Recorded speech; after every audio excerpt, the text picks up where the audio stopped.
Hello and welcome to the EUSL promotion matches. So Chica, today we see two teams qualify for EUSL.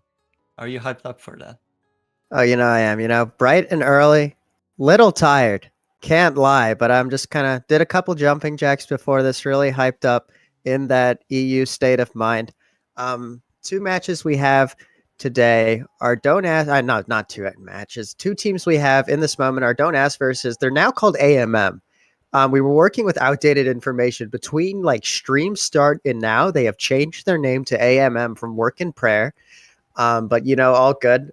Just a little something to take note of when we call out these games. I don't know if our stream graphics are updated. Or are they still AM? So they're still Work in Prayer on our screen. Okay, money.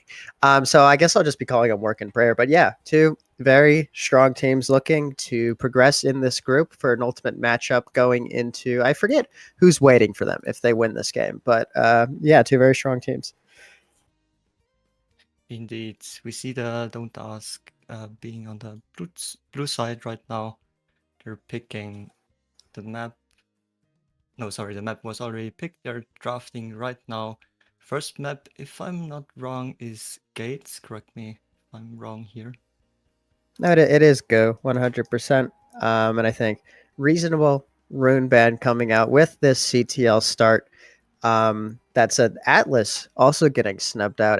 Ask sending the Atlas ban, which is interesting. Might be a target pick. I don't really see how these awakenings are conducive strongly to Atlas, but we'll see. I think another Asher lock-in coming in on the side of Don't Ask that could be the goalie, probably. Yeah, probably. And we see the Kai pick up.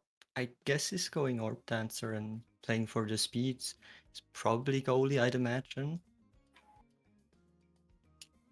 Yeah, we'd have to see. I think once the rest of the picks are locked in. Oh, we lost Drafter. There's Drafter. Okay, money. Yeah, Dubu, Evergreen on the. Oh wow, Drafter is having a field day. Anyways, Dubu expected. I'm surprised the Dubu went this far unpicked / unbanned in the draft, especially with that huge CTL value. Not to mention Dubu just goes crazy on the pocket in this map, especially if you get Poldrin's CTL. He's going to be an absolute nightmare to get through, provided this is the goalie. Which would also mean that the Asher is probably the forward, which is, yeah, I mean, that's going to be pretty rough going for any goalie that ends up being in between the sticks for Don't Ask. I would assume it is the Kai coming out from Kiratile, especially with this CTL start. Indeed, would be hyped to see Dubu forward played here, but it's probably goalie. With that CTL, as you said, can be kind of weird to play against if you get hit by his roll. You're just standing there, just waiting for you to be able to strike or to do anything, basically. And we see Don't Ask picking up the Drakkar for last, which is definitely a great pickup here.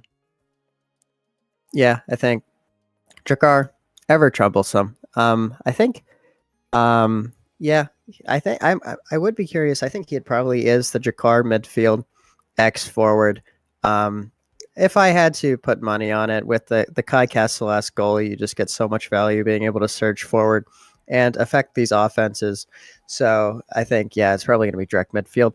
In any case, looking at these two teams, I don't know if I'm leaning towards Ask. I think they are more conducive to scaling, and I think they're going to have more strength off rip with the CTL. I mean, X can just hit you for fun. Granted, he's got no abilities that can help you help him hit you for fun just yet. Not to mention, yeah, the Kai is going to be absolutely everywhere. I think it's going to be tricky for this Estelle to keep pace with the midfield and the goalie tandem. I think that they out mobility them in that respect. But still, I think it's going to shape up to be a pretty good fight. Indeed, we're loading in to the first point. Let's see how this turns out. And if Dubu is actually the goalie here.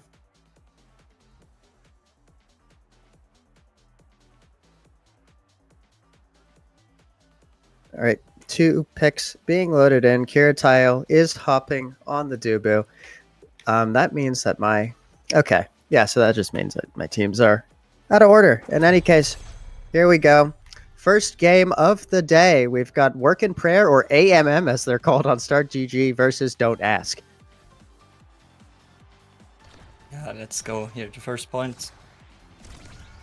I'm looking for the plays in the midfield. It's definitely gonna be interesting to see how Estelle is holding up against that Kai midfield. Yeah, it's Kai midfield, not even goalie. It's the track that has taken the goalie spot for the red side. There we go. First barrier falls. Bit of triple defense in the bottom corner. Big Smoke and DF Grim working well together, layering abilities to get that out. Big Smoke with the great pressure, managing to just absolutely Asher moment that into the middle of the net. Every single ability coming out. And yeah, Shen and Drakkar just split down the middle for an easy first point. Definitely a nice goal found by blue side. Big Smoke manager just being in there and being a nuisance like Asher likes to be. DF Grim is helping out a lot though, keeping the core forward. Needs to go get the orb back because he's getting low. Good look by Big Smoke manager to get that ball out. Grim, Kamakiri, just dueling a bit in the bottom, playing Kiritayo, able to manage that defense for the time being. Really scary situation off corner. Kira and Grim both doubling up to try to get that kill onto Kamakiri, but manages to evade and wriggle the ball clear. Shen now working the ball up to top, playing Kiritayo. Grim holding extremely well. Not too much Akai can do into that absolute wall of abilities. Kamakiri just about missing the X bull rush there. Still managing to convert on the second time of asking and looking real scary with this flip. Not to mention Big Smoke manager looking not too good for wear. Great save by Kiritayo though. Yeah, Big Smoke manager was waiting a long time to get that orb. He tried to KO, but ended up being low himself right now. The second lock for them falls actually, and they have an open lock, which is scary being a Dubu in the goal. I think great maintenance of possession there early on. I think we're starting to see the Wincom coming in for this this Don't Ask side, insofar as they are trying to leverage their mobility with those passes between Shen and Kamakiri, forcing Grim to burn abilities to deal with the passing, either that or baiting out abilities from Kiritayo. So I think we are seeing a bit of mobility being leveraged on the side of excuse me, on the sides of, hold on, my teams are all whack. It's Don't Ask red team. Yes, there we go, money. Exactly. It was nice to see DF Grim really using those portals to his advantage, as he did right now, going through the portal, playing with it, passing to himself. Definitely helps a lot. Shen, even though staggered, helping to come back on this defense, ultimately gets the ball clear.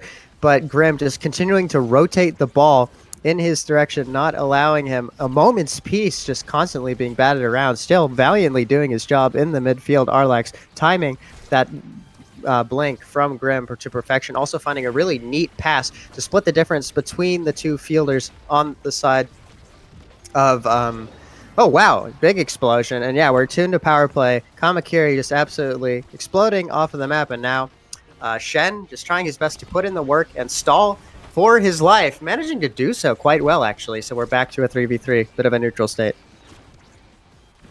Yeah, interesting how Shen just keeps living. He was low so a lot and very near to the border. But Kamikiri was the one who got KO'd. And the goal through the portal. Crazy strike found by Arlax. Yeah, I mean, that is textbook goo. You just keep batting the ball back and forth, especially in overtime with that crazy course speed. Eventually, the goalie's going to get caught out of position just due to the nature and orientation of these portals. So troublesome. So, yeah, really tight, close, really tight first set. What are they? They're called Work and Prayer. Work and Prayer. Doing really well to take an early lead in this set. Yeah, definitely the prayers have worked out indeed for that first set, but can they close it out and get the last goal they need to win the draft? Think Dubu Wall doing Dubu Wall things. Commentary doing a good job to stand on top of the hamster and making it so it's very difficult to get the wall to actually behave. Ball just slithers through. That said, ball slithers through. Big Smoke Manager with a really good core flip to even the scales in this potentially match winning point, set winning point. Grim there with the TP to just pass it past Arlax and securing the first set. Yeah, the Arc Dancer speed was just not enough for that strike to be gotten. It was close though. DF Green being rewarded with the first pick here in that draft. What is he looking at? I think it's probably got to be prop here to block the Drek. Ultimately, the opts for the aerials, deciding that the Drek prop value perhaps not as strong on goalie, and ultimately, I think, like I said, kind of struggling, or I guess a little bereft of ability, work and prayer, relative, not ability, mobility, relative to the side of don't ask. So I think that aerials pickup is going to be super huge. It's going to allow Grim to exert so much more influence around this map, be it with teleport, be it with beam, be it with the Crystal Thorns. So I think, yeah, very solid pickup from both teams, and I can definitely understand letting the prop fall to Drek, given that he's in the net. Yeah, totally makes sense. It seems kind of interesting, but it makes sense when he's in goal. Looking at Big Smoke Manager picking up the Traptile Remedy definitely helps him a lot. He got staggered quite easily before. Now he can put up the pressure for way longer and heal himself up. There we go. Ball worked into the top corner. Big Smoke Manager not quite able to collapse onto it. Shen with a really good Giga to himself to work that ball out. Kamakiri just absolutely eating abilities up the other side of the field. Still, the offense persists. Grim not quite managing to get the ball, but definitely getting some more damage onto Kamakiri for their troubles with that backwards beam Cure Tile. Good strike shot into wall to just make sure absolutely nothing squeaks through. A bit of a melee in the corner. Cure Tile being forced to just expend everything, ability after ability, and the unfortunate roll whiff, or I guess it came a little too early, so it didn't end up stopping the core. Rolls past and leaves Kamakiri with an open bull rush into the net. Yeah, nice defense by Kira Tile. It was just not enough. He used everything he had. But let's try again in this point. It's the first point of the set, so not that bad to miss that. But let's log in and get the other three they need. I think really good triangles coming out from Shen and Kamakiri. Again, just really getting a lot of value out of these rotates. Shen unable to get on the end of that ball, though. Arlax now in a really tricky situation, but manages to time the strike to perfection. Very efficient defense, managing to hold on to every single one of his abilities there.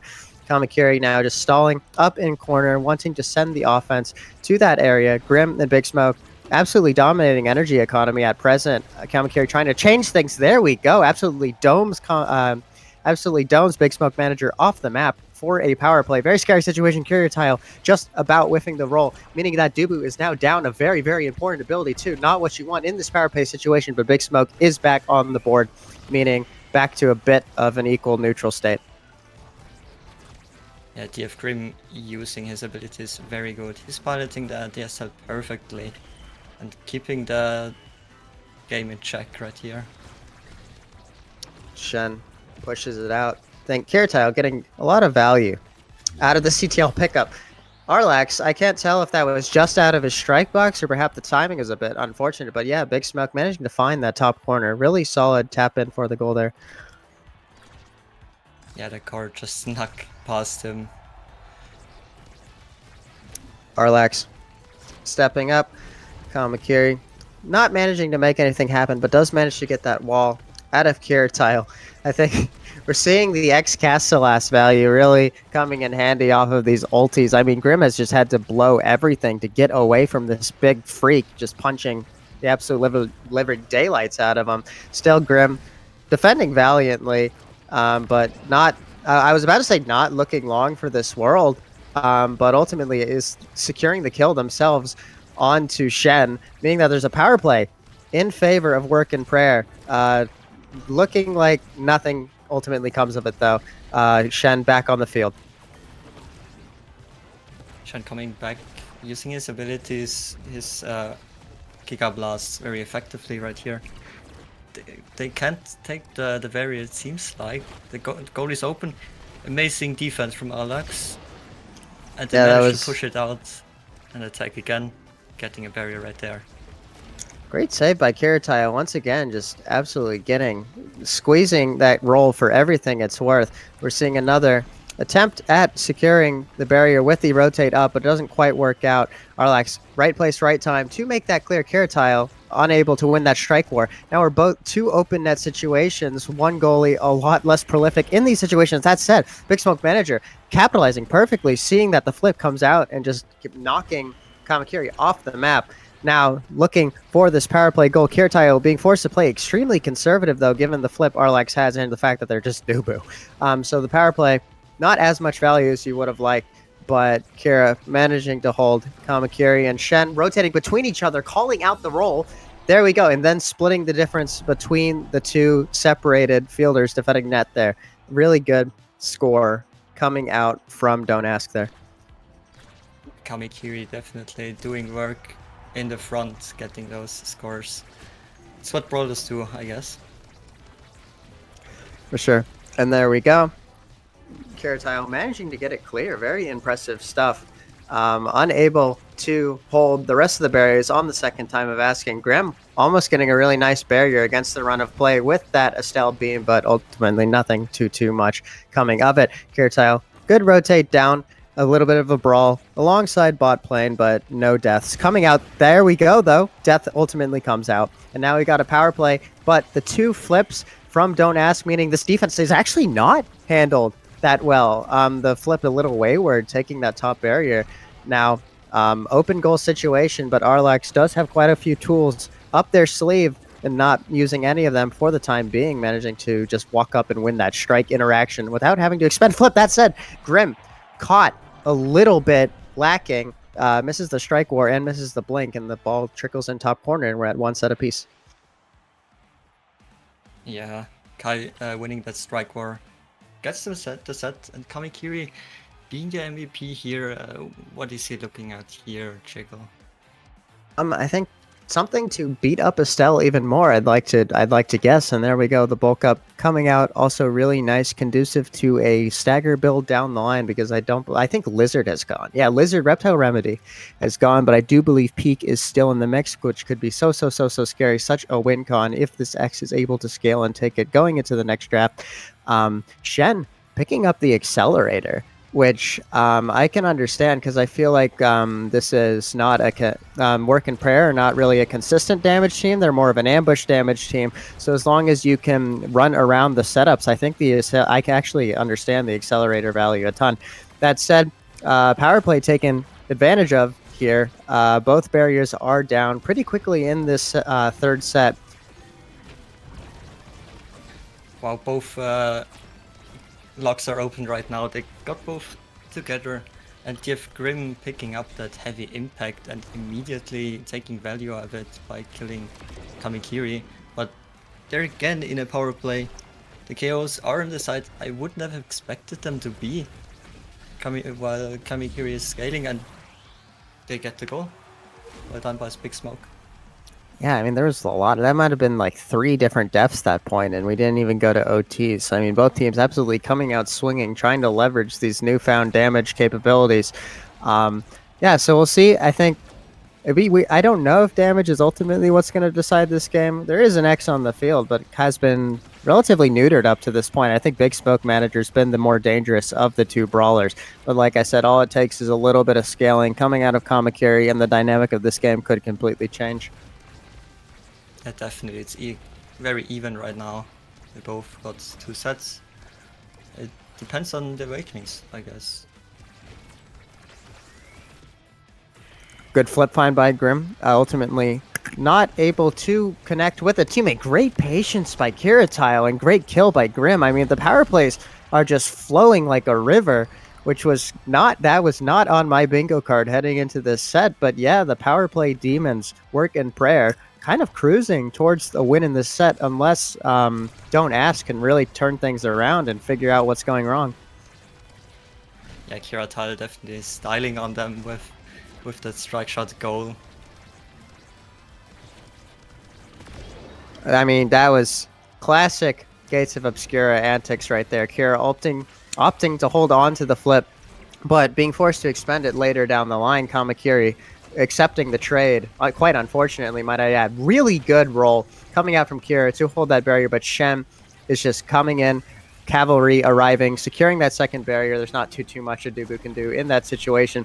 Good beam by Grim to stun Kami and also knock the ball backwards for a pass to Big Smoke Manager. I mean, that's some crazy awareness right there. Big Smoke, another strategic hit stun coming back. Oh, unfortunate roll from Kira there. But, you know, every Dubu gets their one. Every Dubu gets their one. Yeah, indeed. Arlax finding the save there and clearing it out to inevitably a goal was very detrimental right there.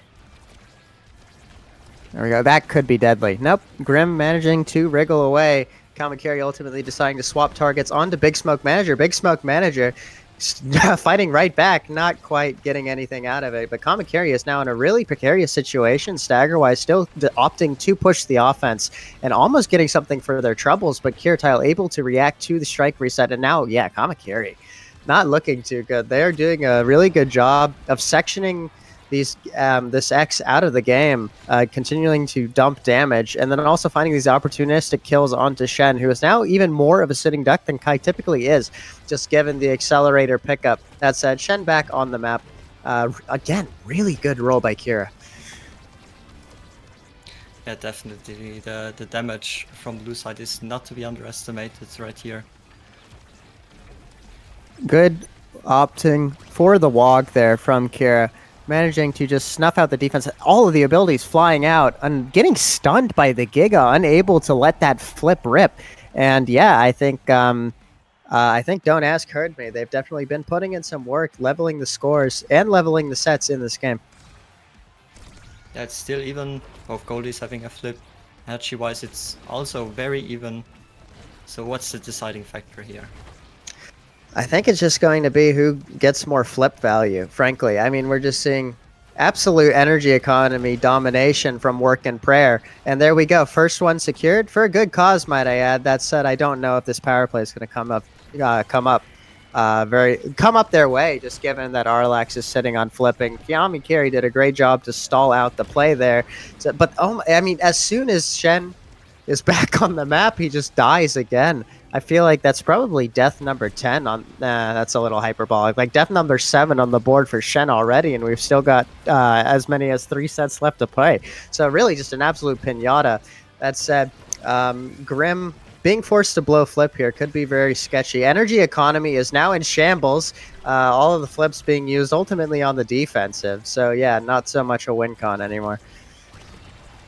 Oh, that was almost a goal. The lock wasn't open yet. There we go. Kira called out a little bit the OT core speed, just going nuts. Speaking of core speed, wow, great passing play between the two forwards of Don't Ask there and Kami, just finding the strike, calling out Kirtile, holding the bot wall a little too tightly, and really well picked angle for the second set win. And this is not what you'd want heading into this draft, an X in first place. Yeah, X again proving to be very valuable and getting rewarded with that extra special pickup. That's definitely not what you want to see if you're on blue side. This damage is kind of crazy right now.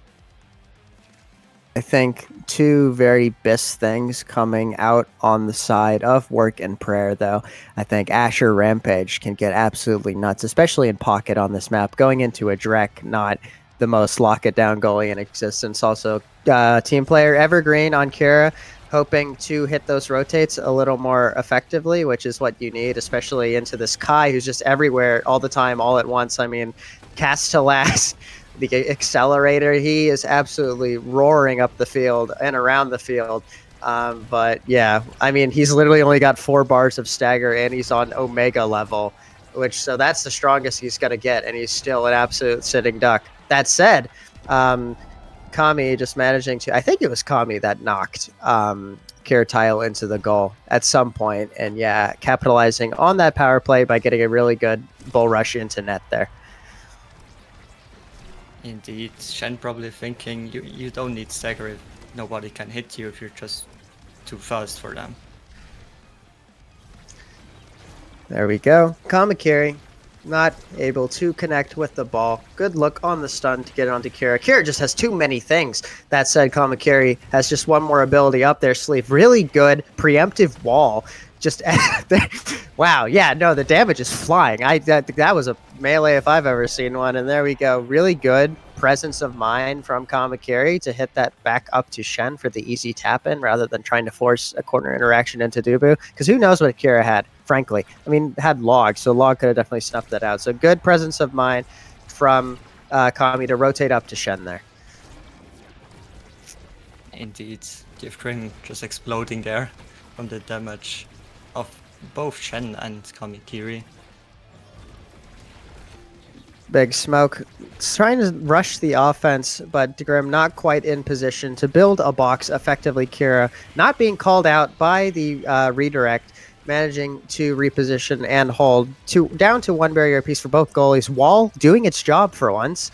I'm really surprised there was no jank going on there with just how big X is. But yeah, the wall manages to hold and secure the barrier, or hold the barrier rather. Oh, unfortunate whiff of the flip. And now this is they smell blood in the water. The Onask has got to smell blood in the water. You've got a Dubu with no dodge, Grim, absolute sitting duck. This could be really bad in the stagger department, especially if they can get Grim off this map. Kara holding for the time being. But that's such a scary setup. Great find on the corner angle to work the ball clear, though. Now Big Smoke can make things happen, and he absolutely does. Taps it past Arlax, who I guess had nothing to deal with that, or either thought... or I maybe just thought they could deal with the ball with just strike, but ultimately a little unsuccessful in that regard. Yeah, important kill right there from DF Grim. Doing it again right off start, using that heavy impact, just cheese killing Kamikiri, which definitely is valuable. Since they are on match point right here, if they wanna stay in the game and tie it back up, they need to do it right now. Yeah, and I think Kira understands the assignment. What I'm noticing a lot on these defenses is that wow, okay. Well, I'll continue my thought.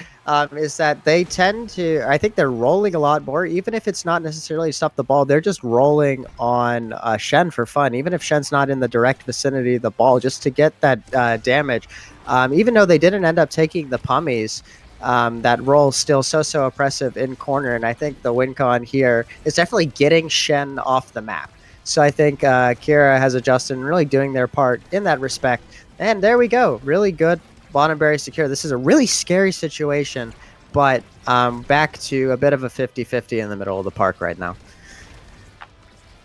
Definitely a scary situation for a red team. They want to close it out, but just can't. And it's now the point that decides it. Nice flip, nice defense from Arlax right there. Can DF Grim do something here? Yeah, I think maybe the nerves coming out from Big Smoke, hitting that flip a little prematurely. Arlax had all the tools under his belt to deal with this. Now we're in a really precarious situation. Kira has lost the barrier, no dodge, nothing. If the ball gets to the X, this could really dicey, but Kira doing everything in their power to ensure that doesn't happen. All the buttons coming out, the strike shot, the log, all of it. Really good beam by Grim to make sure the ball does not get to this X. A little bit of a 1v1, but great patience by Kira to bait out the bull rush, not falling for some stupid BS. There we go. The core speed absolutely going nuts. Work and prayer fighting for their lives in this instance. Big Smoke trying to get there a little bit wayward. Great patience by Kira, waiting out two different abilities. The Drek ulti was flying across the map. That was quite funny. And this is not the situation you want to be in. Luckily, Kamakiri opting to take the defense fast, which benefits Kiritile, who cuts off one whole half of the field with that wall. DF Grim not able to get there. This is really scary. That said, Shen, yeah, just everywhere. Shen is everywhere, but Kira just showing incredible patience time and time again. Really good fight on the outclear, noticing that X was a little bit out of position to allow for that rotate. Insane core speed, but the missile prop Drek is getting so much value there, but never mind. Grim, with a great blink, with everything on the line, manages to blink and TP and tap that past Shen, winning the interaction and winning the set. And you have Grim being locked in there, and although the point went on for quite a long time and overtime kept it in, looking at Deadeye for a style here, it could be big. She opts for peak performance though. Doesn't want to give Shen more speed as he already has. Yeah, that and the X already had built. I mean, not built. Bulk up and given has bulk up built with and spec training. So that mobility aside, that had to be just a hard deny up against X. Asher also getting size and especially getting demo, which gives you so much more value on maps like these. I think strong draft coming out for both teams. I'm just laughing at how much speed this Kai has, man. That is so. Every most of these pickups has been pure speed from him, but now he's tiny and just a little tiny ant that can be beaten around for fun, but just able to cover so much more ground. So I think we'll see if they can effectively leverage that mobility or if they get knocked around, continue to be knocked around as they currently have been. Indeed, it's very funny to see a small Kai just running around and being a nuisance. They are in a power play though. Shen is keeping it forward and trying to get the lock. And there we go. Great passing play, just retention of possession, slow measured passes coming out from Work and Prayer, not forcing any offenses they don't have to take. Great find by Arlax, almost manages to hit the portal too, and I think Kira would have been royally called out had that angle connected. But luckily gets bailed out for the time being, also opting to not panic flip W, so now able to deal with this defense into Kamakiri a bit more effectively. That said, absolute crazy melee stuff happening in the bot corner. So now Kiratile on their own, managing to hit the roll, getting the stun, but the stun is not enough. Kamakiri securing the barrier, great strike shot, but this Kai is just so fast that he's there on the scene, managing to tap that in with Barrage. Yeah, classic Kai Barrage goal right there. Now scary kickoff. Big Smoke Manager not quite able to get to the ball right where X wants it in corner. That's saying X definitely did not want to die in that situation, but Grim is just locked in with these Estelle primary kills. That's probably like Estelle primary kill number 10 on the game. Big Smoke Manager trying to make things happen in bot plane. Dubu built an excellent prison for him to make things happen, ultimately being forced to burn the flip. Arlax, right place, right time with that Drakkar secondary to get there and to make sure the ball doesn't trickle in for a very sad looking goal. Grim, perhaps not the person you want to 1v2, but in the oh wow, good kill by Grim in the place where Big Smoke Manager was not, managing to secure that kill in the top area. Very scary situation. I mean, yeah, Arlax cannot win that 2v1. Big Smoke managing to just tap it in off of the strike war and secure that first goal. Yeah, nice defense from Shen there, getting the strike out, but getting KO'd for it wasn't really that valuable at the end. And getting off the map again, he's just being bullied off the map. There we go. I mean, yeah, the Shen is just, I feel like Shen is, I know that, I know it's cliche, but yeah, no, absolute glass cannon, which is ironic given that he doesn't have glass cannon. But yeah, I mean, he just brings you so much value when he's alive and able to rotate. I mean, look at how quickly he got to that ball off kickoff. But it's just, I mean, it's really just how much value do you get when you're dead half the time? I can't really tell. And that's saying Kamakiri also knocked off the map. I mean, it's just an absolute flow of power plays coming out from Work and Player. Kiratile, again, refusing to get called out by that Giga, has really improved their judgment over the course of this game. Has got it. Wow. Yeah, I mean, this is like, that's got to be like kill number 3 on this point. Shen able to just run around everything, using that ability to get around the Estelle beam, which does not quite have enough range. There we go. I mean, just absolute Swiss Army knife everywhere, winning these interactions, forcing Big Smoke Manager to expend the flip. Now, not looking too good themselves, but it doesn't look like Don't Ask is going to have much in the way of abilities to dump onto Big Smoke to get him off the map. Being able instead to play the game and secure the second barrier. Really good dribble, looking for time. The strike war lost by Grim, though, creating a scary 1v1, which doesn't quite come to fruition. Kira able to manage the defense. And now Big Smoke off the map. Can Shen and Kami make things happen? Arlax is trying to keep the ball up with the most insane strike shot I've ever seen. That thing went for miles. Grim doing a great job stalling, cutting the pass, and we're now back to 3 players apiece. Yeah, again, we find ourselves on match point, this time for blue side. So red side is trying everything they have to get that score right here and evening it out, and they do it with the flip kill, and Kamikiri scores the goal. Yeah, it's an unfortunate Dubu interaction right there. One of the pots made connection with the ball and stopped where it was supposed to stop, but all the others just kept flying. Ultimately, Kira was unable to create distance between himself and the X and pays the price with his life for it. I mean, Dubu Wall thing is now this is an extremely scary situation. I mean, match point could be anyone's game. Very crazy power play, but Kira able to manage to deal with the defense with that really well-timed log, also putting this pressure on Shen to strike early with that strike shot, meaning that he's just got to dump it into corner, and the defense is ultimately dealt with quite efficiently. Now, another scary 1v1 in corner, Kira able to lay the stun onto Kami, but I don't think Kira has much in the way of ability, certainly not after that roll in the strike where I said X Maximus, securing this really tight game for Don't Ask, set 5.5. Yeah, what a game. A really even game all the way around. The score was flipping quite a lot, and red team managed to lock in and get the win. Well done. Yeah, good luck. And I guess Shen was able to be on the map for just enough time to really create some havoc. And that was a 30-minute goo game. You don't see those every day. But yeah, absolute carnage here on the stats screen. Let's see. So that was 18 KOs coming out from Work and Prayer to 11 KOs coming out from Don't Ask. So I mean, on average, that's like almost a kill every single minute from these teams. Not to mention both goalies putting in absolute work. These save counts are insane. 132, and that's like almost 50% of their total redirects was saves coming out from Kiratile. So yeah, I mean, absolute slog of a game, and it was just won by the finest of margins.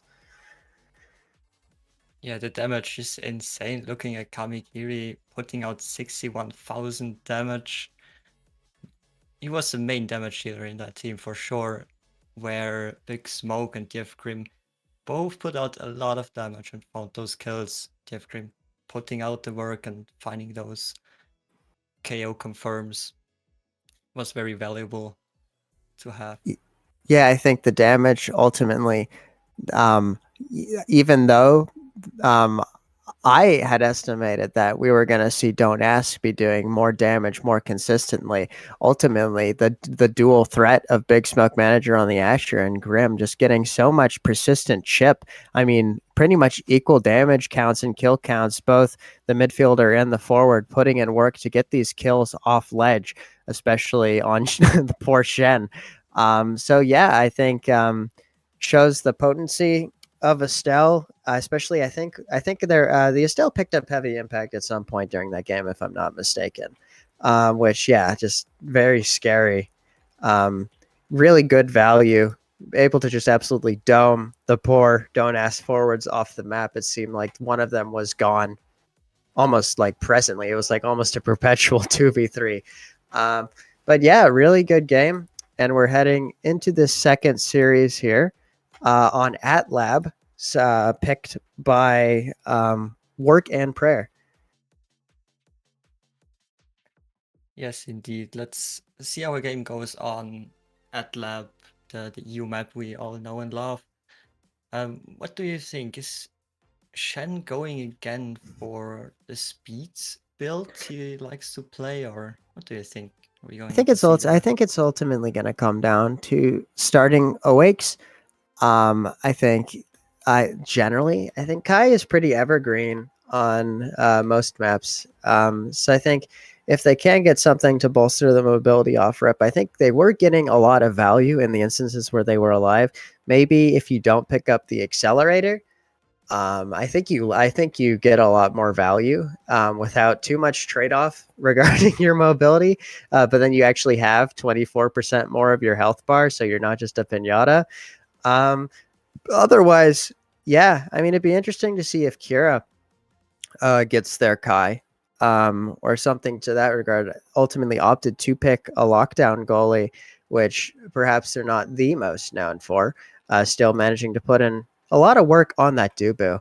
But yeah, maybe we'll see. Because Kira, quite known for their Kai. Maybe if who is first pick in this situation? That will definitely color my. Okay, so it is Work and Prayer with the first pick in the situation. So I'm sure the Kai will be hotly contested. Unless some other way just makes it absolutely best to, like, I don't know, if we see like a built diff start and somehow Kazan doesn't get banned, then surely someone will let the Kazan rip on this map. Yeah, that would be fun to see. It's always fun to see Kazan playing to his best. And yeah, we've just been informed that what's it called? One player on Don't Ask just having a bit. We're just having a bit of difficulties, so might see a bit of a delayed start going into this. Trying to think of good yapping topics because we don't even have drafts, so we can't get like super analytical about the picks. I don't know. How's the weather? Well, the weather is great, but what I'm thinking of is what are they going to ban? Do they That's true. ban the Estelle? Jeff Green piloted it very well. Would it be worth it to just ban it out and see what is going to pick?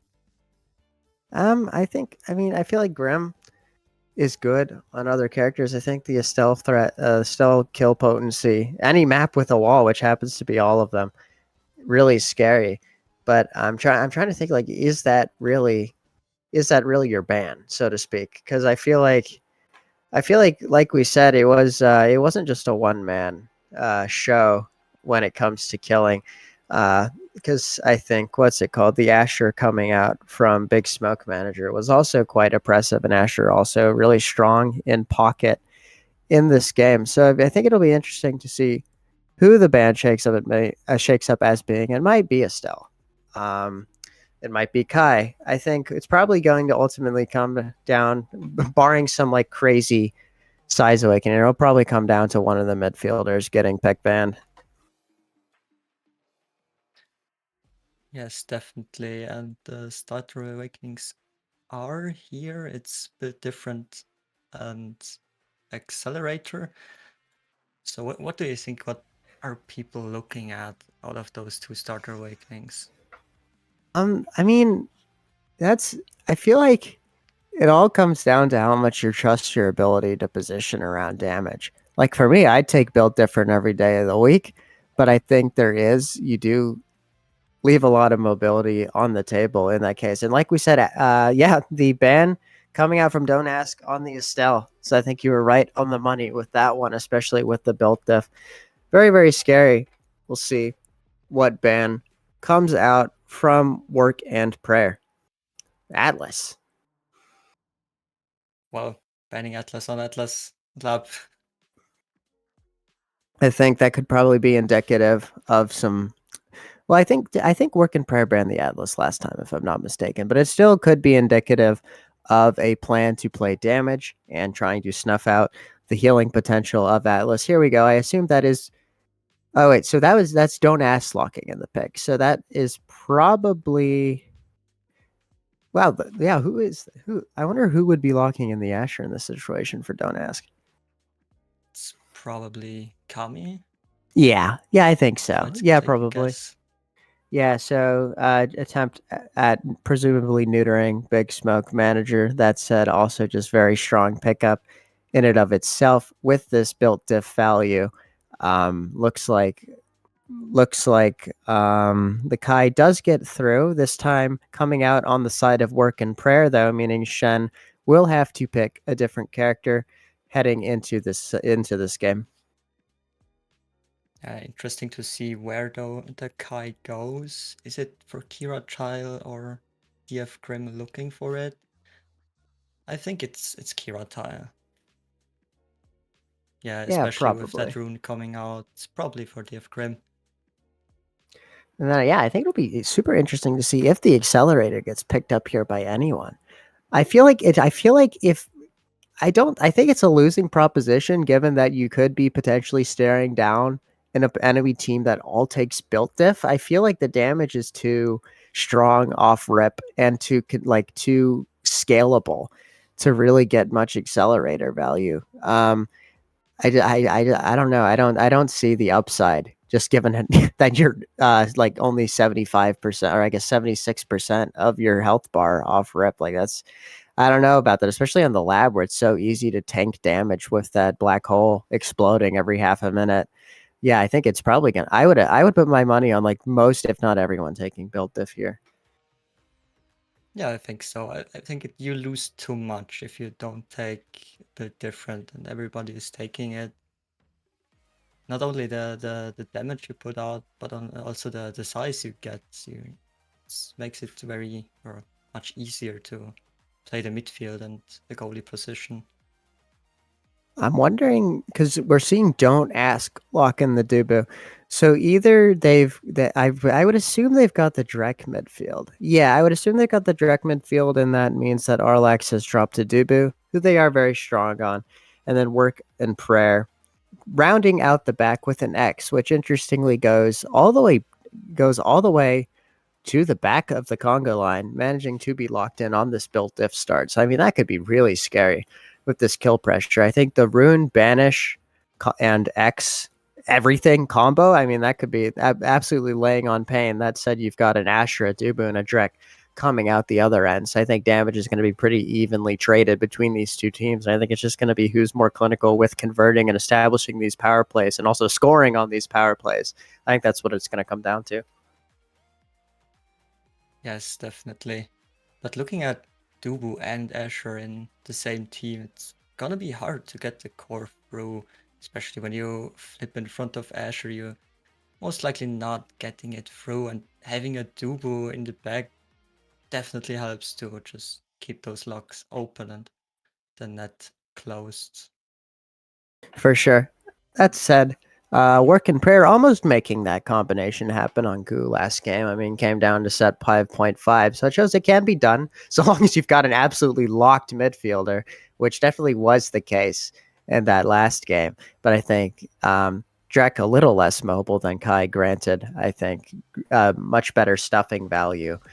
I think we'll see. Yeah, I think it's going to depend if this Drek can really put in work and shuttle this ball back and forth and around. And I think some like prop or mobile upgrades will definitely help with that. Yes, let's see what everyone's picking for the Start Awakening. As we said, probably 6 build difference. Yeah, I feel like this is just I feel like as the Drek mid, you can't see an X who's going to lock build diff on the other team and say, I'm going to take the accelerator. So we'll see if we're vindicated here. Oh, Kirtile. I guess that does make sense given that they are the goalie, opting for this accelerator and coupling that with the mom boots. So going to be everywhere all the time. That said, everyone else, yeah, pretty conventional, locks in the build diff. There are a lot of big people on the field right now. Yeah, I think taking accelerator in the goalie position is not wrong here, especially with Kai. He's just running up with that speed he got. 100%. Really scary situation where we've got both members of both teams straddling that bottom edge. No one quite dying yet. Kiratile having to back off and ultimately concede that first barrier. Open goal situation. That said, ball is worked clear for the time being. Arlax, great timing to just shove that through the bell ringer from Big Smoke Manager. But yeah, well, there we go. First kill on the board coming out from Kamakiri. Just Asher on goal line things right there. Really good corner checkmate coming out from Don't Ask. Yeah, important goal found by Kamakiri. Shen would probably have been KO'd otherwise and losing all his energy. Already almost has a flip. Needs to expend some energy to dodge the Big Smoke Manager damage right there. Arlex now under pressure, having a flip though, losing his first barrier. Almost losing both, but gets the flip through and pushes it forward. Yeah, I don't mind that decision by Arlax, blowing the flip to keep the barrier up, which Dubu thrives when you've still got the closed net. That said, now in a bit of a precarious situation. I still don't think they have dodge quite yet. Now he's built up enough energy for one dodge, which could prove to be decisive. Shen, trying to work the ball out. Definitely helpful that Big Smoke Manager is on his last legs, allowing just so squishy, able to be knocked around and able to have space opened up for these out clears once they do get hit. That said, Big Smoke, yeah, I mean, he's brawling. he's definitely brawling. That said, can't be too effective when he can never set up his boxes. That's at some. Well, there's just hella people dying right now. I can't lie. But Big Smoke could also be the next victim. That said, both teams opting to play a little conservative here. I don't think anyone foresees them getting any value out of this power play. So both kind of gentlemen's agreeing to hit the ball around. Not too much value extracted from this play, and we're back to 3 apiece. Yeah, if you're in a 2v2 situation, you can't really do much. You need your third person to really accomplish something. So it's always fun to see people just stalling when they're in a 2v2. I think Kiritile just emoted during that defense. Either that or they were just stutter stepping. But that was really funny to me. But anyways, Kira finding that out clear. There we go, getting so much value out of that accelerator, getting forward, ultimately beating Shen to the ball. That said, Kamakiri trying to 1v2 in between the sticks, but Kira equal to it, manages to bat the ball clear. Grim missing the strike there. Big Smoke having to come back and try to pick up the pieces. That's at Kira with all the speed in the world, still unable to get there with strike, and Kamakiri with a really good secure on that second point with just strike. Yes, definitely. Kiritile putting up a very good defense, but the one strike was just too perfectly placed from Kamikiri right there. Scary situation, but Kamakiri surges forward, is down is down all of their stagger, but doesn't matter. Absolutely clinical attack to round out this set from Don't Ask, scoring within 13 seconds, and Arlax securing the MVP. So what are we looking at here? I see a cast to last. You probably want to deny that from DF, from the rune. Yeah, for sure. I mean, even it's a deny in the technical sense, but I also think of the awakenings here available to Arlax, that's probably the most valuable for Dubu. Obviously, missile prop, you don't want to let that get to your card, but I think generally Castellash just gives you so much defensive value as Dubu. You have like a get out of jail free card, especially if you can couple that with Twin Drive. It's just so free to get the ball out the back. So I think, yeah, very solid pickup from Arlax, and then has the knock-on value of denying Grim these kills, which I think he's definitely looking for off these bandages. Really strategic banish to break up the kill that was about to come out from Kamakiri, though. Also just absolutely stacking damage onto them, forcing them onto the defensive here. Shen being pushed into the brawler position for the time being. And Big Smoke Manager pushing the offense, but eating a log straight to the face in exchange, and ultimately paying the price of his life in surging for this barrier. Good Giga by Kira to secure that second barrier. Anchor's broken. Ankle's absolutely snatched by Grim with that pillar, though. Arlax a little too mispositioned downward, allowing that portal goal down the middle. Yeah, well found by DF Grim. We all know and love the pillars from Rune just being spawned in front of you, and you can't really do anything.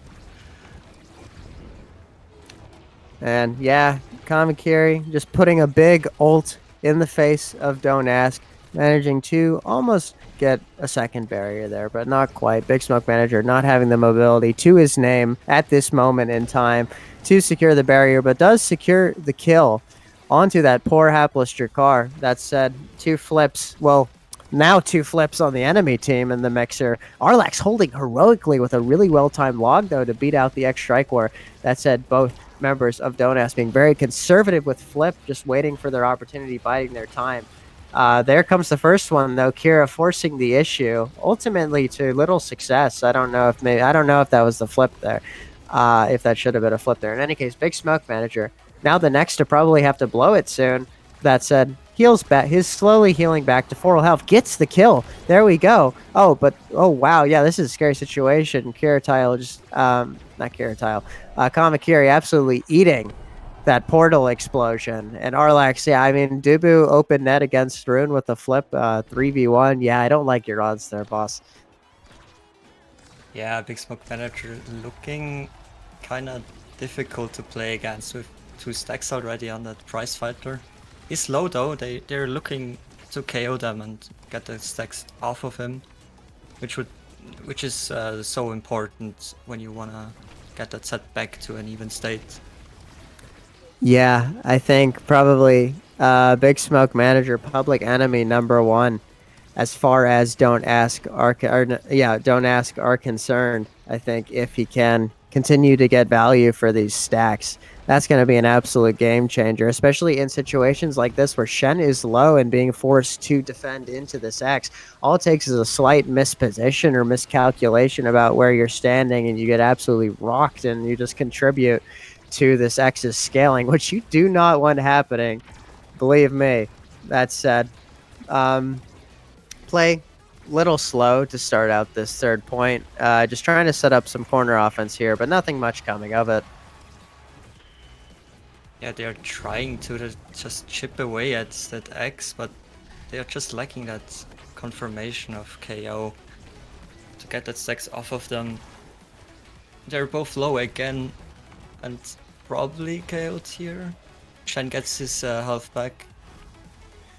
Oh, that's scary. Good last-ditch effort save by Kamakiri, expending the death. They just happened to be in the right place, too. Wow, there we go. Okay, money. Big money kill coming out on Big Smoke Manager. That is just what this team needed. Granted, it was at great personal cost to themselves. I don't know how many abilities they have left to push this offense. That said, buys them some time, some solace to heal, and most importantly, gets that X prizefighter stack out of there, making him just that little bit weaker, allowing this team to play just a little bit more. Roll coming out just a little too slow from Arlax, perhaps saw the ball a little late. And there we go, a really good 3-0 coming out from Work and Prayer. Yeah, losing the stats is not that important when you got a rune in your team that can just find the right strike angle and put it in. He's being rewarded here with an extra specialist picking up. Yeah, that's a fair pickup, I think, Dubu. Just deciding what their options are in this situation. Probably trying to deny the Kai as best they can. Great twin drive pickup. And also, the Asher getting size dead last is pretty impressive. That's going to be really good to push these offenses in the corner from Kamakiri. That said, yeah, Dubu is an absolute beast. If you look at his build, the cast to last coupled with the twin drive, it's going to be so easy to just force these defenses too. Maybe not the most pretty skill expression defending, but definitely effective, gritty, and we'll get it done. That said, really good scaling coming out from Big Smoke Manager as well. I mean, this absolutely nuts build. Prizefighter built diff now complementing that with the spec training. That said, kind of useless when the ball's up the other end of the field and Kamakiri's just 1v9ing. Can't really get all the value you need when the players aren't quite there for you to punch. Kamakiri is just too big now. It's so hard to play against that as a goalie. There we go. Bit of a scary situation, Oddbot playing, but no one getting decked quite yet. Big Smoke Manager expending the Bell Ringer to do some chip onto Shen, but I think Shen too healthy for that to make too much of a difference in this moment. Kamakiri, really good strike into wall, placing the stun onto Kiritile. Kiritile just a sitting duck once again, exploding. Really good play by Kamakiri to secure the barrier and establish this power play, but it looks like not too much is going to come of it. Oh, unfortunate roll whiff by Arlax. Happens to the best of us. That's trying to find this out. Unable to. Grim, Big Smoke, and Kira trying to press their advantage here. The double flip, panic with. That's not what you want to see, especially when Big Smoke Manager hit God tier strike shot. Holy crap. Okay, there we go. Yeah, I guess it is chillin' if you've just got an absolute beast with the strike shot in between the sticks. That was a really great way to diffuse that situation. We're back to energy economy is kind of horrible for everyone. Once again, we're seeing great value coming out of from that roll. The X being rendered completely inactionable. Arlax able to just tap the ball free without too much expenditure on their part. And now, wow, really good strike find by Shen to secure that goal right in the top corner. Shen putting it in at last. It was fun to see Kamakiri just finding everything apart from the goal. Found every lock, every strike orb won, but the court just did not go in. Kamakiri having to absolutely abandon the defense. Arlax almost getting that cheap kill off the side with roll, but it doesn't quite connect with Big Smoke Manager. I think Big Smoke Manager has just been taken out of the play on most of these points this set, which is right, just exactly what you want to see in terms of game plan. coming out from Don't Ask.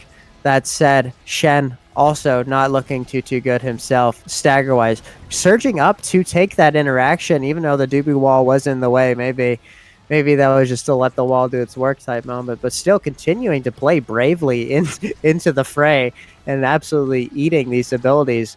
Really good interaction by Arlax to tap that ball away from Big Smoke Manager, who's just trying to set up the offense, slow things down, and allow Grim to get into positions to build these boxes with him. But Shen equal to it and taps that ball clear. Both sides are open now. Kamikiri finally finding the last lock. They're passing in front of the goal, but the Grim just stops it in its track and starts a counter-attack right there. Think interesting choice to flip there, probably for tempo. Coming out from Arlax, unfortunate whiff there. Again, I mean, Dubu roll harder to hit than it looks. And there we go, allowing Big Smoke to just tap it. Top right corner against the run of play. And there's really tight game. I mean, this is only the third set, which is kind of crazy to me now that I think about it.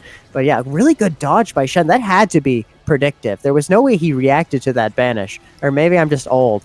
But yeah, Kamikiri making things happen, coming back on the defense to get the ball out of dodge. Big Smoke Manager being forced to take this interaction and eating every single ability in Arlax's arsenal in exchange. Shen also coming back to make sure the defense is secured quite efficiently. And yeah, there we go. Ball cycled up to top corner, Big Smoke Manager.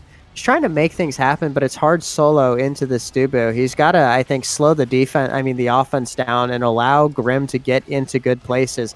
Otherwise, I'm not too sure how much damage you can cause as a solo X into the Dubu with this build. Yeah, definitely, again, a very close match, as you said. But it's probably only because X cannot find those KOs and is kept in check by blue side very well. But it can turn quite quickly if he gets 1 or 2 kills. We see a KO right there, but not from Big Smoke, luckily for blue team. They are in a precarious situation right now. Can they hold? Looks like they do. Oh, never mind. Commentator's curse. That said, I was W stall from Arlax earlier in the power play, just standing there. Honestly, he could have just stood there even more because Grim was like, what is Grim going to do about that as Rune, bro? But in any case, power play coming out for Don't Ask, and Shen, that's kind of been his thing this game. The dribble off bot plane, knocking at top corner. I've seen that a couple times. And there we go, Kamikiri getting this first pick, which is probably who you want to be first pick. Well, I was assuming the X would be higher up, but he's getting absolutely bullied out of the game, dead last. But yeah, no, Asher in the best position to deny X for sure. For sure. The Asher taking peak performance, being a bit faster. And not really combining it with anything, but the speed is always very helpful. Looking at Timeless on Rune, that can be kind of scary as a goalie. Just sometimes forget that he's picked it up and think the pillar's going away, but it just stays there. Right. Definitely hope that these players in the position that they're in qualifying for either EUSL or USA are a little more, have a little bit more game sense than you and I. But in any case, Kamikiri knocked off the map. In terms of that draft, we do see a lot of mobility come out on the side of work and prayer, which is especially valuable on this care tile. I think it'll allow him to do exactly what he's doing right there. I mean, granted, it doesn't quite pay off this time, but almost able to just run up, YOLO swag the goal into bot plane, but the ball is working around him and he does lose a barrier for it. Still, the power play persists for a couple more seconds. And there we go. Great strike by Big Smoke Manager. Excellent calmness and presence of mind to not blow flip there. I think many brawlers would have. So yeah, great energy efficiency on his part. Yes, well done from Big Smoke, definitely. Arlax eating the stun, but able to recover with roll. Shen is dead. Yep, 100% dead. Bye. Any case, yeah, power play, but the Dubu wall bleeds off almost half of that power play. which means that probably only looking at one barrier here, especially with that roll coming out from Arlax, Big Smoke Manager completely inactionable for like the better part of a second. Shen and Kamakiri now trying to set up some sort of offensive corner, but Kirityle once again timing those strikes and layering to perfection, meaning that they work the ball out. Defense is one, but great banish by Grim, but nothing comes of it. The banish not lasting as long as you'd think. Arlax able to recover positionally. Shen just trying to be a good midfielder here, taking the interactions. Arlax forcing the issue with roll, more than forcing the issue, starting a chain of events that ultimately results in Rune getting absolutely knocked off the map. That said, ball knocked into an unfortunate position, meaning that there's probably no value coming out of this power play. Yeah, no value found in this power play. And X is now in the position where he wants to be. He got 3 stacks now on that prize fighter. So let's have a see if Shen and Kamikiri can live through that. Yeah, X is certainly on the precipice of snowballing, and Shen is not where he probably should be given that reality. But what do I know? Right place, right time, I guess. Able to tap that ball in past Kirityle. I believe Kamakiri either put stun on him or the ball just was a little out of reach. But yeah, there we go. 1-1 apiece. Great resurgence. Definitely a great found strike by Shen. There we go. Good. Double offense. Building that box around top barrier. Oh, that is not what you want. Big Smoke Manager slowly becoming more and more of a beast. That said, not in a great position himself. Choosing to continue to force the offense, though. Managing to put that pressure onto Arlax and not quite getting the barrier. Manages to get the orb at the expense of some energy, and now completely back in the game. Not even like he said, ball. Don't care about ball. I'm going to go back, try to guarantee that kill on Kamakiri, ultimately unneeded. But yeah, that just shows you where Big Smoke Manager's head is at right now. It's kill, kill, kill, go, go, go. Great call out by Grim on that pillar to secure the second point. And this is just the position that Work and Prayer needs to be in. Yeah, they're perfectly set up right now, and they're looking to even out the game again, and we're probably going again to a set 5. Oh wow, that was, I think Arlax making a great decision there to break up the attack with that roll on Big Smoke Manager, because Big Smoke Manager was staring down the barrel of a double kill there, but Arlax, great presence of mind to say, no, I'm actually going to break this up with my roll. That said, still, both members, both non-goalie members of Don't Ask in a really rough spot right now. There we go. Kamakiri absolutely eating that Giga from Kirityle. And the power play capitalized on. First barrier is down. Really good strike by Big Smoke Manager. What a ban. There we go. Yeah, Arlax, helpless to deal with that situation, gets absolutely banned out. And there we go. 1 or 2 sets apiece. I mean, with this draft ordering, I think that Work and Prayer is poised to take this thing. That's looking dangerous, especially X having that MVP. What's he gonna pick up? That World Cup? Yes. Kinda obvious. Yeah, the Hotshot Asher. Interesting for cooldowns. Dubu picking up the prime time. Yeah, smart pickup, denies the Kai and also allows himself to just win those stuffing wars more effectively. Team player coming out on Kirityle, Evergreen on goalie. That's understandable. The heavy impact rune, though, I mean, it just goes to show that Work and Prayer completely relying or speccing into damage to close out this game. Core control going a bit by the wayside, you could say, losing both of the barriers in the name of getting some kills. That said, it's almost paying dividends. Continues to almost pay dividends, but Kamakiri holding on to their life. And wow, okay, yeah. They'll be absolutely kicking themselves for not securing that kill onto Kami, given what just transpired there. Able to just tap that ball in the middle once all members of Work and Prayer had blown all their abilities. Yeah, it was bold of Kamikiri to stay there, but he just was in the right position to get that final strike in. Big Smoke not quite in a position to checkmate Arlax. They're able to find that out clear upwards. That said, continuing to force these really scary wall interactions, Arlax not taking any chances, not taking a strike there, just hitting flip into wall, doing everything in their power to just get this X out of their face, not forcing these scary strike reset interactions. That said, great pillar by Grim. I think Arlax was wise to it. That looked like it was a predictive roll. That said, still coming out too slow. The rune just tapping that ball instantly. And again, we see this game, like last game, DF Grim being so valuable and having the midfield under control and finding those pillars to place and just get the score. Big Smoke Manager looking scary. Shen running away, getting away from this freak with flip, running to Timbuktu on the other side of the map. That said, Big Smoke Manager continuing to brawl with Shen, taking advantage of his lack of stagger. Damage upon damage upon damage. Shen in a really dicey situation. Big Smoke Manager just biding his time, also blowing up the portal. Shen just not even able to leverage this power play just because he's getting knocked around himself. Big Smoke Manager saying, you know what, I'm going to kill the other guy, actually. The damage split ultimately resulting in 0 kills coming out from either team. And now it's open net situation for Don't Ask. Very scary. Arlax taking the initiative with that roll. Kiritile able to get bailed out by a really smart pillar from Grim. Again and again, the poor pillars so smart, able to buy time on the defense for the time being, but Kamakiri, right place, right time to secure his second goal. And now everything on the line for work and prayer. Yeah, Shantu really leveraging his shotgun to keep the core forward and keep the attack away. Even though they're low, they're finding the right strikes and finding the locks, which is very nice to see.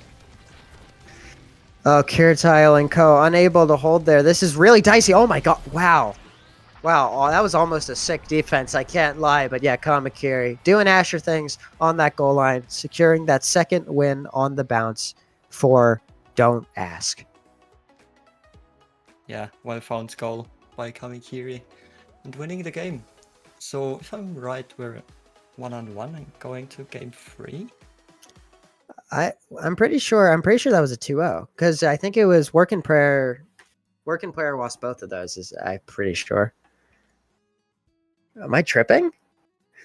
Yeah, I think that was Don't Ask. Sure. That was Don't Ask Sweep, wasn't it? I'm not delusional. Yes, yeah, it's Don't Ask Sweep. So okay, yeah. So that means they are progressing in this pool. I'm not into. I need to actually pull up the bracket again to see who they will meet. That said, yeah, focusing on what is in front of us. That was a really tight game. I think in both of those cases, Work and Prayer coming up just a little short, but I think getting great scaling value across both of those games, allowing them to hang with what is a really strong team and Don't Ask. So definitely the result of that series is not something to hang your head in shame about. Brought it down to the wire 2 times on the balance, not to mention a 30-minute goo game. Like absolute war, going to war. So yeah, they fought like animals and ultimately came up a little short. Really good showing by Don't Ask as well to secure that victory. I think especially Kamakiri on that Asher, putting an absolute work on the goal line, just decking that poor Kai goalie over and over and over again. Yeah, definitely very close games. And Arlax just defending very well and making the most out of that Dubu pick in that game.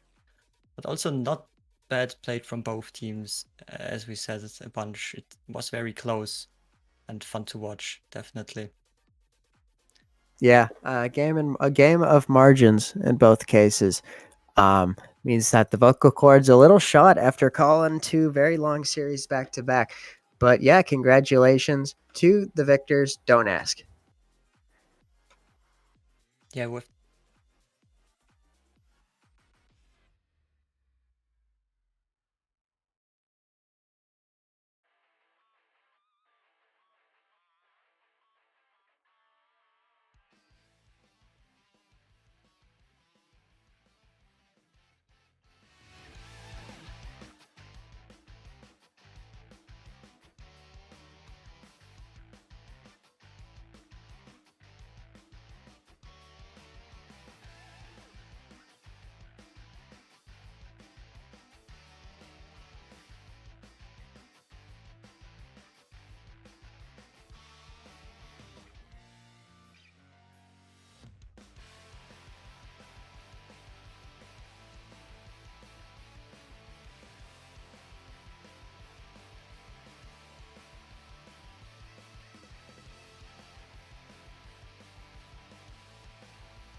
All right, we're back with the second game. This time it's wipe check against Don't Ask. Wipe check being on blue side and banning Kai, and Don't Ask banning Estelle. We're playing on Oni Village, which will probably be a speed-focused game. So, what do you think, Chiggle? What are we going to see? I think, yeah, this is textbook Sloaney bans, man, especially with the peak performance up for grabs off rip. Go figure, you ban out two of the most mobile midfielders in the game. That said, the IME's first pick, that's go figure. That's what, no wonder you first picked that. Insane mobility value nonetheless off of this start. And I think I just see the Atlas come in.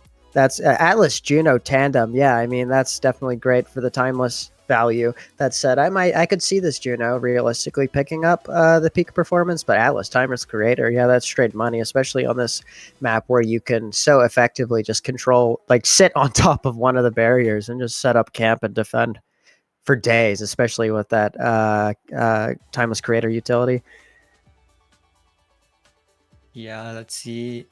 No Dubu pick for wipe check. They're going for probably Asher goalie or even IME eject button.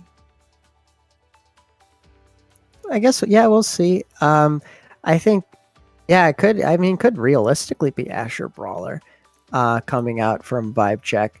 That said, I believe it's Ata in gold for them, if I'm not mistaken, and I think Yuki, quite known for their IME, so I wouldn't be surprised if that is the IME forward pick. And we've got Asher in between the sticks. Just all the more reason to hold on to that bottom barrier. I mean, Asher definitely a bit homeless on open net, so gonna do everything in their power to lock it down, hold that bot plane, or I guess top lane if you're a freak. One of those barriers, just sit on top of him. I think it's really just going to be a battle of which goalie makes a mistake quicker. I can't lie. Yes, definitely, especially with the timeless starting awakening. And then, yeah, I think we'll see the Rasmus pickup to round out the trio. I think Rasmus also really solid pickup on this map.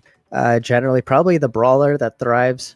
One of the brawlers that thrives the most on these open maps like Oni, able to leverage that speed up to be in the right place at the right time more consistently than like a Julie. Well, I guess a Julie maybe can be there more often given the peak performance, but point still stands. Raz is very mobile. I think absolute money pick sliding in the 6th slot for this Oni Village game, and I think it's shaping up. Both teams have like pretty good comps, all things considered, considering the two like BIS midfielders just went the way of the dodo right off rip with those bans. But I think still two very solid comps, and I think it's real. I really think this is going to come down to a battle of the goalies more so than usual.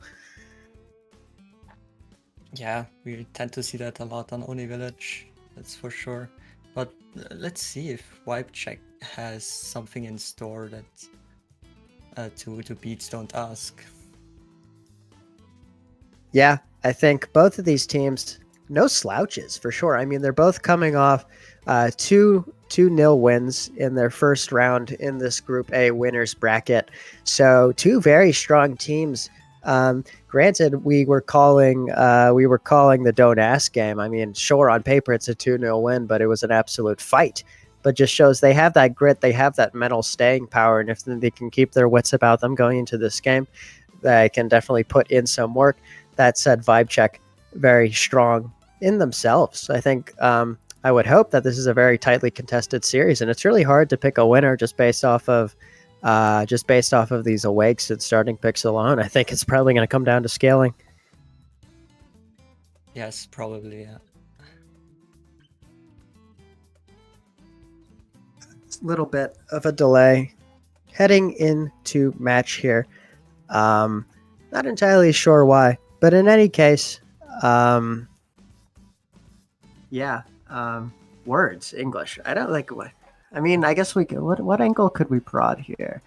Oh wait, here we go. Oni Village game started. Okay, saved by the bell.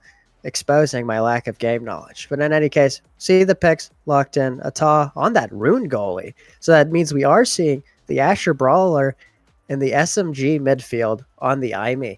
Not what I would have predicted off rip, but does definitely make sense that IME going to just try to absolutely police that midfield and force the ball into corner with Asher, and we'll see how things go.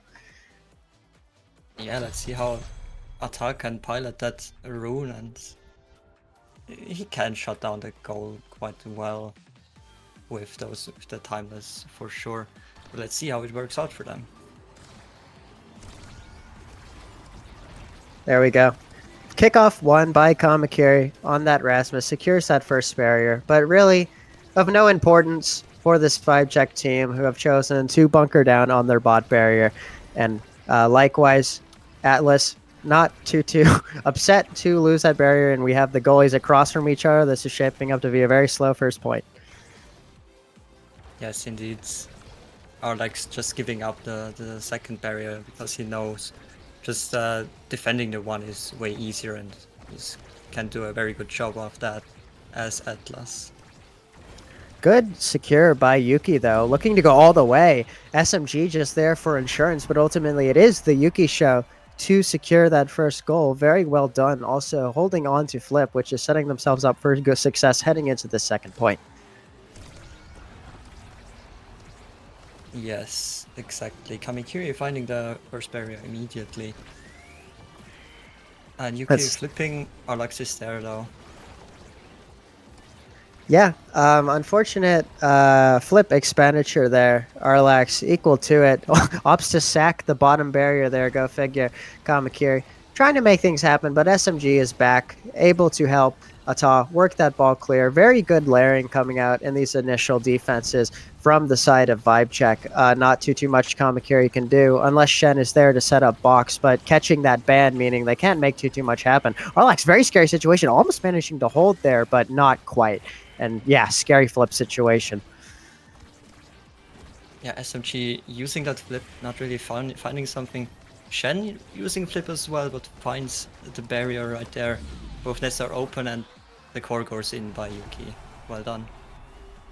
I think Vibe Check in these first 2 points, there's a great synergy between SMG and Yuki building these boxes, timing their offenses to perfection to get the most value out of their coordination of abilities. And SMG was also there to cover out clear with that glitch pop, meaning that I feel like that was just about an unwinnable situation for Arlax and co. So very neat, orderly attacks coming out on the side of Vibe Check to start out this game for sure.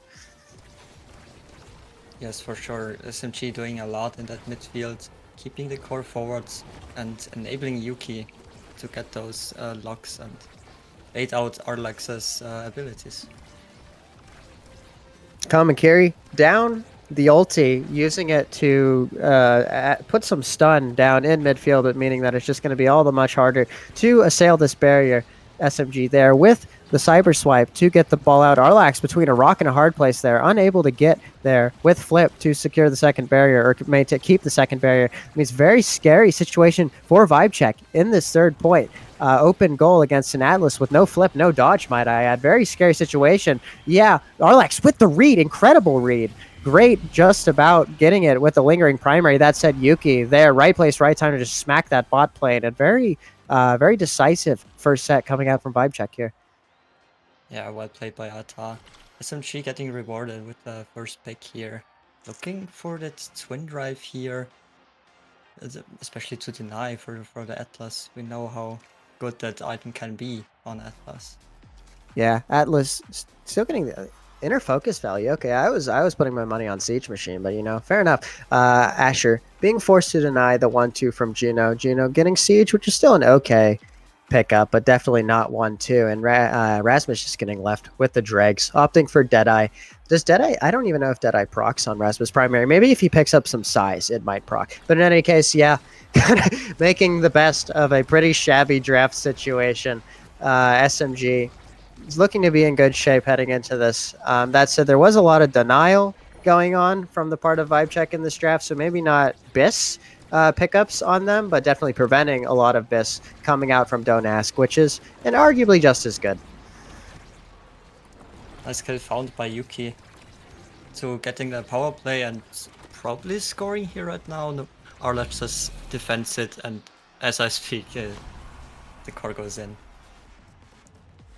Yeah, again, we're just seeing the persistence continuing where they left off that previous set. These really oppressive corner situations, bleeding Arlax of all his abilities, then quickly transitioning to this open goal offense where they have proven to be so prolific in these opening points. SMG managing to strike war off of that rotate from Ata and keeping both barriers quite impressively. That's a dicey situation in the corner. Kamakiri not on that Asher, though, anymore, unable to secure these easy kills off ledge. Yuki, great stalling, but Arlax is equal to the challenge, managing to stall even more than Yuki and getting that ball cleared off backboard. And now back to a bit of a neutral state in the middle of the park, as Arlax has been bled of all his abilities, though. Yeah, Wipechap just scoring and keeping both barriers is amazing to see, and the synergy between SMG and Ata is beautiful to see. His back passes and baiting out Kamakiri's abilities, just shutting down the attacks they get thrown at.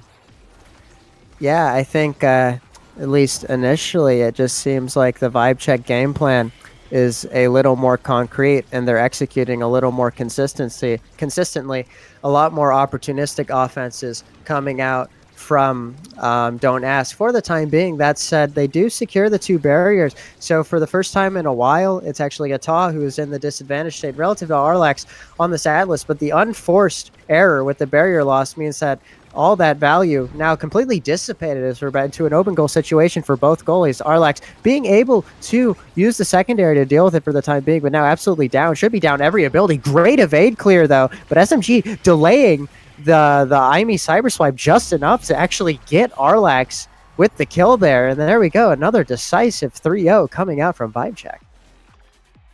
Yeah, Ata being on point with his flips, keeping them long enough to just have it in the right moment.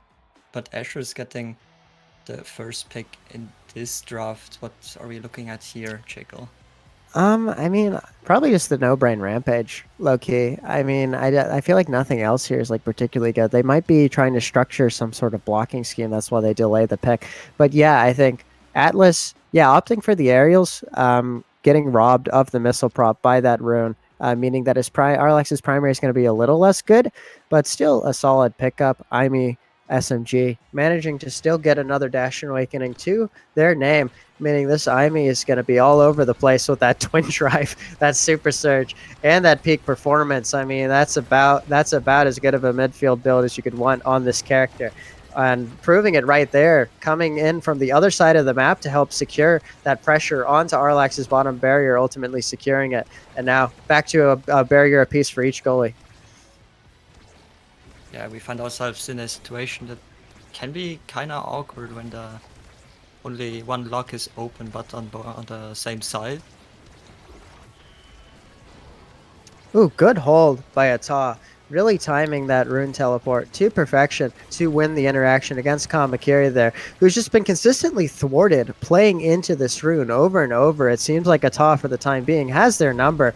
Maybe that's just due to getting kind of the dregs of every draft. I mean, Kami doesn't really have anything I'd be like, yeah, you know, I need that on my Rasmus. So struggling to make things happen. That said, almost soloing. Unfortunately, did not delay the flip for long enough to just sneak it through and paying the price ultimately. What got the kill there, Heike? I don't even know what got the kill there. Was that Yuki that got the kill there? Probably SMG with the cyber swipe, I think.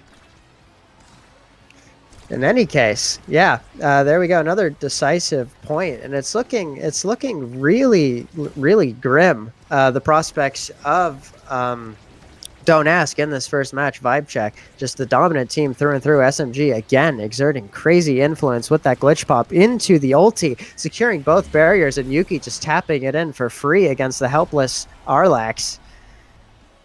Wow, that Asher pick is so oppressive. It's very nice to see. It has 3 stacks on Rampage now, so it's got a bit of size, and that definitely helps in those attacks. Yeah, I think just continuing to see so much value on this Asher pick. The lack of mobility proving to not be an issue, given SMG can be everywhere they aren't with all these dash and mobility awakenings he's picked up on this Imi. And it's just, yeah, everywhere. Ata also doing well themselves to win these interactions. That's what the heck? What a defense. Holy crap. Able to snuff that ball out against what looked like a certain barrier. And yeah, we're back to a bit of a neutral state in the play here. Wow, Atar really making look easy to defend with Ruin. But he's putting up a very well defense right there. That said, a little bit of a mini power play established by a really good ban from Ata, taking out both forwards on the side of Don't Ask. Really good solo play by Kamakiri. Good presence of mind to almost set up that setup into Shen, but the primary a little wayward off of the Rasmus, not ultimately getting the kill. SMG able to cut these passes quite effectively. That's a Yuki losing the interaction in midfield, but nothing quite coming of it. Arlax just having to force a rotate around the world. Yuki a little wayward the strike. SMG also not quite connecting with the dash. The pillar just a smidgen too small. Ata having the ball, seeing the ball wriggle past themselves in that back corner, really painful. But there we go, point on the board at last for Don't Ask. Oh, that couldn't have been closer for that pillar replacement. Ata doing really well, handling this 2v1 defense, but so many flips on the part of Vibe Check. It feels like it's just a matter of time until this barrier falls.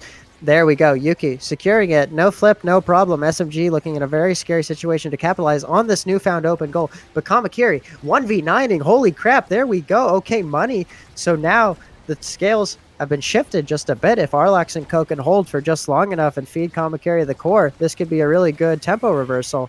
SMG being forced to blow the flip, and now we have definitely an advantage in favor of Don't Ask. Yeah, good pressure builds by Don't Ask to force out the flips they wanted to use to just close out this game. And Kamikiri gets a nice found primary and ties up the set, actually. Yeah, there we go. I mean, this is exactly what you need when your back's up against the wall in situations like this. I think Kamakiri waking up just a little bit, playing out of their mind, given the lack of scaling on their part. Arlax winning the defense quite well there. That said, this pressure off the ulti from Miami, so scary, forcing Arlax to expend this burst. Now, this is definitely not the situation you want to be in defensively. I don't think Arlax has much to his name. Yeah, Kamikiri definitely putting up a show right here on that Rasmus pick. Although there's a kill found by, I don't actually know from who. I think it was Arlax primary, if I'm not mistaken. That thing is definitely a killer off ledge. It'll get you if you're not careful, especially with these aerials. And power play, maybe not the most value extracted from it, but Kamakiri making things happen. That said, SMG is back just in the nick of time to lay down that ult, meaning that no barrier is taken. Ata winning the interaction, getting so much energy off of that pillar. I swear the ball must have hit the pillar like 10 times within the span of 5 seconds. So now has a flip to their name, which could prove to be so much value playing into this commentary. Now, very scary situation. What an unfortunate way to concede. Atlas will be Atlas. And that caps off a really decisive, almost 9-0 victory from Vibe Check. Yeah, almost 9-0. Don't Ask actually put up good pressure there in the last set. Probably didn't have the favor in the drafts, and I'm happy to see, or interested to see, what the next game brings. Yeah, I mean, certainly Don't Ask will have to ask some questions of themselves and how that game managed to get away from them so quickly. I think it was definitely a macro thing. I think that the rotations coming out from SMG and Yuki were just extremely decisive, shifting this core around this Atlas and creating these opportunities and pockets of open space. And also the forcing the corner interactions, they were on point. SMG being so disciplined with his ability usage to just always seemingly have a cyber sniper, a glitch pop on deck when he needed it to box in poor Arlax, who was getting his abilities absolutely robbed from him in many cases. So yeah, very decisive play coming out from Vibe Check in this first game. Yes, as you said, SMG really holding that midfield down and enabling Yuki to just push it in as much as he can. That's what Asher really likes to do, right?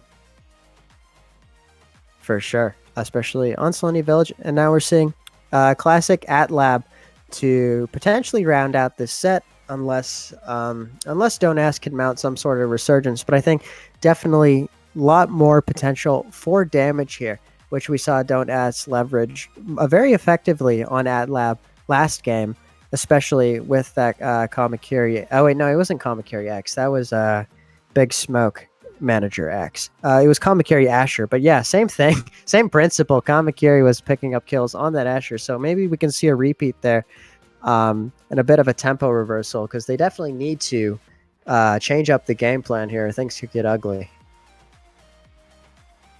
Yeah, we have now seen Asher being very valuable in the picks.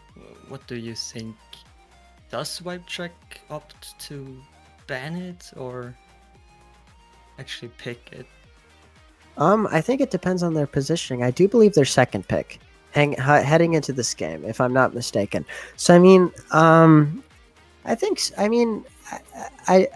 don't know, because I feel like I think it once again as much of a non-answer as this is. I think it comes down to Awakes, because I mean, is there anyone on the other side who's particularly known for their Asher who can pilot this Asher? I'm not entirely sure. So I think I don't know if the Asher's that potent of a threat. I think if anything, I'd be looking to ban the SMG IME after that insane performance. It was just everywhere, exactly where you needed him. So who knows? I mean, everyone on Wipecheck played good on their picks, so banning is kind of hard. Yeah.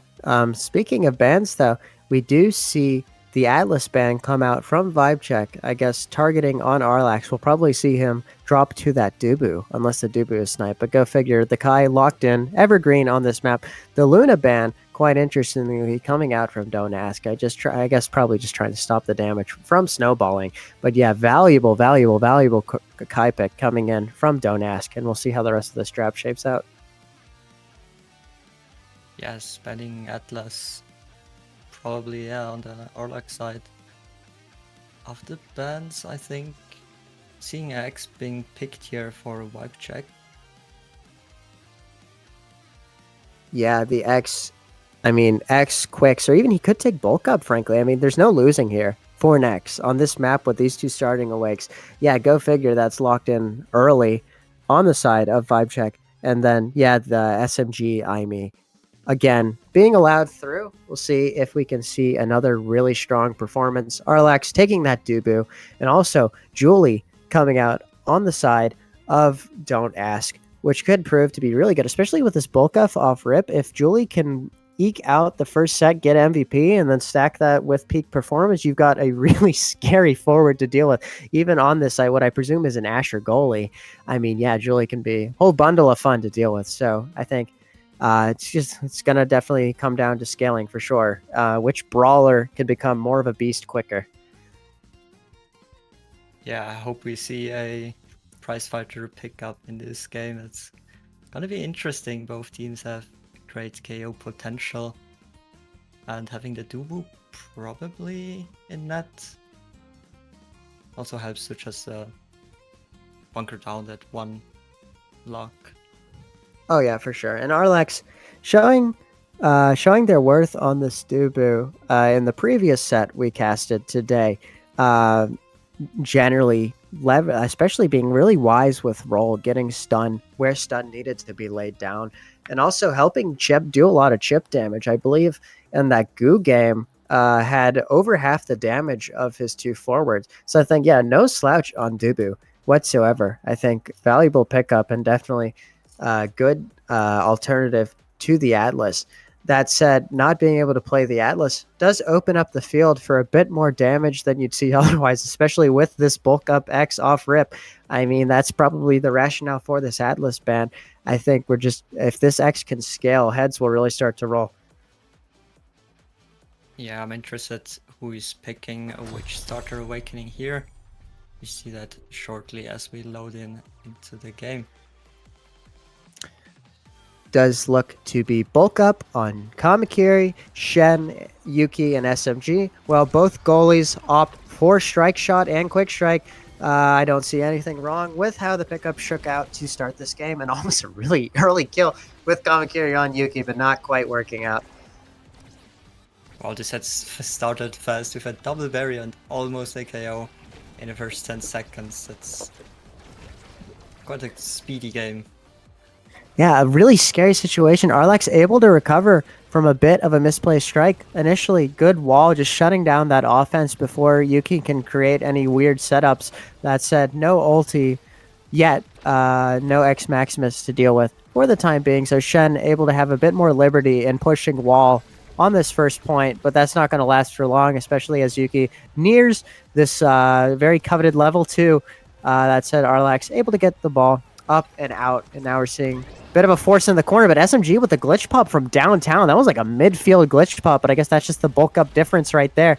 And very scary situation forming in the spot plane, especially Arlax blowing the flip and not getting any value from it. Yuki able to just tap that in top corner and also getting a full heal heading into this next game. Point. Yeah, SMG definitely putting up a masterclass of Aimi right there. Keeping the flip for this next point. Let's see when he decides to use it. Yeah, Shen, once again, being very adventurous, pushing that wall aggressively, even though Yuki has everything in their kit. Arlax, unfortunate misplaced strike, resulting in the own barrier, but the idea was correct.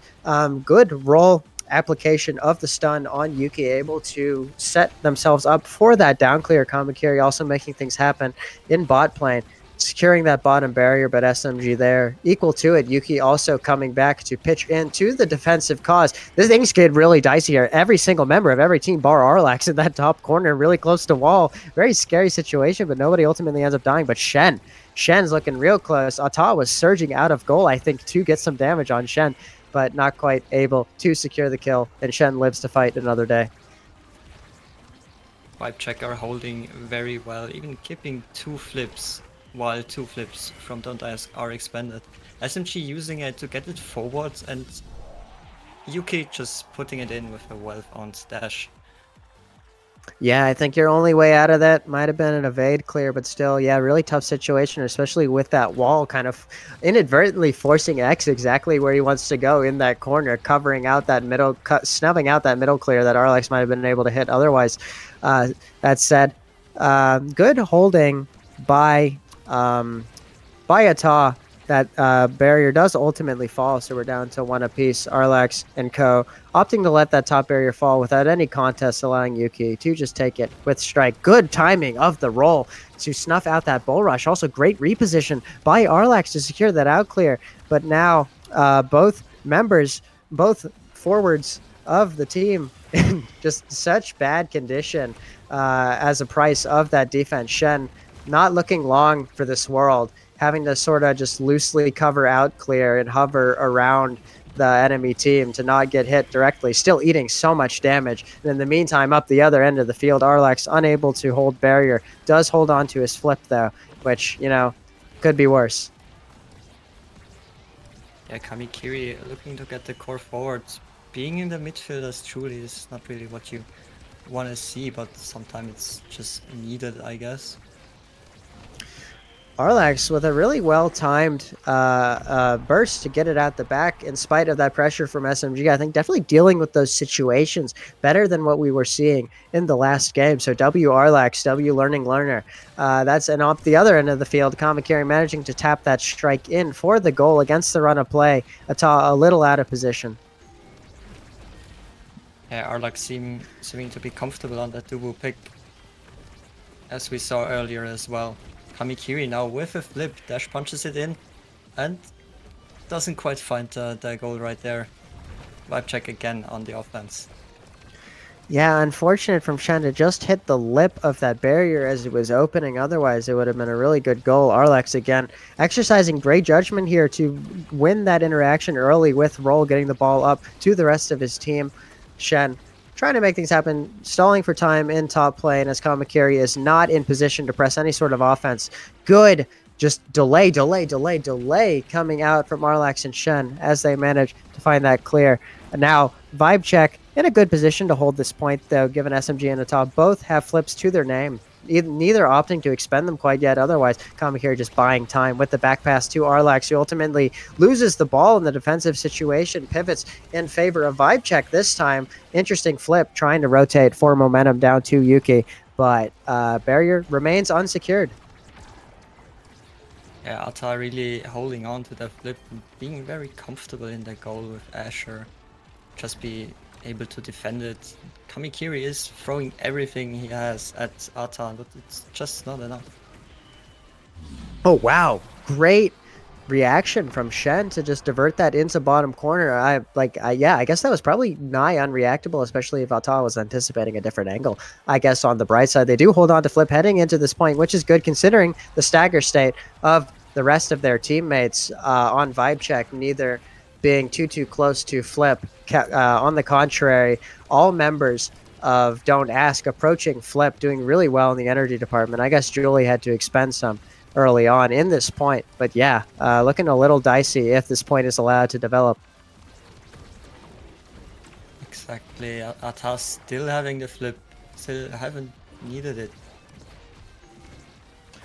Unfortunate roll from Arlax, not quite connecting with the ball, meaning the barrier does fall and a 20-second cooldown goes by the wayside for absolutely no gain. Unfortunate situation. That said, Shen well positioned to receive the up clear from Arlax. Again, just opting to blow the flip early, not give Yuki any time to set up any funny business to secure this barrier, just means that Arlax in a bit of a precarious situation should another 1v1 be forced in the immediate future, given that they have no dodge.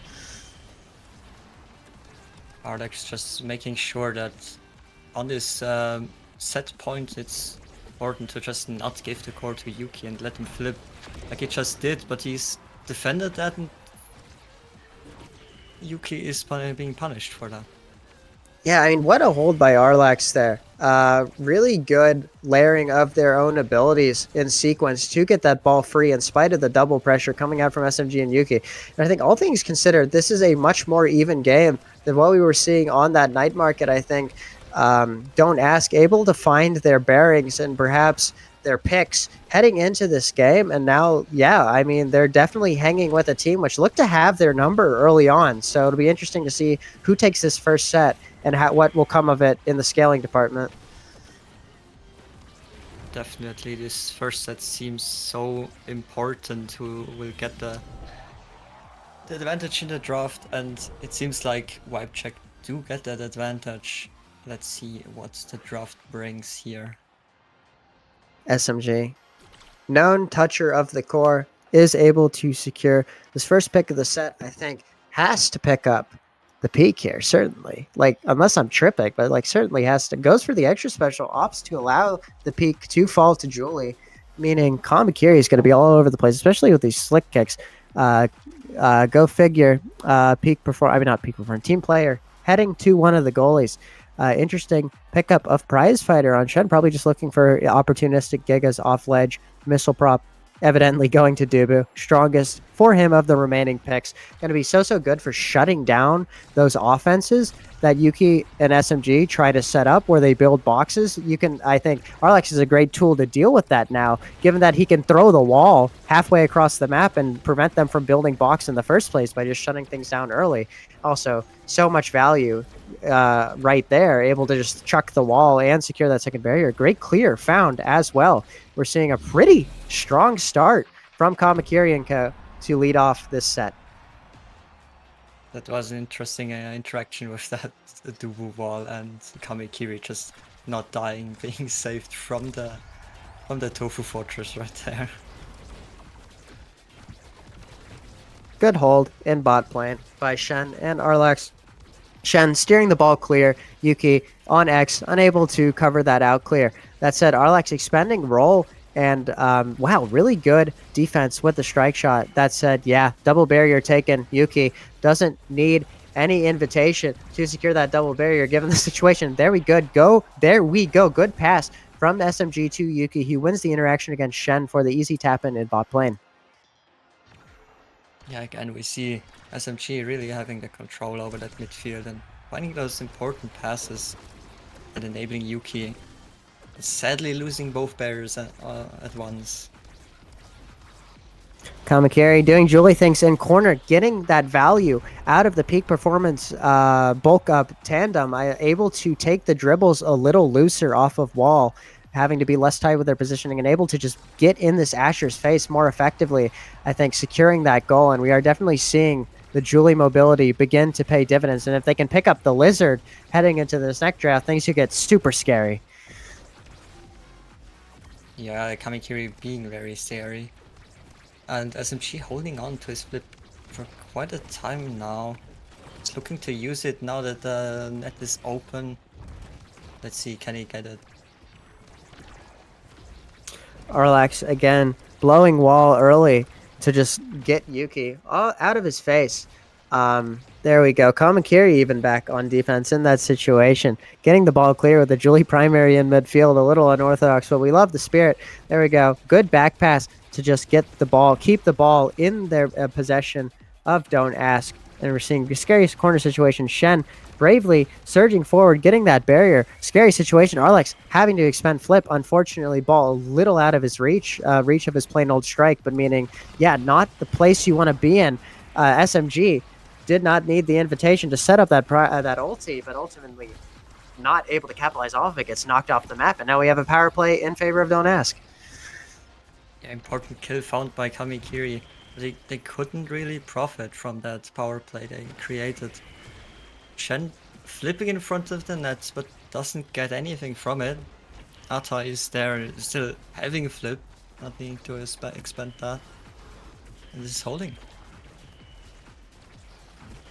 Oh, unlucky. Arlax just eating the edge of that Bellringer's hitbox, being put into stun and unable to strike that ball clear. Might have been at a vague clear angle, but it really was a matter of pixels. And now we're at 2 apiece heading into this final point. Still anyone's game. Definitely. That's a very important point right now. If Wipecheck gets it, they get ahead so much. If Don't Ask get them, they just tie up the game, which they desperately need. Kamakiri caught over committing. Yuki does not need does not need more of an invitation to expend that flip. Absolutely decks Kamakiri off the map. Shen also not looking too good themselves. Probably next to die here. SMG shadowing him, looking for an opportunity to blow flip right in his face and get him off the map. But does seem to be surviving for the time being. The flip does come out a little prematurely from SMG. Nothing coming of it. Arlax and co. ready to deal with whatever might come. Great primary layering by Ata. Unfortunate from Arlax. Yeah, the flip just about missing. And then, well, the strike missing, the flip missing. Everything just about missing. Unfortunate way for a really tight set to cap off. Yeah, unfortunate hold right there. X being rewarded with the drafts. Probably looking at that 1-2 punch. I would assume, yeah, he gets that. Yeah, we'll see what Arlex and co pick up. Julie Super Surge, interesting. I guess, yeah, trying to match SMG for mobility and really just get around this Asher with all this movement and options. Also, Super Surge, great for setting up into those dash punch kills off ledge. So don't mind the pickup. Some Julies swear by it, some hate it. But we'll see how Kamakiri makes it work. In other news, SMG, even more midfield maxing, even more with that siege machine, able to just get these projectiles even further all over the place. Yeah, interesting pickups from Shen as well. Going for damage, but not quite finding those KOs. Let's see if he can manage that a bit better here. Quick fall of both barriers for both goalies, but each one, or I guess only Arlax will win a piece at this point. Good decision to roll there, just not leaving any strike war up to chance against Yuki, getting the ball out of dodge quickly. Arlax again with the twin drive roll, giving him so much value in that defensive situation. Now transition for offense. That ultimately falls apart. Vibe check, not able to secure the core though. Kamakiri could be dead. Great evade. And it actually turns out SMG is the one that's dead. Incredible passing play, absolutely breaking ETOS ankles, back forth, ultimately ending up in the bottom of the goal, and great capitalization on that power play to secure the first goal. Yeah, frame perfect evade from Kamikiri. Arlax having a flip, indeed both goalies having a flip, so I assume this lock's going to hold for quite some time. For sure. Akami and Shen trying to make something happen, but no barrier falling quite yet. Kamakiri can't really clutch the 1v9 there, especially again into this Asher with a big scary flip, almost getting the barrier though, getting it in the end. Ata deciding not to blow flip in that situation, might have been stunned. In any case, SMG Yuki being forced on the defensive here, but they do get the ball out eventually. Wow, really scary situation. If this is misplayed, they're both dead. Okay, good. Arlax surviving. Yuki not able to get any kill value. Shen and Arlax recuperating now, just trying to get the ball up to Kami, who is very fast, able to get into more passing lanes than before. Just trying to make things happen in this corner, but Asher also not a hater of corner, meaning that they're able to deal with that defense quite well. We're back to a bit of a stalemate for sure. Both nets are open now. Arlax defending with the strike, found flip in the dash, finds the right angle to get past SMG and Ata. Well found strike from Kamikiri. I can't tell if Kamakiri was trying to go for the insta flip or if it was the dash into flip into top corner. And either way, great awareness to ultimately find the net, whether the first move was intentional or not. And yeah, we see a really good performance, really good comeback response from the side of Don't Ask. Heading into this third set where it really is do or die at this point. They've been giving a really good account of themselves, much better than that Sloaney game.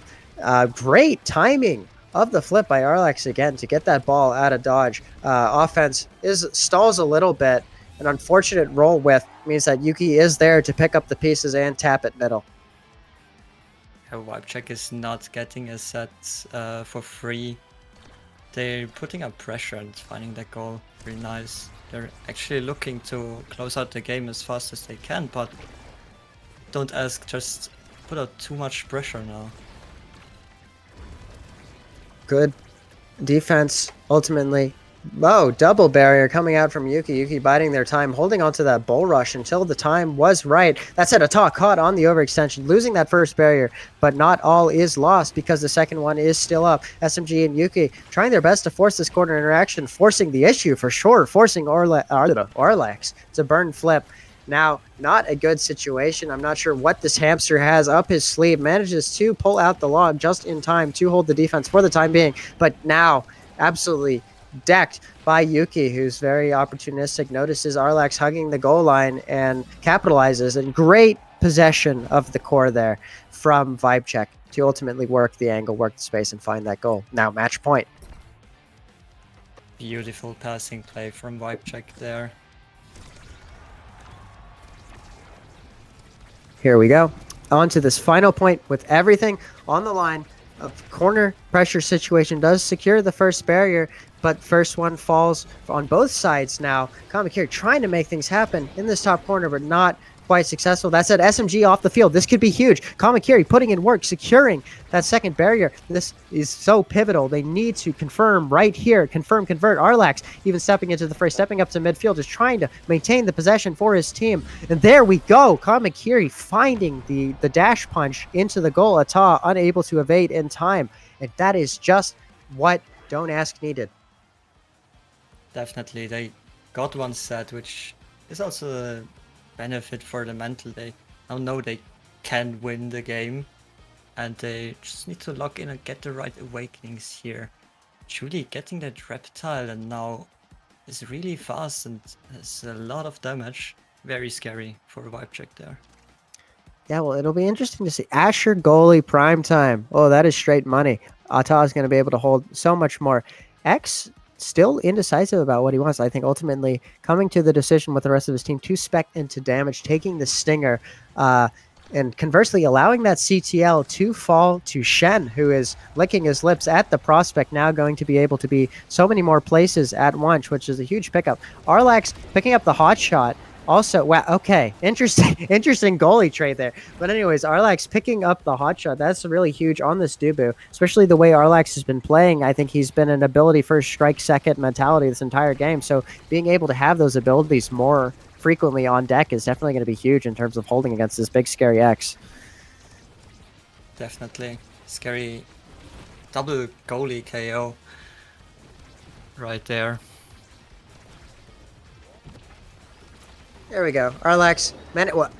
No way that kills Arlax full health from where he was standing. That's nuts, bro. I got that. What is this X build? Oh, whatever. I guess it doesn't matter because Ata unfortunately called out there. Shen being a tribute to the goal, but I think it was just an unfortunate portal explosion. And against the run of play, I guess that's yeah. Don't ask. Definitely is not complaining. Yeah, what a crazy point with crazy KOs, but they still managed to get the point, which is what's important at the end. Ooh, Yuki able to make things happen. Whoa, insane back pass to set up that offense, which doesn't quite come to fruition. Arlax equal to it with that strike. Oh, not quite getting there though. Yuki is really on point with these strikes, finding these tight angles. That's got to be like the third or fourth instance of just managing to strike it around Arlax's strike box with these really good pickouts. Finding the right angle is also important. Even if you have nothing up, you can score a bit. It's beautiful to see Yuki doing that very well. Arlax overcommitting with the roll means that both barriers do end up falling. Vibe check, able to capitalize. Really good. Another good roll, though, coming out from Arlax to secure. Shen in a position to cut past. Portal explodes. This could be a dicey situation. A lot of people on little health. There we go. First victim of the massive portal explosion being Shen. Arlax managing to get the stun onto Yuki. That said, the ball almost wiggles in. Nonetheless, this is scary. Good flip by Arlax, not taking any chances with that. But still, very precarious situation. That said, Yuki could be in line for being killed, given the stagger situation of both teams at the moment. Yeah, Shen being so fast and just keeping the core forward keeps this point alive. And they're desperately looking for that last lock to open. But they're under defense. They need to defend right now. It's core going through the duo ults right there. Kamakiri not able to make things happen. Shen, right place, right time to bail out Arlax, whose log loses the interaction a little strangely. Yuki, great decision to stall there, almost getting a sick combo into Bellringer, but Arlax equal to it, leveraging. Well, I guess he doesn't even have any speed. That's just stock Dubu speed. In any case, Shen trying to make things happen, throwing every single button in his arsenal at Ata and securing the goal, or the barrier. Great strike timing by Arlax to get that ball out of dodge. Now, not taking any chances, throwing out the wall, also leveraging that core speed to try to get the ball into Kamakiri, trying to make some miracle happen 1v1 against this Asher, but nothing coming of it. Great find by Arlax to keep the offense going through Kamakiri, splitting the difference between those two midfielders. And yeah, neither team able to score quite yet. A lot of good defense coming out from both goalies at present. Yeah, Shen having the flip and using it to get it forward right there. Interesting back pass attempt by Yuki. Could have flipped there.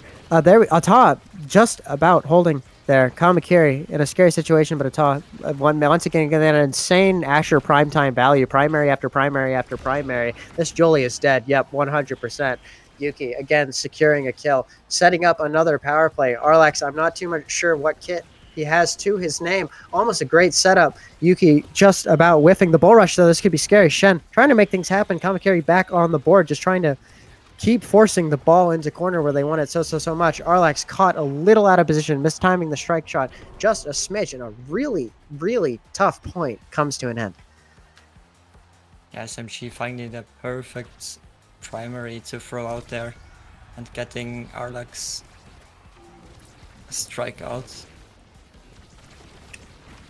Not too much Kamakiri can do into that Asher ulti. Arlax losing that first barrier. Not exactly what you want given what's on the line, fighting for their lives in this match point. Arlax not taking any chances, throwing out the wall, also allowing Shen a little time to run away. Shen hugging Wall and saying, "Get me the hell away from this person," just running away from the play entirely. Great save by Arlax to keep them in it for the time being. That's saying the roll does go a little awry. This is a very scary situation. 2 flips on the board for Vibe Check too. This is not what you want as a member of Don't Ask. Shen trying everything he can to just get it past that Asher, but it's just not possible. Kamikiri having a flip though, they need to use it wisely to not lose the game right there.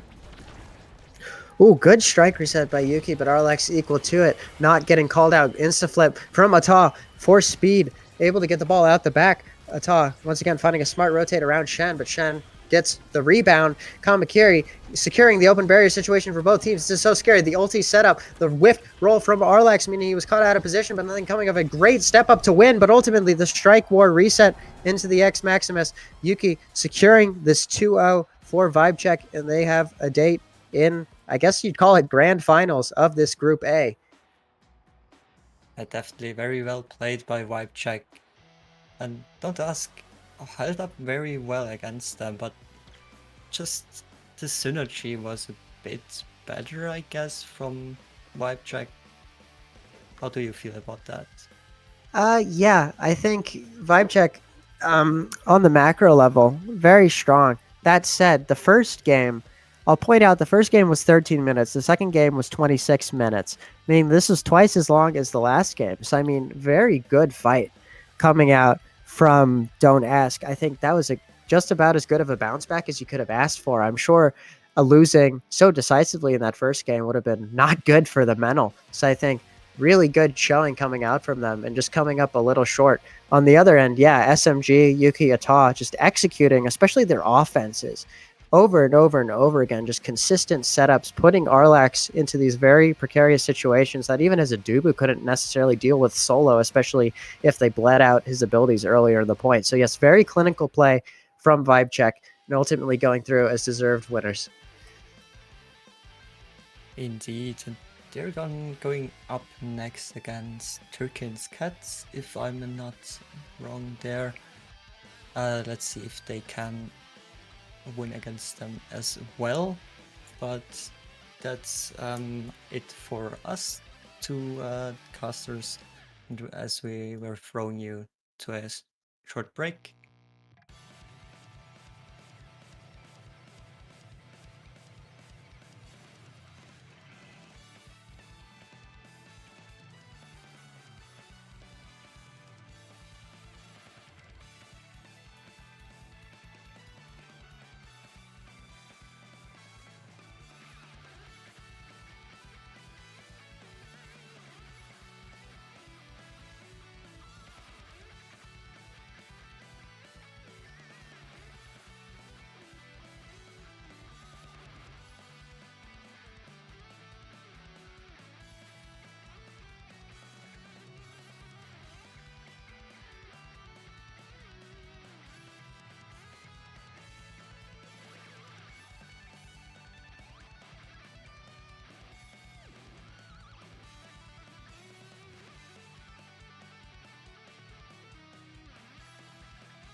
Guess who? Hello, everyone. Welcome back to EUSL, back to the season 4, back to the promotion group. I am P Flair, along with Celsi.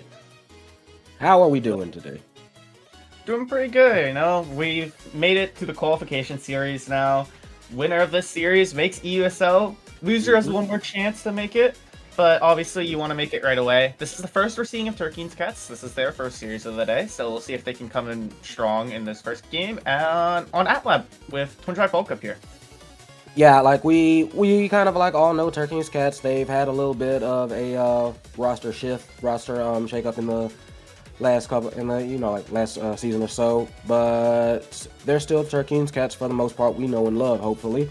Meanwhile, I think we've seen plenty of vibe check as of late, looking nice for the most part. They made it here. It's winning in, so just gotta keep up the momentum. Yeah, and these are both teams we saw last season with just like minor roster shifts. Both of these were EUSL teams last season. Obviously, like one of every brand, and then both having one roster shift. And obviously, both these teams have proven that they've been in EUSL before, and obviously that they want to get it back, right? And both these teams have a chance to do it, but obviously, yeah, you want to be the first one to do it. You want your day to be over, that you just don't have to worry about it anymore. And we'll see who ends up getting this first spot here. Yeah, just they've been to the mountain before, and so they want to try and climb it again. EUSA certainly I wouldn't personally call it like a demotion per se. I wouldn't call it like so much the lesser, but you want to you want to prove that you're starting things off, like proper. So starting things off as well as possible. I am always, interested in seeing what they call him, Turking on the screen as Y owner. I don't know what this Y is for, to be perfectly honest, but we all know they can bring the heat if necessary. And like I said, we've seen SMG, we've seen Ata. They can, play. They can just play like out their minds if they get into that flow. So I do feel it's definitely going to be on Turkey's Cats as we get through this draft here. You can see we have like a grand total of, on one side, the Estelle, the Asher, and the Atlas. On the other side, we have a now Kazan Juliet. Yeah, so there's this Asher Estelle Atlas comp is pretty defensive based, especially with Twin Drive start. Twin Drive Atlas is going to be very strong here. Estelle can use Twin Drive bulk up extremely well, probably the best midfielder right now. And meanwhile, Turkey's Cats, I think going with a Kazan goalie here, most likely, which is very interesting. I don't like Kazan goalie into Estelle, but you can make it work. So it'll be interesting to kind of see if that is the case and how well they do it. Yeah, that's going to have to be an issue that they try and find, and that they try and have to deal with. I am not entirely certain how it's going to shake out either. It is going to be very interesting. I am personally interested in the Juliet. We've seen that you can cause some, shall we say, explosive plays with the Juliet, especially on AtLab, but it's going to require a lot of good positioning and a lot of good timing. Yeah, as we do load in here, it is Twin Drive for Atlas, Kazan, and now, and obviously the Juliet. Both brawlers taking bulk up, and SMG also taking bulk up here, wanting the stagger, the survivability, kind of trading off the extra cooldowns for it. Yeah. We'll see if something that pays off. So as we get started, you can see SMG nearly got pinned against the wall almost immediately as the core heads up straight to the top, and a lot of quick firing around the midfield. Early days, still quick. I was about to say filling out, but no, they got those two barriers real fast, and all of a sudden, Turkey's Cats have an opportunity to make a move on it. Beautiful flame flurry, but it doesn't quite get around Ata's defenses, and this has been a very quick start for this first match, as that one barely gets saved. Yeah, as Ata now trying to find a clear here, does have the flip online, trying to push it towards Yuki and SMG here, who have had pretty successful offense so far. The passing down to SMG, using the Crystal Thorns up to Yuki, and an incredible conversion here by the forwards of Vibe check. Yeah, that was a very nice first goal. Just very like 1-2. Not to lie, wasn't quite. I feel like that was just, didn't quite guess right. So we're gonna have to see if VibeCheck can keep that rhythm going. Like we said, they kind of had they're kind of already heated up. They're kind of in a flow already. They need to make sure they can keep it up against Turkeen's Cats. Turkeen's Cats still having to like warm up. You can see that Turkeen themselves already like trying to hunt for a lot of those KOs, trying to catch someone out of position, and that's not going to be easy. Yeah, no, the forwards of VibeCheck have done an excellent job at staying alive so far, as the Julie doesn't have any major KO pressure, right? All you have is bulk up so far, and you want a little bit more power to kind of get these confirms.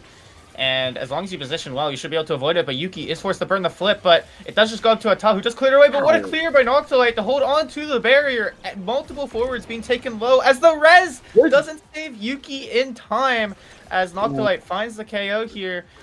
Turkey with flip, potentially trying to get the ball forward, and takes the barrier past the expanse. Not quite the goal here, as Atal holds on for now, but both a flip on the brawler and goalie here for a really dangerous setup here if Turkey's Cats can get the ball forward, but SMG doing a good job of holding it for now. Now has flip, does take the barrier. Yuki holds on to the ball, continuing to dribble it, pushing towards the top side. SMG Beautiful missing shot, takes it.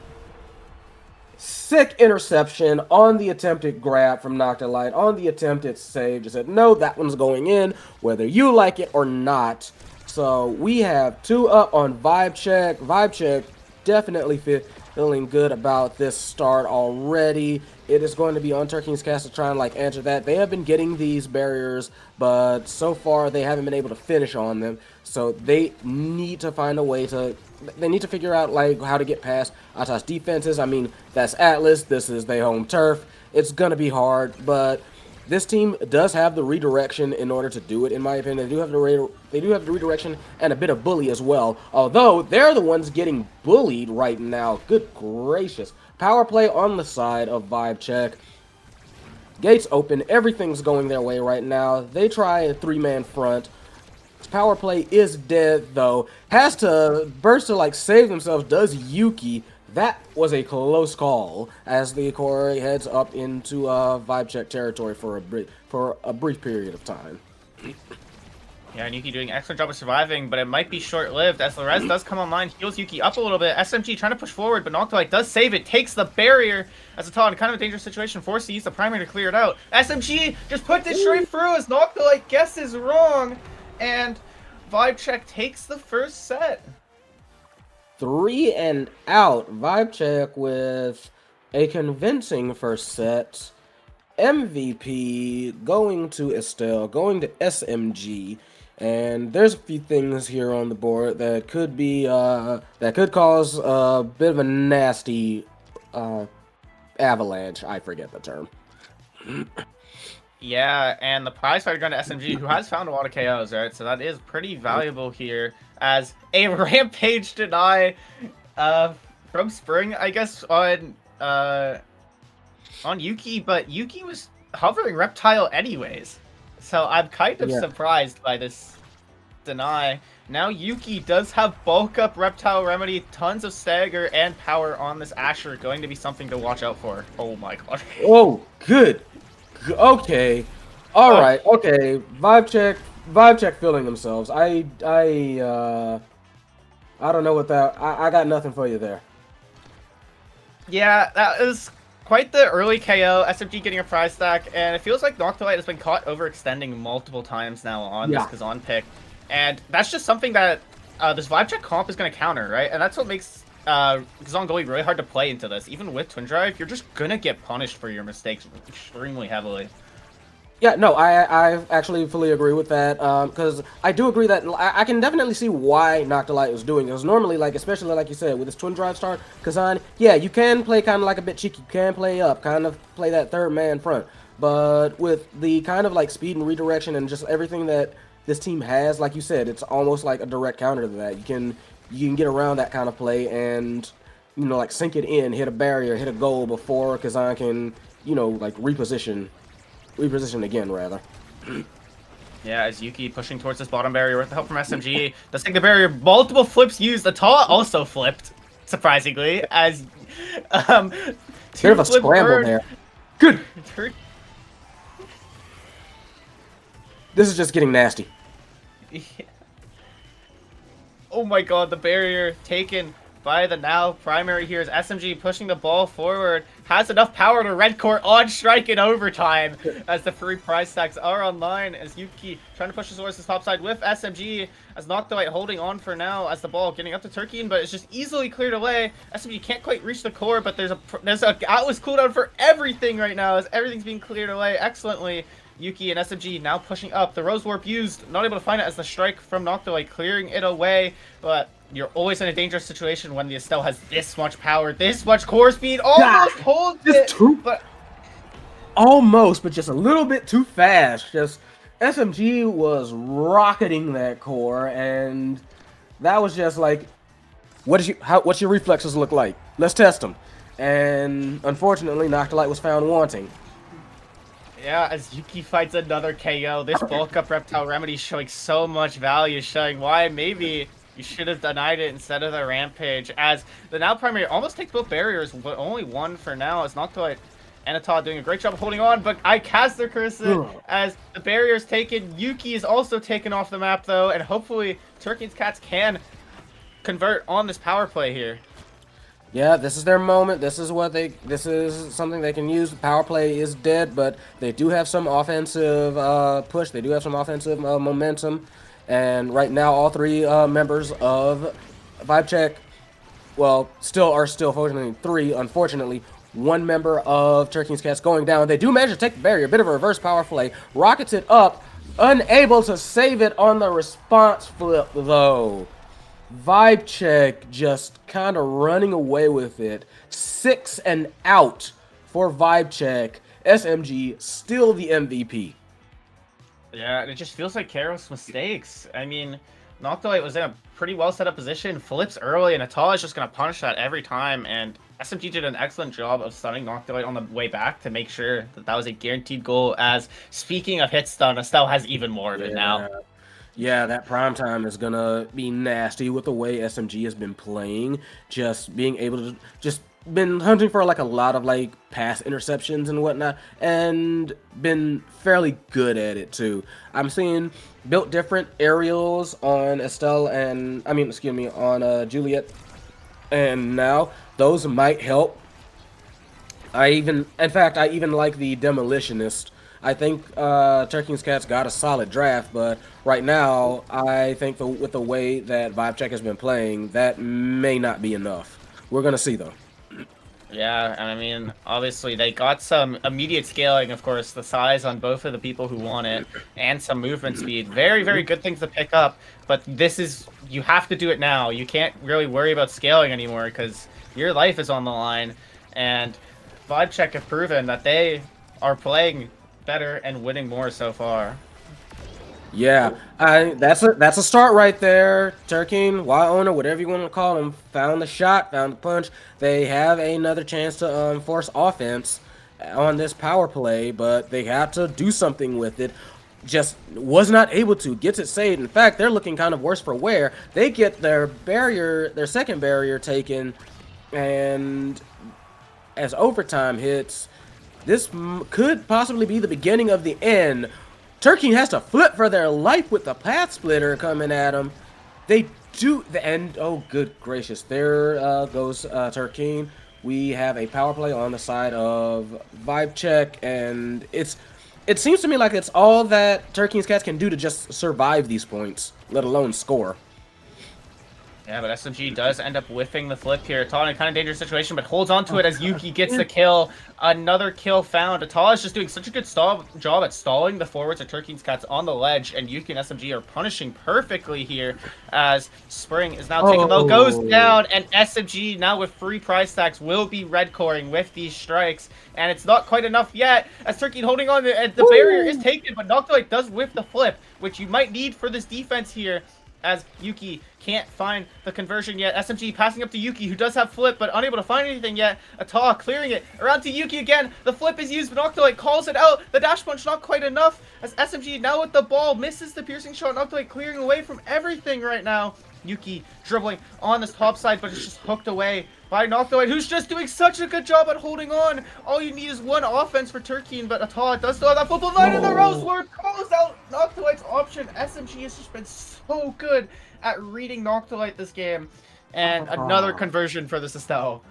Yeah, SMG has been playing lights out. Noctilite's out, really. And Noctilite absolutely tried their absolute best to hold on for that point, but just wasn't able to get any sort of sustained offense. Turkey's Cats just wasn't able to try and finish anything. These barriers are already down. Vibe Check playing insane right now, but Turkey trying not to go down without a fight gets a KO, but KOs don't get you points, as we are one away from this match being done and over with.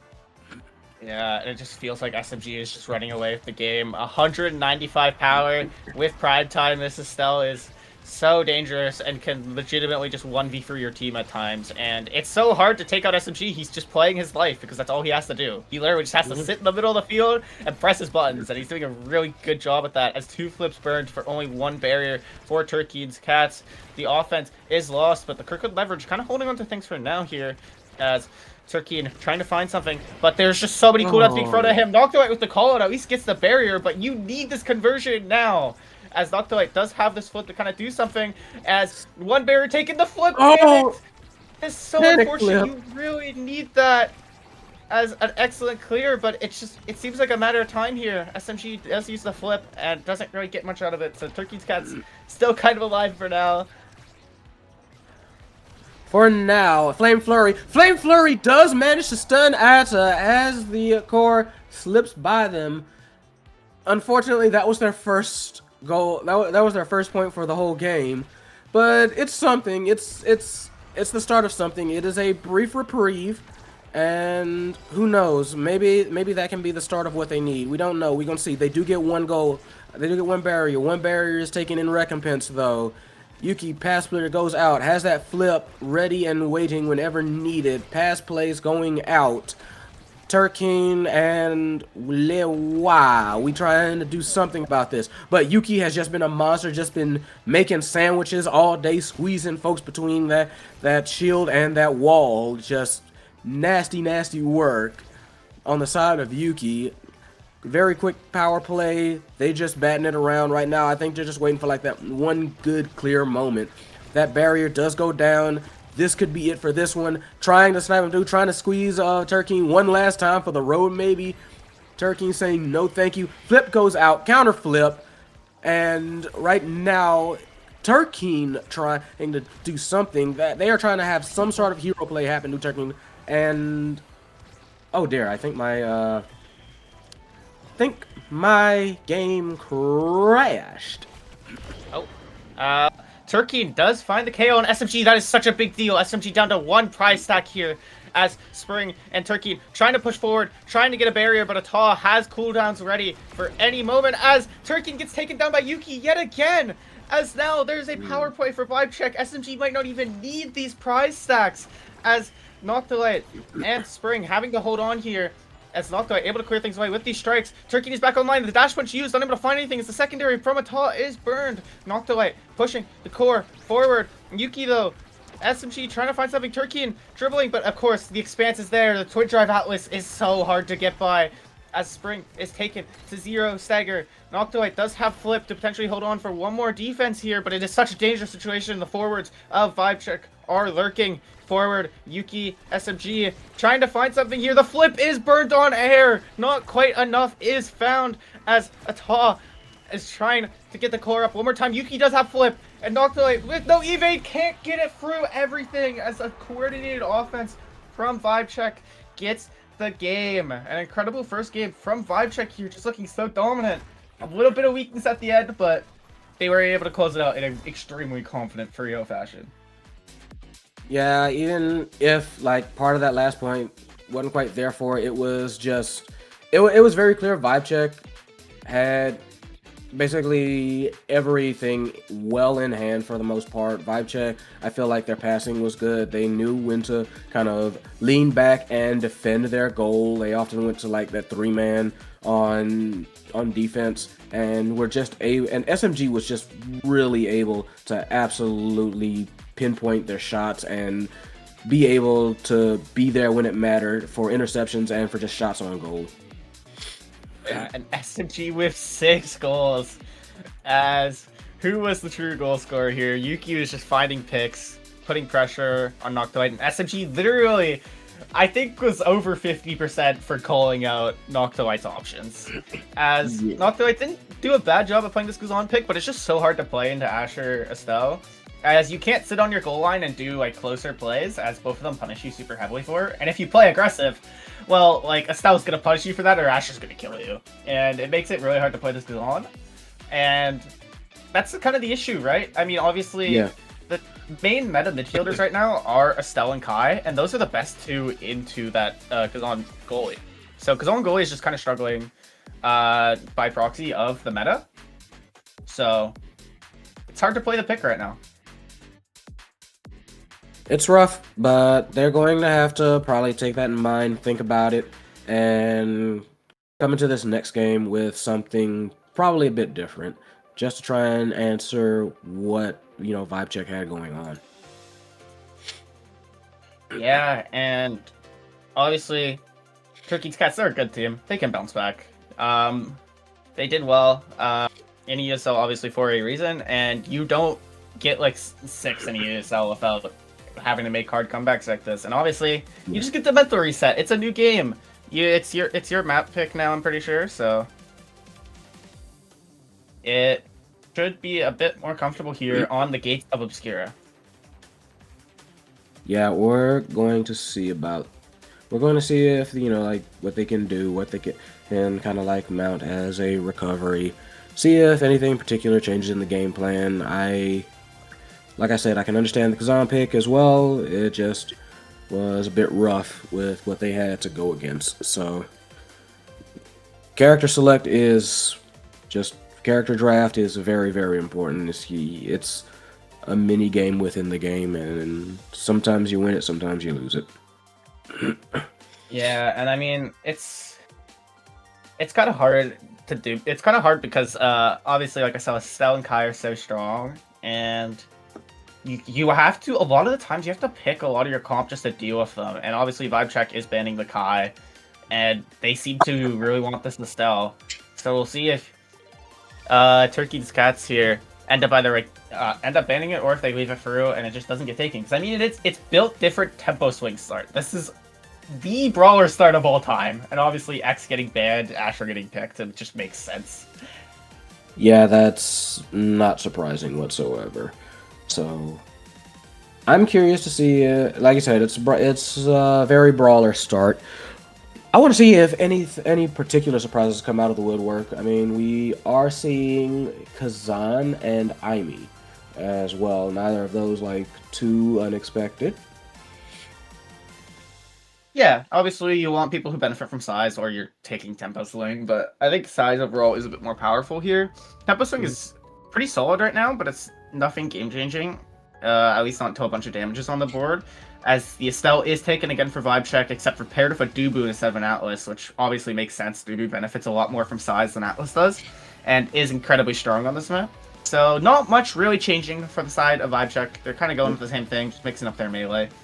And obviously if it works, then you might as well do it again. As I am a bit concerned that this is Kazan goalie again into the exact same comp that kind of just ran it over. Same. But we'll see if Noctoite can make it work. We're going to see as the last pick comes out being a Zentaro. So, I mean, I agree with you. This seems like, in the worst case scenario, this could just be a bit of a replay. I don't think it will. I hope it won't be. I mean, Gates of Obscura necessitates a different sort of plan of attack than at Lab, but might not be enough to overcome that kind of difference. Yeah, and obviously, this is Cat's map pick, and Atlab is a map that anyone can be comfortable on, but Gates takes a very specific skill set. It can be a bit more polarizing, especially teams that don't practice it a ton. And that could be a difference maker, right? Obviously, your comfort on a map is a big deal and how you play a map. And a lot of teams play Gates kind of differently. You have a pretty standard style, just like pushing non-portal side, but some teams kind of like to play the map a bit differently. So kind of see how teams attack this. Obviously, Vibe Check just have the goal of, hey, what if we just get the core to Asher the quarter? And it's pretty powerful, especially against Gazan, who can't really deal with it very well.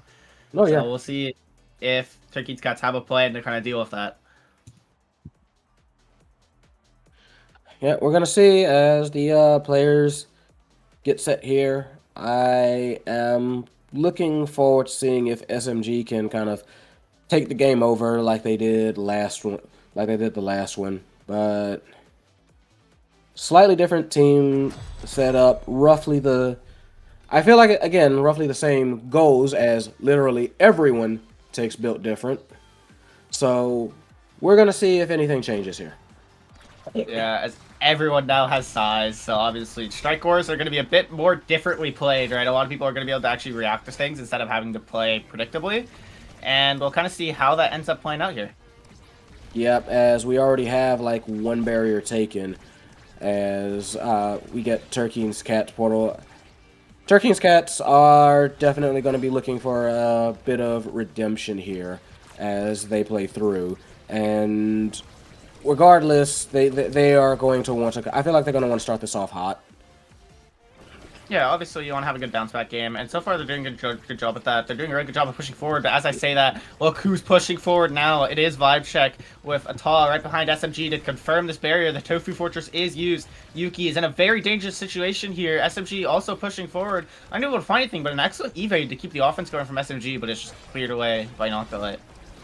Yep, and the turret goes out, tries to get something done with for it, and suddenly, very familiar situation. Turkeen nearly dead. The wad not looking exactly hot either. Barrier gets taken. Both sides with open goals now, however. So this one is still definitely plausible. For Turkeen's Cats. Flip goes out. Slightly wasted, though. Just a little bit off time. Glitch Pop coming out. Responded with a flip. Both teams are doing, I feel like, a lot better. Just kind of like keeping pace and trying to keep offense going. This is a solidly little sustained offense that Turkey has. Very nice juggle to avoid the Crystal Thorns. Ata is doing such a good job at clearing away from Turkey, and has been excellently well played so far. As SMG just waits, burns out so many cooldowns from Turkey's Cats. They may have held, but they lost a lot doing so, as Yuki does have Flip kind of playing in the midfield role for SMG, who has just been pushing forward and doing such an excellent job at it. But Yuki now with Flip might want to eventually push forward here. SMG is staggered, able to kind of keep the core moving forward for now. As the Crystal Thorns not quite enough, the Rose Warp not quite enough. Noctilite doing a really good job clearing away, and an unfortunate bounce here. Ata not quite ready for it, as a goal taken here for the side of Turkey's Cats. They've already done a lot better than they did last game. Oh yeah, absolutely. Outside just out of range for that save, but yeah, Turkey's Cats just a lot better on the offense and just a lot better, honestly, a lot better on all fronts. They already getting a barrier, however. This game, I think I'm confident in saying should be a whole lot different from the last one, as a nice Glitch Pop does get the second barrier, and it is Turkey's Cats that, you know, have the momentum, have the opportunity here as they flip, waits out the log. Very nice patience. Another flip goes out. Beautiful timing. Just wanted to sink that one in, get the second point. Said, nope, let's keep this momentum up. I'll burn that cash. I'll spend it. I'm not thrifty. Yeah, it's better to use flips and hold them, as a good conversion here from Turkey's Cats to take the second point. They've looked really good so far, as it feels like Vibe Check just can't get the KO pressure they've had last game. And we'll kind of see if that keeps up, if they do a really good job of winning. As I say that, Turkey taking the low stagger without evade, kind of in a dangerous situation here. Yeah, a bit of a dangerous situation. They did manage to save themselves as that core goes out there. But it is them who ends up catching a body. Although, I was about to say for a moment, Turkey looked to be in danger themselves. Excuse me, but they do get that second barrier. They do get that second body. They do get that third score and that first set point. Turkey's Cats looking almost like a whole different team all of a sudden. Yeah, and a incredible prediction by Turkeen there, who ended up evading the flip of a Taw to make sure that there's no hit stun, no damage, and punish it immediately. As an incredibly well played offense there from the Cats, who have been finding good picks and have been punishing accordingly. As this Aimi already has size, so the Among Titans pick will not be too much of a concern, and that's more speed, more size for your teammates who obviously really want it. That's quite the big deal here. Yeah, for sure. Like, Aimee is going to probably be trying to, you know, like, launch those glip hops, launch those cyber swipes. Like, Aimee's got ways to move around, so they're not too worried about that size. Meanwhile, but giving more size to your teammates who really like size, yeah, take that just about any day. Although it is Vibe Check who does draw first blood, so to speak. They do get that first barrier, and as the corner pressure goes out, we see Liuki looking very low, not to like trying to hunt for him a little bit, but fortunately seems to be content to kind of do their duty. I say that as their second barrier gets taken. They do manage to catch a body for it though, and it is going to be Turkey's Cats on the hunt. They do get one barrier as recompense, possibly hunting for like this second one. Glitch Pop comes out. They are trying to push for that second barrier. No dice. Ata, very good on the defense. Has been so far for like the entire series, and not looking to make it that any different when it comes out.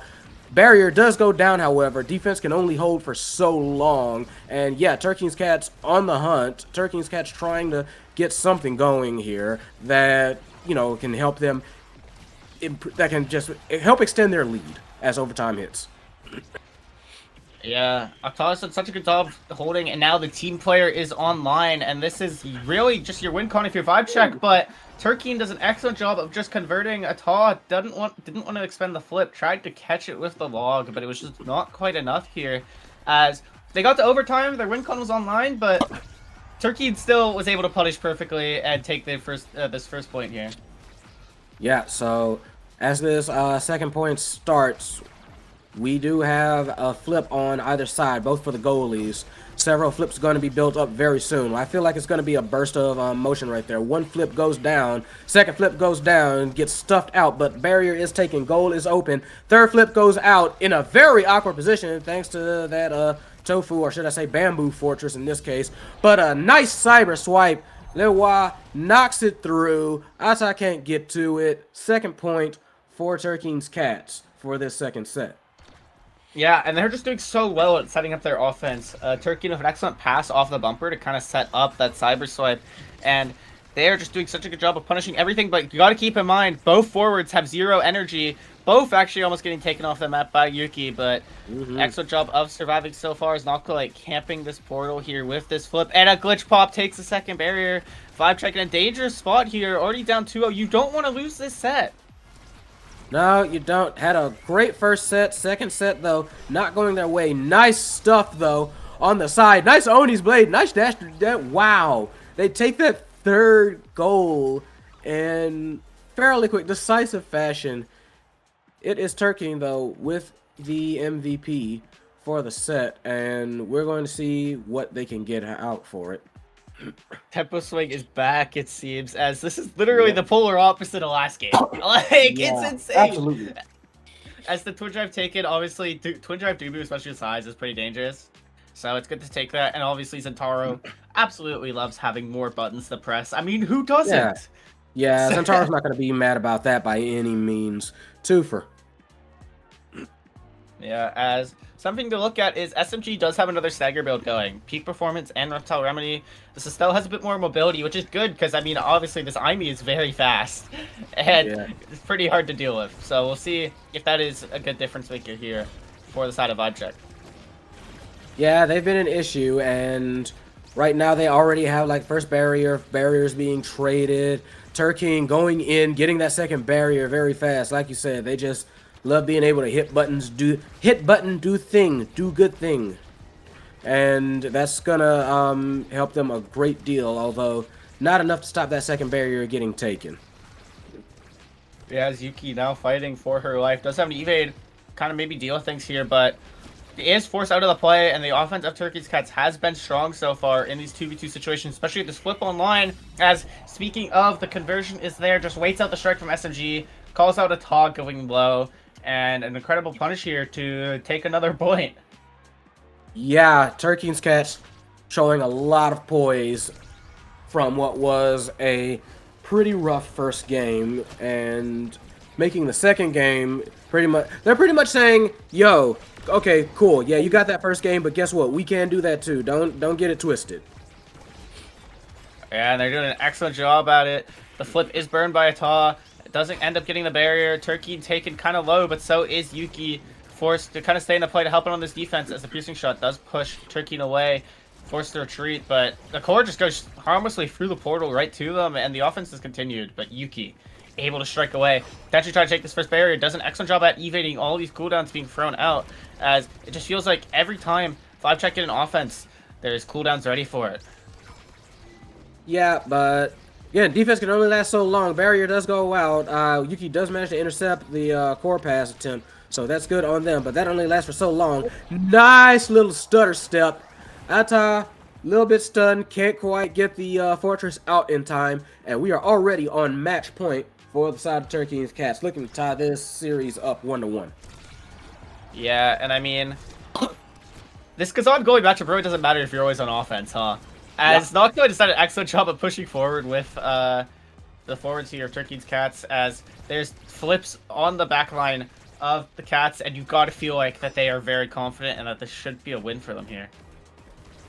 Yeah, no, I definitely agree. Trying to push through that core to get that second barrier, finish this one off, but Ata trying their absolute best to save it. Cannot, even with Yuki's help though. Flip goes out, and that's fast enough to get past him, get to the barrier, and it is game point for Turkey's Cats as one of their own barriers fall. Yeah, but obviously Noctua does have this flip and the free-person hold from the Cats to just make sure that they're not going to be losing this barrier anytime soon. The offense pushing forward, the glitch pop not quite enough. The Oni's blade very close here, as Turkey now has this flip. Ata might only be able to have one last attempt, as Turkey uses it, calls out Ata's roll, and takes the second game. A second absolute sweep, but from a different team this time. Yeah, they proved, they said, okay, so anything you can do, I can do better. I can do anything better than you. But now is the time where, I mean, rubber has been hitting the road, but now's the time where you've got to kind of lock in and finish the job. This is going to be tiebreaker match, and that is not going, most teams are going to definitely be playing as hard as possible for this one. Yeah, it's crazy to think the losing team has only scored 1 goal. This was a 9-0. So, in total, after 2 games, Turkey's Cats have scored 10 goals. 5-check have scored 9. This is still this is a strange series, as we're going to end it on Demon Dies, which obviously is a map that everyone is pretty comfortable with. Also just very fun. Yes. Or sorry, everyone's comfortable with. Jeez. Not a lot of people aren't comfortable with. It's a pretty polarizing map that you have to, but it is fun. You have to play extremely differently for. Yeah, but it is fun. So a lot of different curvature going around, like around Demon Dice. It's gonna be an interesting one to cap things off here. But anyways, so far between both teams, I think personally the standouts, I mean, SMG on one end has just been playing crazy with Estelle. Meanwhile, I think Turkey very much stepped up after they were, I'll be frank about it, after they were kind of getting bullied last game. Turkey just stepped it up and said, nope, this is not happening. We are going to take this right back. And they did. Yeah, I mean, in all fairness, Julie is a very bullyable brawler. As good as she is, you can bully Julie. It's a little bit harder to do that to Daro because he's so much mobility, especially with explosive entry twin drive. It made it very hard to just lock down Turkey. And obviously, the Cats, it was their map pick. It's a map they're more comfortable on. It's something that they're going to do better on. It seemed like Vibe Trek was a little bit more uncomfortable.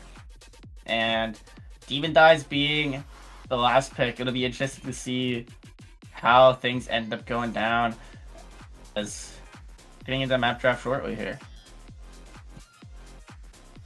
Yeah, we're gonna see in just a moment. I am really liking how both teams managed to just kind of shake things. Well, I mean, like one team or the other. I really like how Turkey and Cats, I should say, managed to just kind of like shake things off and just refocus and bounce back and said like okay, we can do you even better.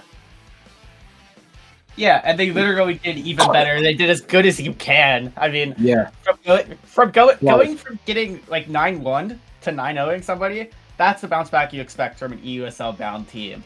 And they're proving why they deserve the spot that they're trying to fight for, you know? And obviously, even if you lose, you have one more chance. Both of these teams obviously have looked really good and will probably do an excellent job at making their EUSL push, whether they both make it or not. And they're just in each other's way for now, right? And both these teams are doing an excellent job of pushing their case for why they should make it. Yeah, for sure. So, what we have here, last of this series, Demon Dies, and we have Quick Strike and Stinger, I believe, Aminos as the first bands. That is quite the interesting start. Awakening that actively affects your survivability, and Quick Strike's giving you less energy, and Stinger actively making it so it's harder to live. So obviously, Quick Strikes is going to be that risk. I don't know if people are going to take that risk of picking it, as, yeah, obviously the X-Ban makes sense, and Vibecheck banning away the cat from Turkey's Cats. You don't want to see Ivy on a Stinger start. She has too many heavy hits, as the Vice is picked up instead. That is a dangerous first pick here from the Cats. Yeah. Also, yeah, just want to slight caster correction. It was a little bit bugged on our end. Turns out that that was Cat's pick. That was Gates of Obscura, I believe. Yes. Yeah, I mean, that's why they were so comfortable. Obviously, they picked the map because that's what they're good at. As interestingly enough, we have a Rune Atlas for Vibecheck. Oh, Barrier Brothers, so to speak. Yeah. And I think this is a not bad setup. I mean, obviously the Atlas is good against a start like this where there's like a lot of damage, and Rune is pretty strong on this map in my opinion. But I am kind of worried about the Estelle being left open, as the Estelle is taken here. Yeah, I mean, I've seen Atlas and Rune do some funny stuff, but as for I agree. The Estelle gets taken, Zentaro gets taken, and Asher also to round things out. So honestly, that's a lot of that's a lot of like protective capability. That's a lot of that's a lot of defense, I feel, on this side. Yeah, it's pretty defensive comp. My concern with Asher always on this map is I feel like Asher just blown up on this map sometimes, especially on Stinger start. But to be fair, against Vice, Estelle, Zentaro, I think pretty much everyone's being blown up. And yeah, you do have Atlas to help you at least. Yeah, no, I was about to say, like, don't get me wrong, I get you that, but like look at who you up against. I'm about to say, like, everybody's getting blown up. That's not gonna that zeroes out in this case. So yeah, I'm not even gonna question it. I'm not even gonna knock it. Yeah, it's a dangerous game to be playing no matter what. And the worst part about this is your main survivability is Stagger, and Stinger does percentage damage. So isn't this Awakening awesome? As thankfully though, at least like your backline has a lot of survivability and mobility. Obviously, Rune is one of the most annoying characters in the game to KO. He can peel off you quick with secondary. He has Banish if you're sitting on top of him.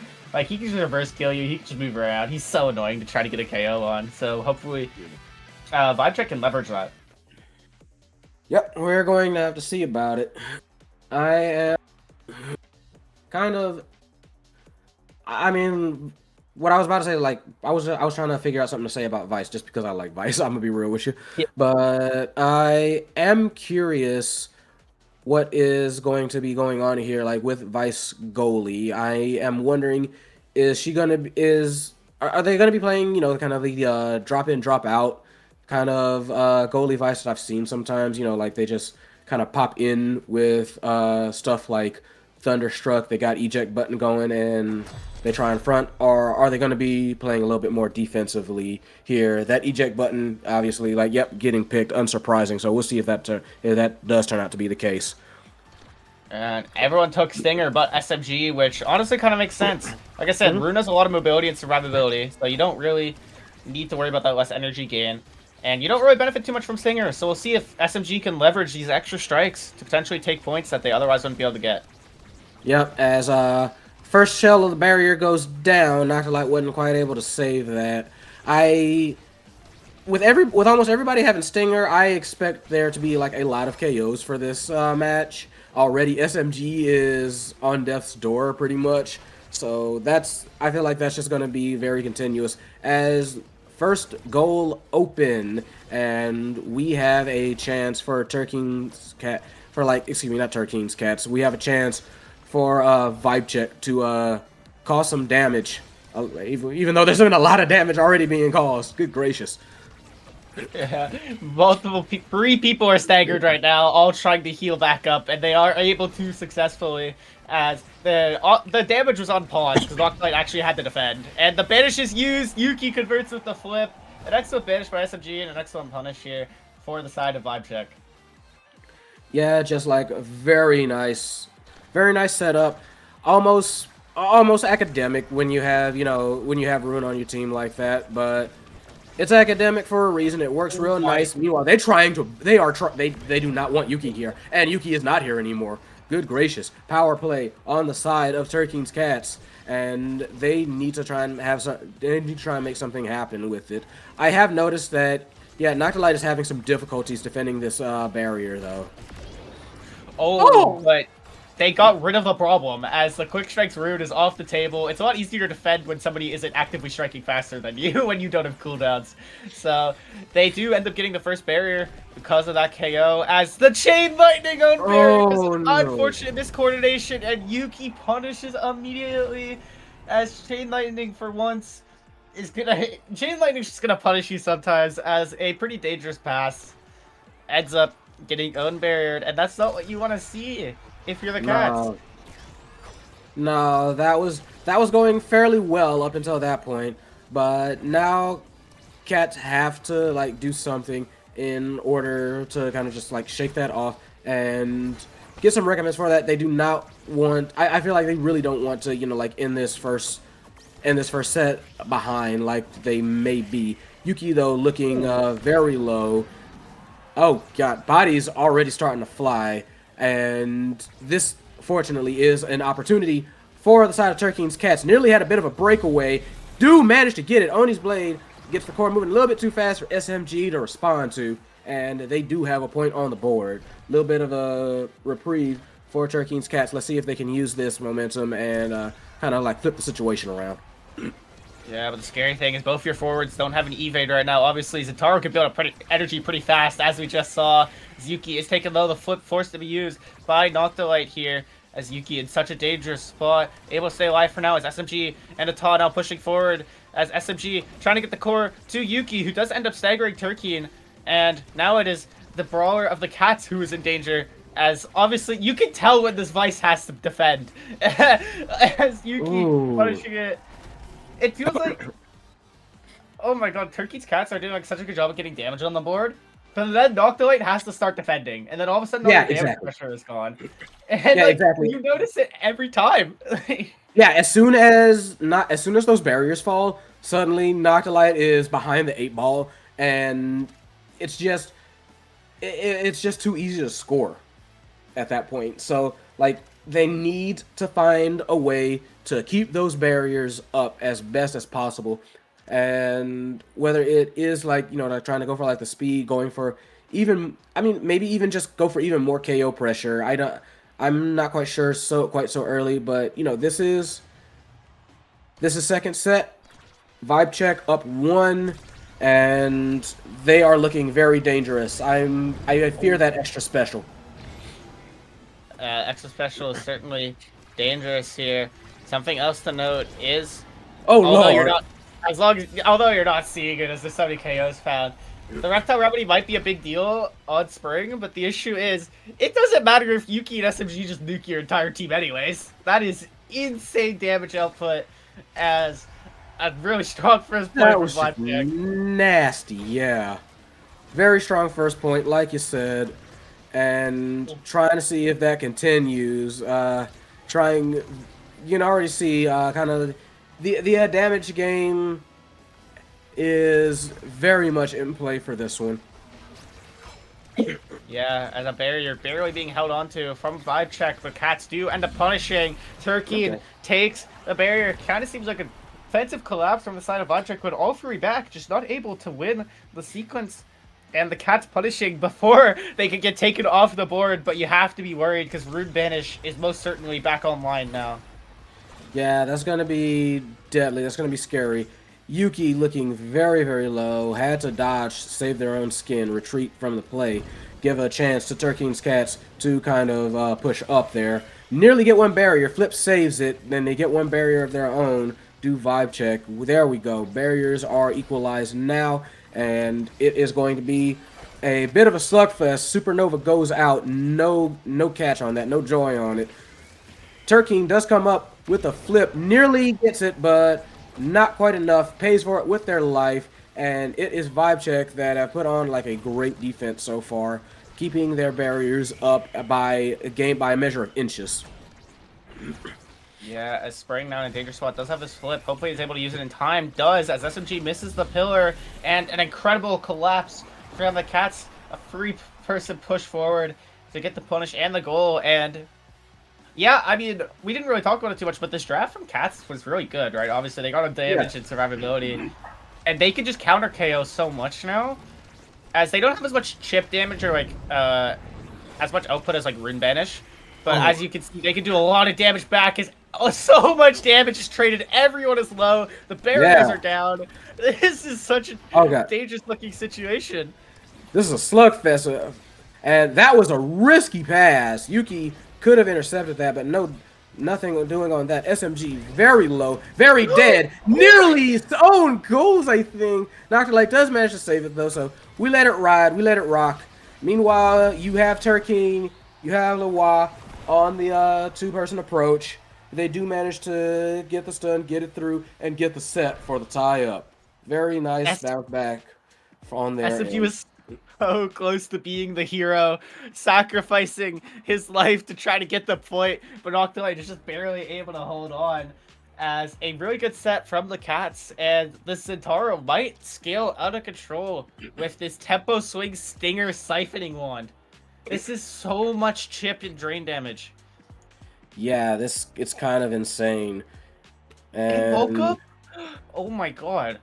And Deadeye. I think the Cats just scaled out of control. Do you? They have Reptile bulk up. Zentaro has Stinger, Siphon, Tempo Swing. They're gonna be like 10 times harder to kill than Vibe Check is, and I feel like we're gonna really see this as this like chip damage is being thrown out. Sure, we are gonna see, and we're gonna need to see if Vibe Check can answer that, because yeah, you can kind of see damage coming out on their end. Both barriers taken. Ata looking concerningly low, and Owner just, wow, beautiful angle. Ata was just like, Ata has to laugh at that one, I think, or scream or cry. One of the others had to watch. Point is, had to watch. Yeah, as one Centauro primary just healed Turkey out of stagger range, and even with this Berserker Atlas doing a lot of damage, like on this reversal, all Centauro has to do is hit you with one cooldown, and his health is back. And it's a very dangerous situation, but Ata doing an excellent job of pushing forward, taking this first barrier, as the Banish is kind of used to relieve some pressure for Vibe Check here. Yeah, that doesn't last too long, though. Second barrier is taken. Supernova does catch SMG on the edge, so SMG's staggered, looking very vulnerable at the moment. And yeah, right at this point, it really is like the damage has gone kind of crazy. Rez comes out just in time, but that's a limited time deal. So if that happens again, nobody else ain't gonna get the same business. As Yuki does have to retreat for this orb, but does punish an Octolite, throwing cooldowns at SMG. Obviously, exactly what Yuki wants to do. As the banish is used, it doesn't catch an Octolite, though, who does an excellent job of ejecting back. As a dangerous push forward, and Spring capitalizes with the flip. And Turkey's Cats have just completely turned this game into 180. Yeah, they have absolutely turned it around. They just knuckled down, focused, and they were like, okay, let's fight this for real. Let's fight this for serious. And they have been showing up for it so far. Nice defense. Flip, though, doesn't quite get anybody, but it does mean that all three members looking kind of on their shaky legs for now as the supernova goes out. Just a lot of damage being thrown around. I mean, Yuki does take the barrier. Todd does use the flip. An incredible stun by Yuki, but Noctoid is able to clear it away perfectly. SMG now pushing forward. Does have the pillar. Not quite enough. Cooldowns are using incredibly well defensively here from the side of the Cats, who do clear it away for now. Todd doing an excellent job of dribbling around the forwards of the Cats, though. The banish, unfortunately, whiffing as there's a low amount of cooldowns on the side of Vibe Check right now as a free-person push forward from the Cats. It's not quite enough. The pillar just barely misses on the conversion and then kind of griefs the SMG in the end. But Ata did a good job of holding his barrier. SMG is taken low, though, getting slowly chipped away from this Stinger. The pillar not quite enough, but it does force Noctoid down straight into SMG. And it just feels like a constant battle for SMG to try to stay alive. Yeah, for sure. I feel like that pillar was attempting to kind of like cut off an attempted up clear, but at the very least I had the patience to wait, just wasn't able to clear it downwards either. Yeah, oh! Turkey gets punished for dashing towards the ledge as an incredible KO found, and this is a really big difference maker here for the side of Vibe Check, who are overall been struggling to find KOs. They almost get a second one as well, but an incredible evade and the double stagger saving Spring's life for now as the barrier is taken. Turkey did such a dangerous spot. The expanse used Warp, not quite enough here, but such a dangerous position, and Turkey guesses right and gets the conversion here, and the forward duo of the Cats just is so unkillable with all this healing now. Yeah, it's going to be rough for him, and it's not going to be any easier with what they have here going on. I mean, I like team player, spec trading. I would imagine the room does get something like Monumentalist or Castellite. Oh, I'm surprised Turkey went spec trading here instead of like prize fighter. The Among does make sense. SMG needs speed. SMG needs to live. Like, that's legitimately all it is. Obviously, it kind of sucks to get cast device because that stun lasts 10 years now, and you don't get true combo out of it. But you need that mobility if you're SMG. Yeah, no, that makes sense. Oh, and yeah, it needs some kind of survivability, which is proving to be a bit of a tall ask right now. Both Ata and SMG taken solo. No. The ult is used, but like you're just getting thrown around. It doesn't matter if they don't KO you. You're getting knocked out of your net, and this is bad because you have no energy and you don't have Atlas ult anymore. So that first point is just negative for the for Vibe Check. Yeah, so Vibe Check looking a little shaky. They do get one barrier. They do get two barriers. Do they get the score? Do they get one? Not quite yet. They do manage to get it out of the territory, get one barrier. Are they going to try and answer back? Yeah, as they're doing a good job doing so far, Yuki does have to retreat for an orb, which means SMG will not be able to get one. The banish play, not quite enough, as the castle Vice secondary stalling out the play. SMG does get res here, as Yuki with a punish ends up punishing the flip of Turkey, who tries to insta-strike it away, and a hero play for Yuki to convert before she gets taken off the map here, and Vibe Check showing signs of life. Yep, Vibe Check managing a point on the board after a little bit, but you can see Turkey's Cats not wanting to kind of like let that go, but two flips already. I was about to say on the side of Turkey's Cats, one goes out, barrier goes down, second flip goes out, but that one gets stuffed. And actually right now it is Turkey and Lewa that are looking very, very low as the goal gets opened, and Ata getting stuffed.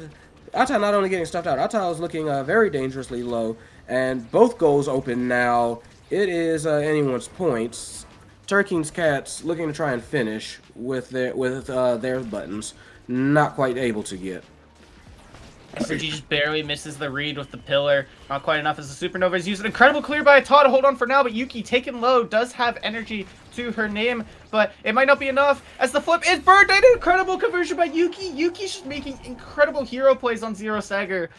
And just Vibe Check is just barely holding on to their lives, and they're getting so much value out of like their final few seconds. And they are just playing such a hard game. They are doing such a good job at converting when they can. Yeah, and that's rough, but what's very nice is getting that kill and very much needed. Noctilite suddenly off the board for a time period as, yeah, they are trying to get something going on at their end. Yeah, as Tall forces the flip, but it's punished by Turkey's flip, who just barely gets the angle around the pillar. Is covering literally none of the barrier. A bit of an unfortunate panic pillar by SMG. As Tall is taken low, but does have that berserker value. Oh my god, the trade! What? Turkey goes down to the pillar, and Ata goes down to the dash, as SMG is now taken low without an evade. And there it goes, Yuki can't really do much in this situation, as we have a set 4.5. Cats are on match point for EUSL. What an incredible sequence. Yeah, that was insane. One more for the Cats to get back to EUSL. You know they feel it. Turkeen hunting down Ata, saying, nope, I'm just gonna go all in on trying to kill this dude. Pass splitter comes out. Flip has to go out to save it, but no, very nice stuff from Yuki. Meanwhile, Turkeen looking low. Ata also looking very low. Let's see, trying everything to get that barrier stuck again. Like, that was 2 shots on barrier that should have really happened, but weren't able to. Maybe that'll clear things up. That KO. We're gonna see. There goes one barrier. There goes 2 barriers. Do we have a score? Yes, we do. And that is Turkeen's Cats that managed to take that one, that first match loss and turn the whole thing into a win. So for Turkeen's Cats, that's it. Congratulations to them. They return to the EUSL. Yes, congrats to the Cats. They did such an excellent job of getting that bounce back game, and they were able to just convert on KOs more often. You can see there was like no KOs this game, but if you look at the damage, they all had 25k plus. Everyone was fighting for their life, and there was so many hero plays made, and this was so well earned by the Cats. Vibe Check did incredible at playing survivability. The Vibe Check did such a good job at living when they could. But there's only so much you can do when the Cats just have that much coordinated damage. Did such a good job at earning their spot. But obviously, if you're a Vibe Check fan, you're feeling pretty comfortable going into your last series because that was a good game. They played incredibly well. Yeah, no, it was. I'm sorry, I was just agreeing with you, but I was agreeing with you. I was saying, like, yeah, no, like, take nothing away from them. They actually played, like, really well, I thought. I don't think Vibe Check has anything to be ashamed of. I just think, like, sometimes games get away from you. And that's just one of the things you got to kind of, like, sigh, shake off, look at the tape, figure out what went wrong, what went right, and just kind of, like, take what lessons you can from it. But sometimes those kinds of games happen. Yeah, and there's a good chance that they will end up making it out in the end. Yeah. And yeah, I mean, it'll be kind of interesting to see how things go down. Of course, again, congrats to the Cats. They did such an excellent job, and it'll be exciting to see them in EUSL yet again, as we are going to head to a short break before we end up getting to this final qual spot of the day. Yep.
Hello, everyone, and welcome back to EUSL Season 4 promotion. As we have the final match of the day, the final qualification spot of Group A. It is Don't Ask versus Vibe Check.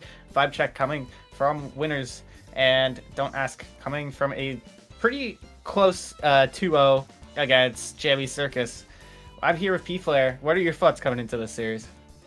I'm very interested to see how Don't Ask handles this this team that has been honestly been doing pretty solid. I feel like Vibe Check has proven they can kind of hang with just about anyone else in the on the field, and with how they were playing in the last game, I feel like Don't Ask has a bit of a mountain to climb, but I do think it's possible that they climb it. I think that this start is going to be like a very interesting one for them. We have like I said, like Ariel's Orb Dancer start, and you can see like they've banned out two particular notables in Aimi and in response Kai. Yeah, but obviously the thing that snuck through is this Estelle first pick from Don't Ask. Very strong, prominent character. It's been in pretty much every game that it's been available. And with a start like this, it's extra powerful here. But you do have the X Mako coming in for Vibe Check. We could even see an Era for that classic Era Mako X. It's really good on Dash Awakening start plus Orb Dancer. Your X would be flying if they can get it set up.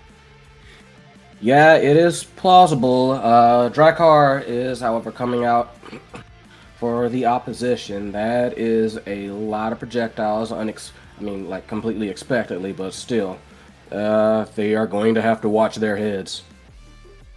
Yeah, it's going to be a lot of hit stun, range spam, especially if they're directed, like having aerials and stuff. And the Era's denied! Wait, this is actually really, really good here. Don't Ask. Obviously, Era has a good matchup into X anyways.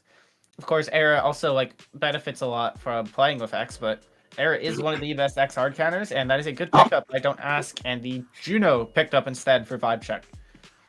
Yeah, I agree with you. I think that was a good call there. I'll be honest, I like Juno, so I'm not gonna complain about seeing her. I do think that in this particular especially in this map, I think that Juno can be devastating if, if things go her way. I think like those slimes are going to be, I think those slimes can be life ruiners, especially with, and Ariel's and here's the thing, Ariel's off of jump, that means Juno's jump is going to be Juno's going to be flying around herself, so.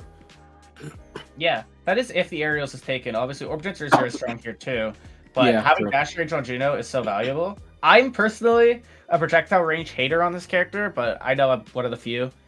So we'll kind of see. It'll be interesting to see if it's taken. I assume it's SMG on the Juno with the Mako Goalie, obviously. I don't think we're gonna see any shenanigans. It's a promotion series. People are locking in. So. So we are going to find out. Here we go as we get locked in. I'm curious about like I said, I'm curious about like goalie. Let's see what happens on that front. It's Era goalie here. Yeah, Era goalie here. I'm talking about for team. I'm curious. It should be Waka. It should be Waka. People aren't going to be pulling out like Waka midfield here. There's no chance. I mean, it should be. No. Yeah, SMG is pretty comfortable in the Juno, and we'll kind of see what people end up picking up. It is triple aerials on the side of Don't Ask, so Yuki is going to be the only person building orbs, and being uncontested on orbs is a really big deal. Yeah. That's why it's kind of awkward on orb starts, because like almost everyone can have it, but now that's not the case. Yeah, no, I agree with that. I think they clearly like designated, okay, who's going to be orb taker, and they decided, yeah, definitely going to be the X. So that makes a lot of sense. As we get off to a start here. SMG already looking a little bit low. A lot of damage coming through there. They do manage to get one barrier. Center is taken by Ata, though. Very, very big goalie you have, and being able to do that from a distance is going to be very appreciated on their side. That goalie is going to be very hard to get past at probably some very inopportune times as they're trying to stuff that core through, but no dice there. So bottom barriers are still intact. Yuki now pushing forward, trying to get that X Maximus online. So close to level 2. Gets it by hitting the orb. Now a very dangerous situation for the side of Don't Ask. Shen barely surviving the Bell Ringer, but a good push up with the Maelstrom. Not quite enough. Arwax forced to retreat as Yuki does flip. Flips are traded. Atala gets the center again, and Yuki with the X Maximus takes the barrier. This is a very dangerous situation to be in, and the tiny Bell Ringer is enough to hit stun Arlax, who thought he was safe due to the Bewitching Beam, but Yuki is still able to stuff it through for the first point. Yeah, no, that was just like a very nice setup, very nice play on the side of Yuki and SMG. Just very good positioning and timing on their front. Barely managed to save that goal. Had to flip to give it some possible respite, but no dice there. I like the defense that is coming. I was about to say I like the defense that's coming out, but then caster curse, that happens. But right now, so far gold's open, and right now it is, like Don't Ask that are definitely trying to make a play on things. Yeah, Yuki is dangerously fast, even with not even max orbs. When the orb is activated and the Mako secondary is activated, Yuki is so quick, and it's only going to scale even more. As Flip is burned to your Shen, taken low, no evade, getting hunted by Yuki. Atala actually denies Yuki the orb, unfortunately. A bit of a miscommunication, but SMG with one slide takes the barrier, and Atala gets the snipe to get the KO on Shen. Yuki using the Bell Ringer, not quite enough. The Bewitching Beam does come out as the primary from SMG getting the read on Arwax's down clear. Beautiful slime there to just interrupt the down clear. Just excellent positioning, and frankly, SMG's been doing that all day. Doesn't matter who they're using. It can be Estelle, it can be Juno, but they have been on point with those interruptions, with those interceptions, and I don't see that slacking up anytime soon. Yeah, and SMG doing a good job dribbling to this top side. The bounce house is very Juno favored in my opinion. So let's kind of see how things go down. SMG, unfortunately, with the strike. The flip is used, takes the barrier. An incredible conversion by Kamakiri, who is low. No evade as Yuki gets this orb. Tries to dribble up, but the Bewitching Beam is there. But a snipe from Atala to take his first barrier. SMG trying to win some interactions here. But Shen doing a really good job of winning these strike cores. Taking a potential 1v1 against Atala. And the bounce off of the bumper. Such a weird angle. And Shen gets to capitalize. And Don't Ask taking their first point of the game. Yeah, that was wild. I saw almost a sort of like weird pseudo Soren angle, but at the end of the day, they do get a point on the board.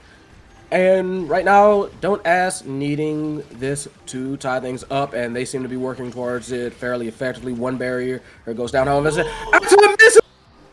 What the? Yuki flips it. Takes. After just straight up. After just like responded like half an hour late. This wasn't quite ready for the bounce. It was a pretty awkward bounce off of the flip from Yuki. And that is not a point you want to lose. No. But all you need to do really, if you are Vibe Check, is bounce back. But it just looks like Don't Ask is taking so much momentum here. Coming here in a dangerous situation, but clear away by Atala with the strike shot. Yuki without evade. Can't really play in the Obscura Poison. As Shen with the read on the Rose Warp. And a set that looked almost guaranteed for Vibe Check ends up losing it as Don't Ask capitalizes. And first set goes to them. Don't Ask smelled blood on that missed shot and immediately said, all right, bet, let's go, let's go, let's go. And boy, did they go. That was a beautiful warp to interrupt the clear out. Wow. And rewarded for it. Hot shot coming through. That's going to be all the red cores. And of course, cast to last. Great. I'm seeing a lot of good pulls. You got to think about this. If Vibe Check won that set, they get Hotshot Juno. Yeah. It's crazy. It's things like that are just like so small of like draft order because of like set wins, right? Yeah. And they get Hotshot Juno guaranteed if they just lock in that set. But they don't, and it goes to someone who absolutely will love it in the form of Estelle. And suddenly, that's just like a lot of speed. That's a lot of firepower already, like just gone off the side of Vibe Check. And sometimes it's the smallest mistakes that can have the largest impacts. Yeah, and one nice thing though is Yuki did get max orbs here, does also have that bulk up scaling, and now has a lot more mobility. So it is to capitalize immediately as the Judo ult plus Yuki pushing forward do take this barrier, but Arwax does have a flip to potentially hold on to things for now. Is forced to burn it, and Yuki just walks back, takes the dribble, gets this orb, is so fast, so nimble. You've never seen an X fly like this as SMG now dribbling forward with the front fling, and the bull rush takes the point. Shen unable to flip during the hit stun, and incredibly well played here from the side of Vibe Check. X should not be that fast. But he is, and he is making it everybody else's problem, so they have to answer back to that as this next point gets started. Already, you can see like a barrier is down, and they are trying to equalize it up real fast. Don't Ask wants to keep the momentum that they had that got him that first set going, but Vibe Check definitely trying to answer back and just say, no, that was your one. Yeah, and Labcheck doing a good job of holding his barrier so far. SMG able to clear it with the front fling. Does burn the flip, though. Not quite enough. Ata at least does have flip, but there's no energy on the forwards. Oh, on any of the forwards, really. As SMG is barely surviving that Drakkar combo. Yuki now with the dribble, back passing to Ata, but the piercing shot calls it out. The flip, not quite enough. Yuki unable to convert. Shen dumping everything in the corner, not quite enough to get it fully through as SMG is able to just jump back easily with this aerials rage. Strike shot, pushing it forward. Yuki unable to find anything, getting hit by the bewitching beam. This cast the last, making that buff last forever. As Kamakiri capitalizes, takes the barrier, the locked and loaded dribble, not quite enough here. Yuki is flying. SMG is also flying, and an incredible conversion with the X Maximus to convert this second point. Yep, managed to get through it. SMG kept it up. Yuki right there to sock it through, just wasn't ready for that sudden like reversal of fortune, and momentum starting to swing back in the favor of Vibe Check. First barrier goes down, almost a little bit, I want to say almost a little bit of no contest, but regardless, they are trying to even that up. They do one barrier apiece. Don't Ask needs to start asking themselves, like, how do we get back to that first set, form already? Maybe was the draft just too much for him that much, or maybe was there a slight difference in game sense? Who knows? Not yet, but they need to they need to kind of they need to reset a little bit. They've got a man down, goes down, flip in their face, punches it through. Second set. I mean, yeah. First set. Yeah. One of the biggest difference makers is the fact that Yuki is now max orbs. So she is very fast, and the concerning thing is this is only set 2x. And obviously, if SMG MVPing, there's just so much potential scaling here. You have a lot of valuable awakenings for X here. X is guaranteed to win this draft. SMG also getting this team player for even more core speed. Core speed and move speed is the name of the game, as the spec training is denied by Arlax. And I can't even blame him for that. But even then, it's like, pick your poison, I feel like you just take your Biss.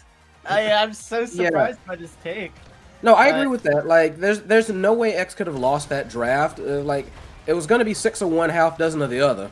So just take what you can and do your best to just, like, weather the storm. Yeah, as Yuki now pushing forward with his Orb Dancer speed. Kamakiri doing a good job striking around, but there it is. Don't even need that specialized training as Yuki gets the conversion on the kill anyways. SMG and Yuki doing a good job at collapsing, but it gets away from them. And Shen now dumps the whole kit for the first barrier, trying to get the second, but it is cleared away for now. Kamakiri's back online. Yuki dribbling. Doesn't end up grabbing the orb here, but does get the barrier to kind of push things forward. The slime's not quite enough. As Shen to Kamakiri trying to find something, but cleared away for now. Yuki with this flip cannot get the barrier. Arlax an incredible clear as the strike shot takes out Kamakiri, and another power play for the side of Vibe Check here. Yeah, that was just rough. Taken out by a strike shot, power play on the side of Vibe Check for a while. Barrier does get taken, however. Slight reverse play. There we go. Evened up, and now both sides actually decent chance to try and score. A beautiful save by Arlax. The damage on Vibe Check is just starting to get very scary, and that was a very scary save there. Don't Ask are going to need to play out their minds kind of to avoid all this coming at them. Yeah, this team player core speed from SMG has been the biggest concern so far. Attack clearing it away with the strike shot. An incredible flip by Arlax, but it's just not quite enough. 2 flips on the backline for Vibe Check. A dangerous bounce. Attack forced the flip. SMG also flipping. Arlax reading it with the Bewitching Beam. Kamakiri's taken low, but gets the conversion. Yo, Kamakiri stayed on. Stayed on business, stayed on lock, said, doesn't matter if I get hit, as long as the core goes in. Scores heal all wounds. So very good on Kamakiri for sticking with the play, staying consistent, and just pushing through to get that goal on what was a very, very harrowing point there. And now they are they are 1-up in this set. Yeah, but Yuki now pushing forward near flip here. As Maka all used, not really getting too much out of it. The Maelstrom also used. Yuki actually flipping early here, doesn't really find much out of it. The X Maximus is used, and Kamakiri is taken low here, but is able to retreat to the orb pretty easily. Yuki also retreating for an orb. So much mobility on this X, like 700 speed, so quick, but unable to really find anything out of it as the Bewitching Beam is just constantly nerfing Yuki. But there's both forwards are taken low on Don't Ask, as Shen is able to heal up, but Kamakiri was not. A little bit of try to kind of outweight the opposition there in SMG. Wasn't quite able to do it. SMG just took a shot, got a barrier. Very nice Crystal Thorns though. Opens up the goal line on the side of Vibe Check, and they are a threat. That is, however, goals open for them. Both sides open. Core is flying now in overtime. Nice redirect. Oh, very, very nice stuff. Of the flip shot, beautiful. And Don't Ask on second set point. The point blank, Crystal Florence ends up stuffing a Taw's flip. Not quite ready for it, as from what looks like a really strong offensive set from Vibe Check, they are down 2-0, but Yuki does find another KO here. So many of them have found the Mako ult does connect to take the first barrier. Yuki is flying. Arlax does have this flip though, does have the Bewitching Beam as well to potentially hold onto this barrier. Kamakiri comes back online. The flip is burnt. The slime stalls the core and prevents the flip from connecting, as Yuki and SMG essentially trying to push up, but the NATO is going to hold things for now. Kamakiri kind of to retreat, trying to get it past the Juno, but not quite enough. SMG does have this flip, is forced to use it as Kamakiri is aggressing the barrier. An incredible hold. Kamakiri taken low yet again. SMG just leaves the play, unfortunately. Unable to find anything, but Kamakiri goes down again. KO'd for, I think, the 4th time this set, but it has not been enough every single time, as an incredible hold here from Don't Ask to defend the barrier. Don't Ask have been playing like their actual lives are depending on this game. They have been managing to hold for so long, and I just cast a curse at them. Their second barrier finally goes down after 300 years of holding, but that was just impressive how they managed to hold on for so long against an utterly withering offense from Vibe Check. It's been insane how long they've managed to do that. Shot from Yuki, not on target, and Don't Ask still alive for at least a little bit longer. They in fact get a kill on Yuki. This is kind of insane, and this is Don't Ask playing. They understand the stakes at this point. Barrier goes up 1-on-1. Flip goes a little bit wild, goes a little bit crazy. Piercing shot goes out, trying to preempt the core. No dice. Outside SMG, Yuki all up in the corner, trying to keep save comes out. Rose Warp comes out as well. Expanse as well, trying to fight for that core, trying to not let Yuki get too much on it. Yuki looking fairly low. Leap comes out. Suddenly slimes everywhere. None of them can break through. Just barrier goes wide, and the flip forced from Ata as SMG whiffs the strike. The offense is completely stalled, and Kamakiri's pushing through. It's cleared away though. The slime from SMG kind of accelerating the core, but Kamakiri wins a crucial strike core. that singular strike whiff on their defense is something that will haunt your team, and it's what costs the set. As yeah. you feel like the team with team player Juno would be like going crazy in overtime, but it feels like the exact opposite. Don't Ask is pushing so fast through the offense in the overtime, kind of just stalling for it, as Kamakiri is now picking up some stagger to kind of weather this damage. Yeah, they kind of needed that. Estelle getting Deadeye, Primetime. I was saying everybody, a lot of people are getting what they want. Prizefighter, yeah, I'm not even gonna. Inner Focus still good, but yeah, no, you cannot let X get Prizefighter. Like, is Era going to use it? No, but better to be useless and better for it to be useless on her waist than to be absolutely devastating on X's. Yeah, Arlax has been Yuki's biggest fan in the draft and in the game, really, with these Bewitching Beam spam. Kind of what you have to do is Era against this X, as you kind of just want to make sure that Yuki doesn't scale. The thing is, this is now set for X. Yuki does have a lot of scaling, but obviously with the orbs being reset last set, there is a chance, right?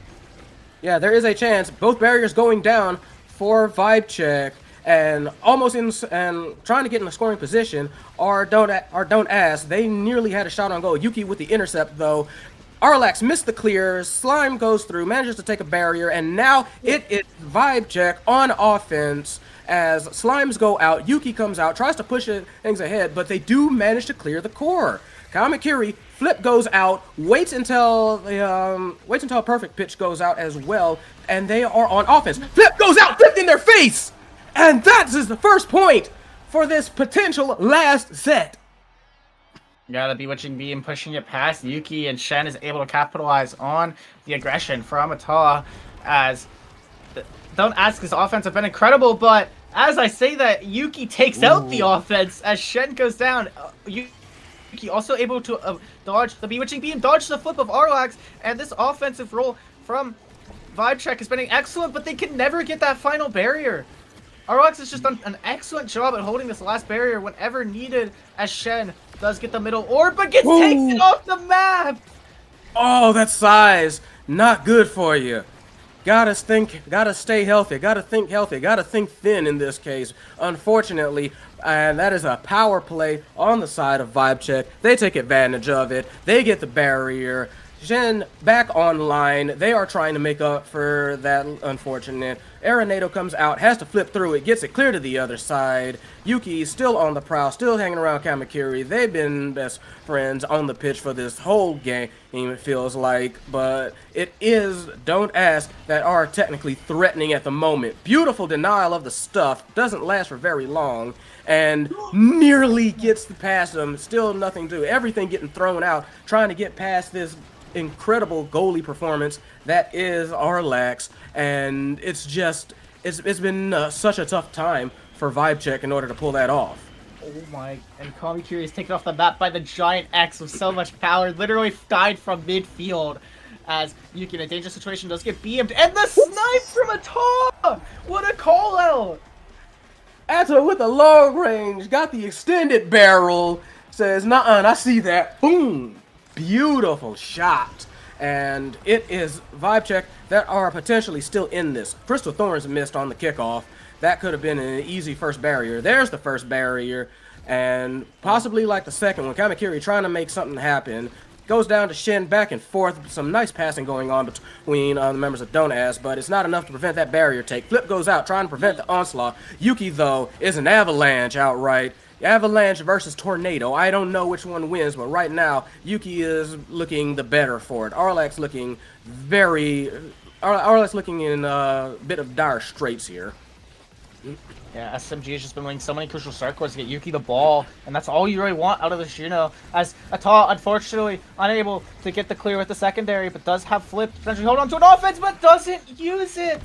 A bit of a misplay stuck in the primary animation, and Kamakiri is gonna punish. Yeah, no Flip, just a nice, beautiful feed from Arlax to Shen to Kamakiri to finish it off. Just 1, 2, 3, ABC. Second point for me, and that is Don't Ask in the driver's seat. They're saying, don't ask how we do it, just this is how we do. So right now it is a Vibe Check needing to figure out how to stop this, because it's not like they've been playing bad. It's just small things that have just been getting away from them. That goes well for them, though. Slime does go out, and they do manage to keep the barrier. One goes out, but they take their own barrier in recompense. They are a little bit of a collapse there. Not what you want at this late in the game. Piercing shot goes out, gets nothing. Trying to feed it up, trying to get something behind them, trying to delay this as Kamakiri does come back online. And now they need to try and like finish this off before their offense, before their offense like breaks down. But unfortunately, they do. It is set point for Vibe Check, match point still for Don't Ask.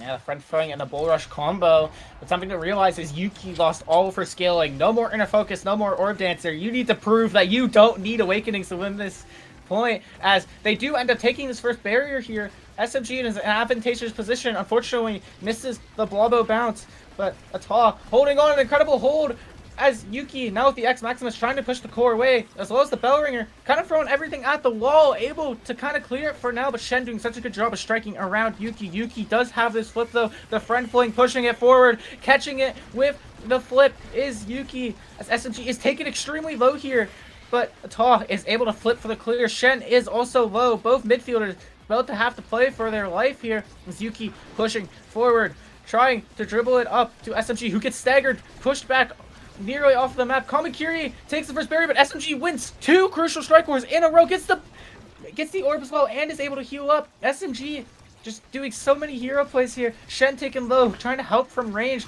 as an incredible hold from Vibe Check here.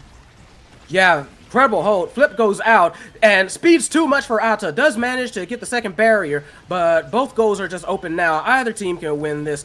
Core goes down to Kamakiri, knocks it through. SMG on the defense, Ata as well.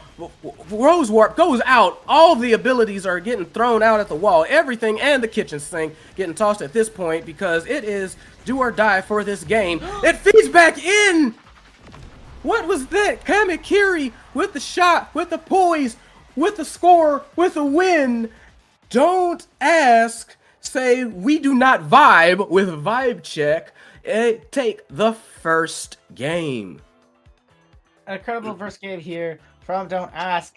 Kind of caught Vibe Check off guard, and Vibe Check, it just seems like, obviously, you know, you're fighting for your life at the end, right? And it's hard to play perfectly in that case, and it just seemed like too many strikes ended up being misplaced on that final sequence, and Kamakiri punished it incredibly well, but the main thing you really have to look at is Shen. 5 goals! Yeah. Second most redirects in the lobby. Shen and SMG both played incredible games, had so much control and pressure with the ball, but it just seemed like Don't Ask was able to capitalize more, as Arwax was doing such a good job at holding some of these, like, honestly unwinnable looking situations. Yeah, no, I think it's very clear.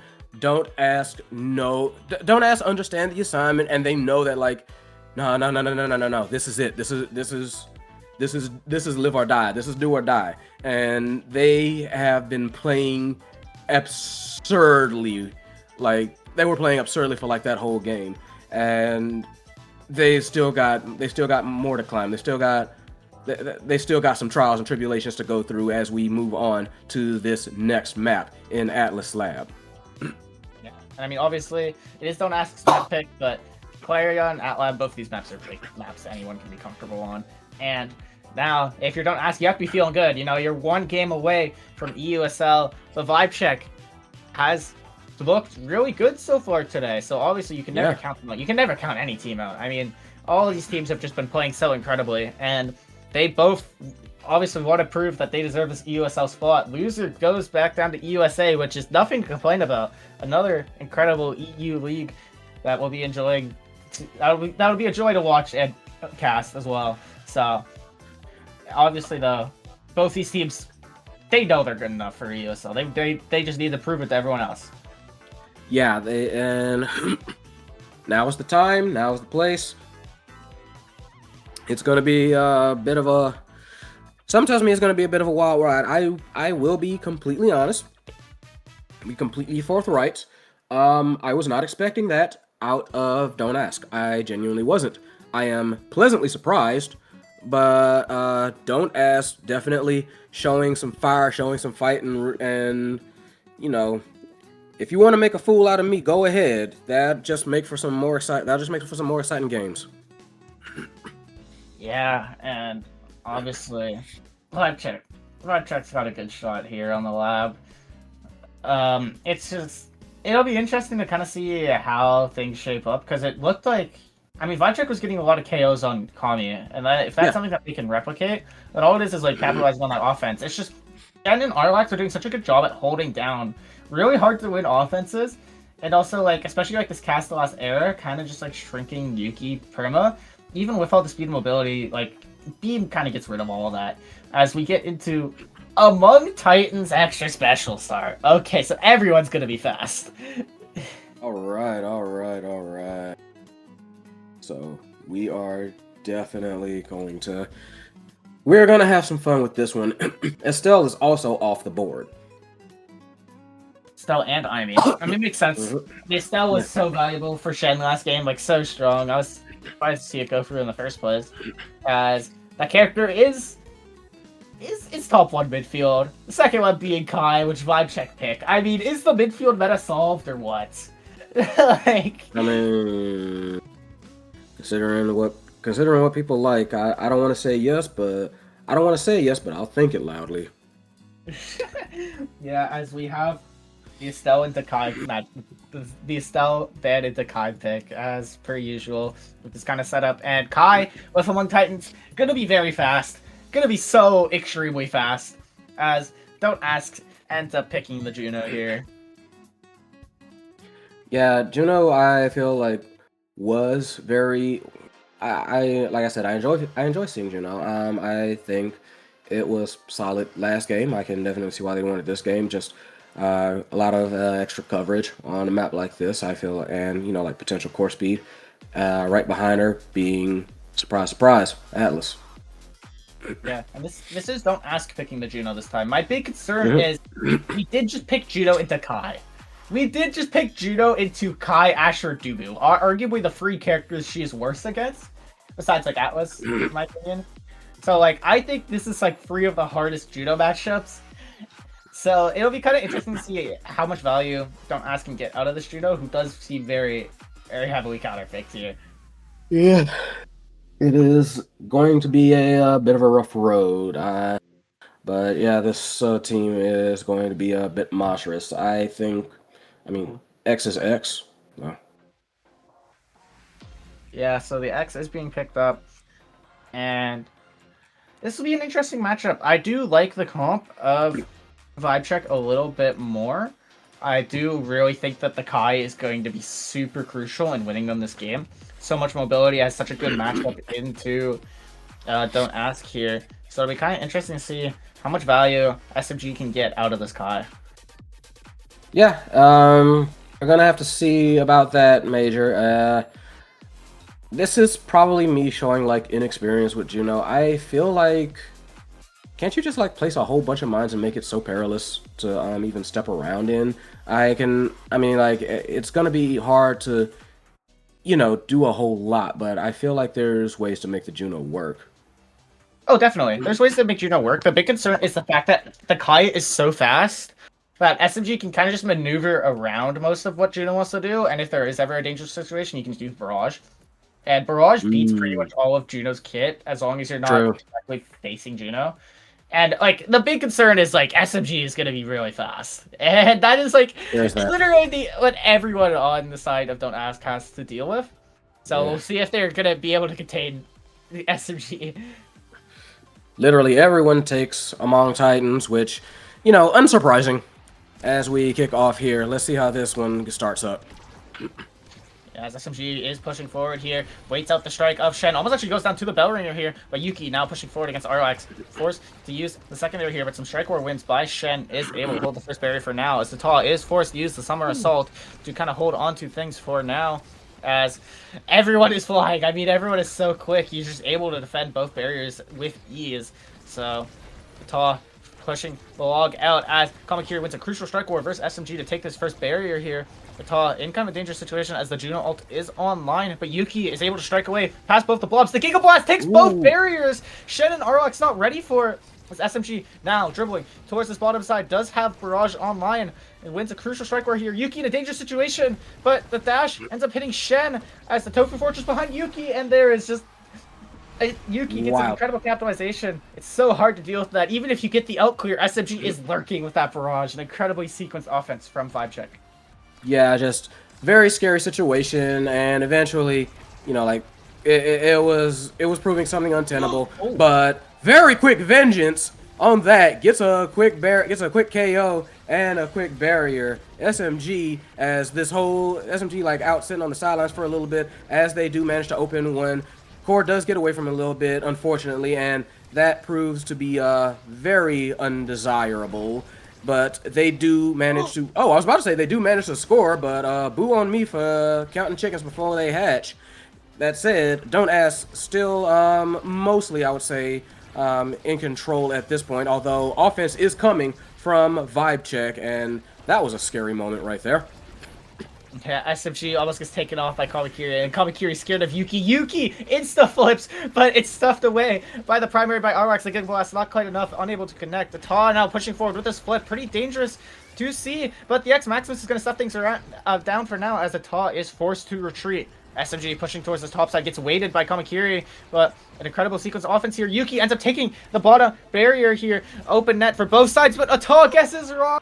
Some assault, and Kamakiri gets the conversion. Shaked out of his shoes, Kamakiri called ISO on Ata, and Ata just wrong way. So we are tied now, 1-1. Yeah, as Shen now pushing towards his bottom side, has to be a bit concerned about Yuki, who is hovering there. Kamakiri whiffs the flip, though. SMG pushing up with this barrage, not quite enough, but Yuki strikes it off of the Blobo to take this first barrier here, as Kamakiri winning some crucial strike cores. SMG just trying to wait for the perfect timing, does end up finding it here, now pushing towards his bottom side, at the Tofu Fortress behind him, as Arwax is getting stuffed up by Yuki, but SMG goes down. Kamakiri hunts him down and takes a KO here to get this power play. Yeah, however, Asa does manage to clear it out, and it's Don't Ask trying to think a little bit, trying to figure out, okay, how do we want to approach this? But they do manage to get that first barrier off their decided game plan. They are trying to shoot for that second one. SMG is back online. Don't Ask has been playing very impressively for this whole team. Ooh, I didn't think that was going to hit either. I'm not even mad at them. They kind of like let that one slip past. I think neither of them thought that was going to quite hit. But that's at lab for you. Whenever it crosses the center line, you got to kind of get ready for those micro adjustments. It's now Yuki pushing forward with the path splitter. SMG with so much mobility trying to fly forward, but gets hit stunned. Kamakiri converts on it with the X Maximus as ETOS is pushing up to Yuki. He does use the flip, trades flips of Arlax, who honestly wants that trade pretty well. If only they can get the barrier, but they can't find it, as SMG now is back, pushing forward with so much speed, leaving it for ETOS, who pushes it forward, but the secondary, the primary from Arwax, now out of cooldowns here with Yuki in front of the net. This is a dangerous situation for Don't Ask, but VibeCheck is unable to capitalize as Shen punishes ETOS clear, and the barrier is taken. SMG, though, pushing forward with Yuki, but Arwax wins the strike war. What a crucial win here from Arwax. Kamakiri now has flipped. Yuki is taken low without evade, but SMG dribbling forward, getting it up to Yuki, but an incredible Blobo bounce from Shen to push the core to Kamakiri, who is unable to get it forward. The Bowringer actually hits it backwards here as Yuki trying to get it past Shen, but Shen wins the crucial strike where the flip is used. ETOS gets the somersault to clear it away, but still such a dangerous situation for VibeCheck,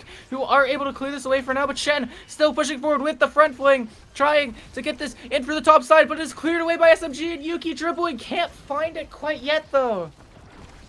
Good barrel. That was a beautiful series of holds, and a beautiful Giga Blast by SMG, who finishes the point off with a barrage. Says like, nope, you can't stop this. Beautiful, beautiful play by SMG, realizing the opportunity that they had. Just, it was I thought Don't Ask was doing great, and then suddenly just Shen evaporates, and they are very quick to try and take that momentum and ride that one. Trying to push it through, and yeah, just a very quick feed up to SMG to finish this set off. What was looking very, very shaky for both teams suddenly ends in a bit of a defensive collapse and just vibe check. Boom. All it takes against Kai is one micro misposition for SMG to just make a hero play with all that speed. And then, yeah, Yuki with the pass splitter to confirm both barriers made it near impossible for Don't Ask to come back. And guess what? This Kai got even more mobility. Yeah, this is going to be a very, very fast Kai. On the other end of things, you also have like bulk up, which is just it's going to make them very hard to kill. That said, I'm not exactly opposed to what Don't Ask picked up. Castellaz, Prize Fighter, Glass Cannon, all of those that I think could work with how this team has been working. Kamakiri's been getting more than a couple of KOs, so I could definitely see that coming online for him. You know, Glass Cannon, nice on the Atlas, trying to help with the defensive matters, and it's going to be a. I like what they got here. Arlax just sacked the barrier to deny Yuki an orb, which is interesting because Yuki already is healed up. But Kamakiri is taken low, almost gets taken off the map, but the core actually protects Kamakiri from the Giga Blast. The Celestial Intervention was used anyways. But that's kind of the risk reward, right? If Kamakiri gets taken out, that is a dead awakening. Even if he gets one more stack, Atala with an incredible clear. Kind of hold on to things for now, but this is such a dangerous offense from the side of Don't Ask, who end up taking the second barrier here. Yep, and they all try to pile in to try and force that core through, but no dice there. They do manage to Giga Blast. Actually gets it around the barrier. Very nice of there as we hit overtime. Bellringer comes out. This core is going to be flying out now. Red trying to get the demon angle. Not quite able to, though. And, yeah, Don't Ask looking very good. Wild Flip manages to launch it. Kamakiri not quite on target, though. And there's been a few beautiful shots on gold for Don't Ask, just haven't quite been able to finish. Yeah, Atala is locked in on this defensive end, but SMG ends up going down as Kamakiri gets that prize stack. As oh my god, no! Arlax takes his own black hole! The black Yuki hole ruined everything! It ruined everything! It destroyed everything!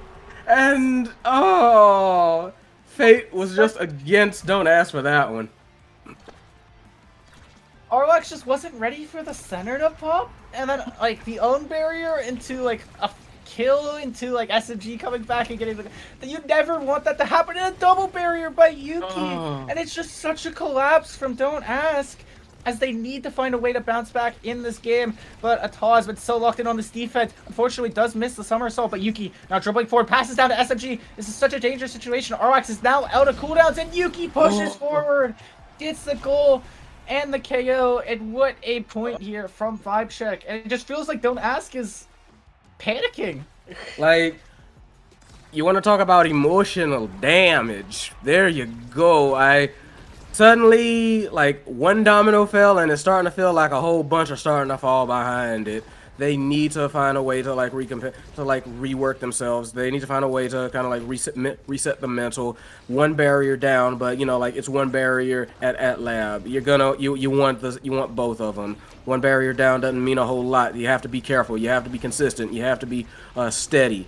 What they are fighting, they're trying to fight. They're trying to shake that off, but there's a lot of momentum on the side of Vibe Check. Both barriers down. Atala with a flip to prevent any shenanigans from happening. And, oh, never mind. It gets burned. So that's a little something, but you got to try and do what your best to take advantage of this as quickly as possible. As SMG now, so much mobility.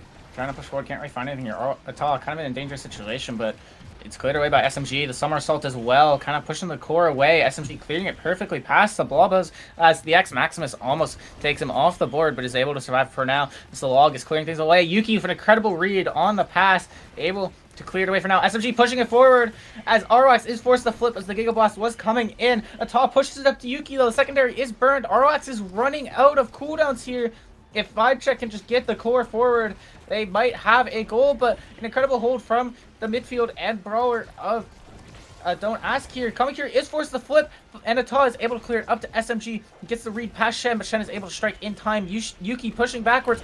Gets the KO on Kamakiri, and there is 0 prize stacks on this X now. Even if they take a point, they've just lost their awakening, and SMG pushes it through as ROX gets kind of griefed by his own secondary, unfortunately.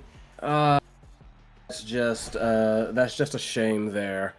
Meanwhile, it is vibe check looking good for this one, and none of this is going to be very pleasant for the side of Don't Ask. Yeah, obviously. Oh, ends up taking the missile prop from ROX, it seems, but ROX pretty content with prime time. Us, of course, SMG loving the spec training here, especially to deny from X as Atal gets even more creation last thing, and Shen ends up getting more cooldown reduction. The only thing that concerns me is Inner Focus Juno isn't that crazy, because Inner Focus sucks at stacking on light hits, and Juno only has 1 heavy hit in her kit. So it takes Juno a while to build it, but if Juno can build it, she scales out of control, obviously. Yeah, I'm kind of surprised. I was expecting the Stinger as well. But we'll see if it manages to work out. But I feel like what Vibe Check has is just so scary, so worrying. They do get 1 barrier out of it though, but very hard fought for that one. Yeah, as now Yuki and SMG just pushing forward, but the secondary from ROX is used. SMG also flipping, but he gets stuffed away. Both flips stuffed away by Don't Ask, as an incredible hold by them, but still, Don't Ask now pushing forward, actually. Ata unable to get it, but Kamakiri can't find the open goal yet. Unfortunately, SMG is just rocketing down the field, just ridiculously fast. Kamakiri nearly knocks his block off, but not quite. Instead, overtime comes, and it is, for a while, was in threatening position for the side of Don't Ask. There we go. Tries to push it through. Flips. Doesn't quite get it. That was weird. The Summer Assault stuffed it out. Obviously, the Summer Assault does have stun on it, and the core can't be flipped during it, and it just stuffs out the flip from Kamakiri, as Dubu is a functional character like that. But Yuki taking the second barrier. The core is moving so fast. ROX is forced to flip and clear it away for now. SMG loses to the friend fling, though. Pushes it up to Yuki, who gets the conversion. Fast. Just a little bit too fast. Arlax not quite able to respond in time. Don't Ask was looking, I'll be honest, Don't Ask was looking absolutely like they could hang with Vibe Check.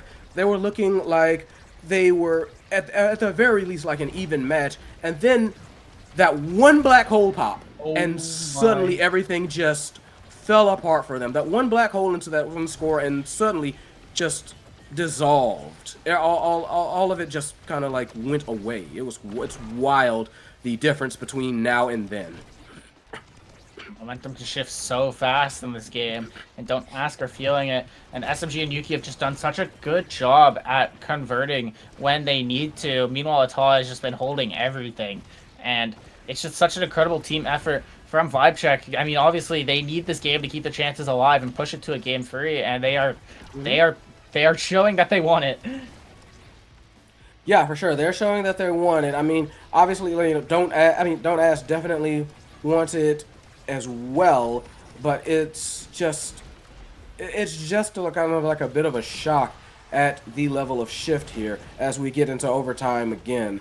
They have been doing their best to hold, but eventually it feels like the defense just starts to collapse, and at that point, Vibe Check, who I keep having to prevent myself from saying don't vibe, is just taking advantage of pretty much every gap and every hole that that is presented to them, and it's on Don't Ask to just desperately try and fight it off. As Ata doing such a good job of clearing it away. The flip is burned by Shen, but it's just easily cleared away from Ata, who's just done such a good job here. Same with SMG working together, but Yuki loses a crucial strike core as Kamakiri doing such a good job at potentially pushing forward here, but it is past Shen. SMG just has so much speed, so much map presence, and is just winning so many crucial interactions here as the friend fling does not get it through the Tofu Fortress. The Giga Blast is expended here, and the slime pushes it forward, but Ata clears it away from Kamakiri for now. But the Strike War win forces Ata to flip, and Shen is taken extremely low, does get the evade off. Kamakiri is in a good spot, but an incredible Summer Assault to get it, but Shen converts on the top side here as they show signs of life here. Yeah, much needed score, much needed like offense. Shen was just in the right spot, caught the rebound, and they actually managed to get a point on the board. They need to see like momentum, small, but momentum is momentum at all. They do get one barrier. They haven't had too much problem getting like the one barrier. It's getting the follow up that's been causing a lot of problems. However, they do get it. They do get that second barrier. Flip goes out, and it is stuffed. Friend Fling goes out. Kamakiri tries to, I believe, like juggle it a little bit. I don't know if that may have gotten a little bit, trying to get a little bit too saucy there, but does manage to stay on the offense for a while. Yuki doing a very good job at trying to play spoiler, however. So it is going to be on Don't Ask to try and break this defense that has been proven very impressive. They do manage to get it, though. Kamakiri with the shot to the south, and Ata just not quite ready for it. The roll does not hit, and excuse me, Don't Ask on a much needed set point. Yeah, you have to think there's a lot of this left in draft for the side of Don't Ask. So one set win could be crucial. It could be the difference between your Judo getting something like Hotshot or your X getting more scaling to potentially actually get value out of this prize fighter. As Ata doing such a good job here of holding on and ends up taking this first barrier. Yeah, Flip has to go out trying to save that barrier. They do manage to for a while, though. And it's just been proving to be honestly a bit of a slugfest for both teams, just trying to get the score through two defenses that are using it very well. Flip does go out. Second barrier does go down. I may have caster cursed him a little bit. Oh wow, that was X Maximus and SMG, I believe, just saying like, I do not care. No, excuse me, that was Yuki. But yeah, goal is open on the side of Don't Ask, and this could be a very dangerous tower. Nice friend fling, getting the second barrier. So now it's on them to try and finish. Yeah, it feels like to get the second barrier, Shen just has to make a hard read, and he's been doing it excellently. Reading Ata's clears nearly perfectly as the flip is expended. Arwax does clear it away, though. SMG pushing up topside with Yuki. Gets one more chance, but not quite enough here as Arwax is running out of buttons, but Shen has buttons and is able to clear it away, but is just held on to for now. Ata wins a crucial strike or uses the Summer Assault to hold on. SMG has the barrage the core away, trying to push forward. Not able to find anything as Yuki stuck on the back line, brawling it out with Kamakiri. Ooh, try to like launch it down the middle was like, okay, what are you expecting? You're expecting the corner shot? Try to just fastball it down the middle, but they were ready for that. But what they weren't ready for was that Tofu Fortress trying to move in. Ata is just putting off a great game, but Kamakiri takes the attempted clear, and Ata realizes what happened, tries to roll for it, just not in time. Story of a lot of those goals so far, but a much needed, a very crucial win for Don't Ask, and now they get a chance to at the very least get a little something going here. Not the ideal draft, but I'm still seeing a lot of good things possible for them. I mean, this draft is still excellent. You have your Twin Drive Atlas. Twin Drive Primetime Atlas. Now you actually don't really have to worry about getting out cooldown and like out mobilityed by the side of Vibe Check. And Juno getting the other Stacking Awakening now has both of them. So, and X getting size. I think this draft is legitimately just the turning point here for Don't Ask. Obviously, everybody got like Gigabyss. Everyone got something good. So, it'll be kind of interesting to see who ends up benefiting the most out of the scaling. Yeah, this one just turned up a little bit. First barrier goes down for the side of a Vibe Check, and they are pushing in, possibly for the second one. Beautiful pass to Kamakiri, feeds it behind the line for that second barrier. Goal is open on the side of Vibe Check, and Kamakiri trying to move into place, trying to bully it through. Arlax moving all the way up, so thinking that they might be able to help push it through, trying to play a little bit of a risky biscuit game here. Slime's going out. I think they're feeling as good about that draft as you were. And as that barrage misses, excuse me, you can definitely tell that there is a difference in how Don't Ask are playing this one, even as that flip gets missed. Ooh! Wow. Gets fortressed into oblivion, but has to flip in order to save it from an errant slime spit. Beautiful shot there. Overtime comes in, and flip gets burnt again. Yuki not able to time it correctly. Shen looking very low. Yuki not looking the most healthy either. One barrier goes down on the side of Don't Ask. Expanse comes up. Does not manage to save it. Nope, there goes that second barrier. Both sides, open field. Flip goes out. Kamakiri tries with a wicked redirect, but still no joy on that one. Beautiful play so far from both sides. As SMG now pushing it towards Yuki, but it is cleared away by the secondary here. SMG pushing the core forward. Yuki unable to find anything as it cleared away by the friend fling. And the Tofu Fortress is deployed here. The path splitter does end up actually hitting Arlax, pushing him out of position. And the KO is found onto Kamakiri, who is at 0 price tags yet again. As SMG now a flip ends up burning it. As Shen with an excellent dribble, kind of clear things around. Arlax has the buttons to defend this, is able to use them to clear away for now, as Ta, with this team player speed, could potentially get a good clear out. Is forced to burn all these cooldowns though, but does get it past the X Maximus. Yep, but not for long. Beautiful feed up to Shen, balances it out, and feeds it right back down to Kamakiri for the score. And yeah, Don't Ask, just definitely turned up. First barrier already taken off kickoff. Slimes are already on the field, and it is already I keep wanting to call him Don't Vibe. It is already Vibe Check on defense as that second barrier goes down, trying to get that core up to Shen, who had a nice who had a nice shot on goal, but they do manage to defend that one. And Vibe Check on the offense, they do get a barrier. Vibe Check definitely trying to make stuff happen. What the? Oh my god, I lost track of that one myself. I saw just Kamakiri with a shake and bake, just like the Iverson crossover. So where are you looking? The mix-up outplay, and Natal not ready for it. Does not get the flip or the strike off. And this is a very dangerous situation to be if you are Vibe Check. The Juno has a ton of scaling left. X is never going to complain about scaling. It feels like if you go one more, you could just get scaled out of the game. And that is the danger against the next Judo Club, but Yuki and SMG pushing forward, able to almost get the barrier, but Shen with an excellent flip to kind of hold on for now as the barriers are traded here. Yuki ends up getting second barrier here, pushing forward with this flip, but is taken kind of low. So is Kamakiri. Yuki bursts the flip to try to get the kill. Unfortunately, doesn't hit the core either, and ends up going down. This is very dangerous for the side of Vibe Check. Kamakiri does also get a prize stack here as the passing back and forth, unable to find anything through here, though. SMG is able to kind of do his job as a Ta with the Tofu Fortress, holding on, does have this flip to kind of make a hero play with it. SMG trying to push forward with this barrage, just can't get the core through as another flip is whiffed.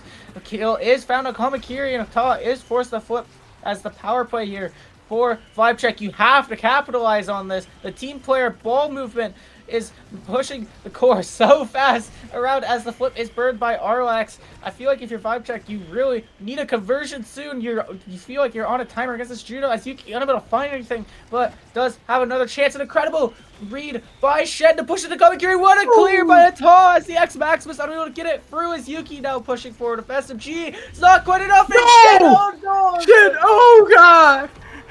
Shen said, I won't give you the pleasure of scoring on me.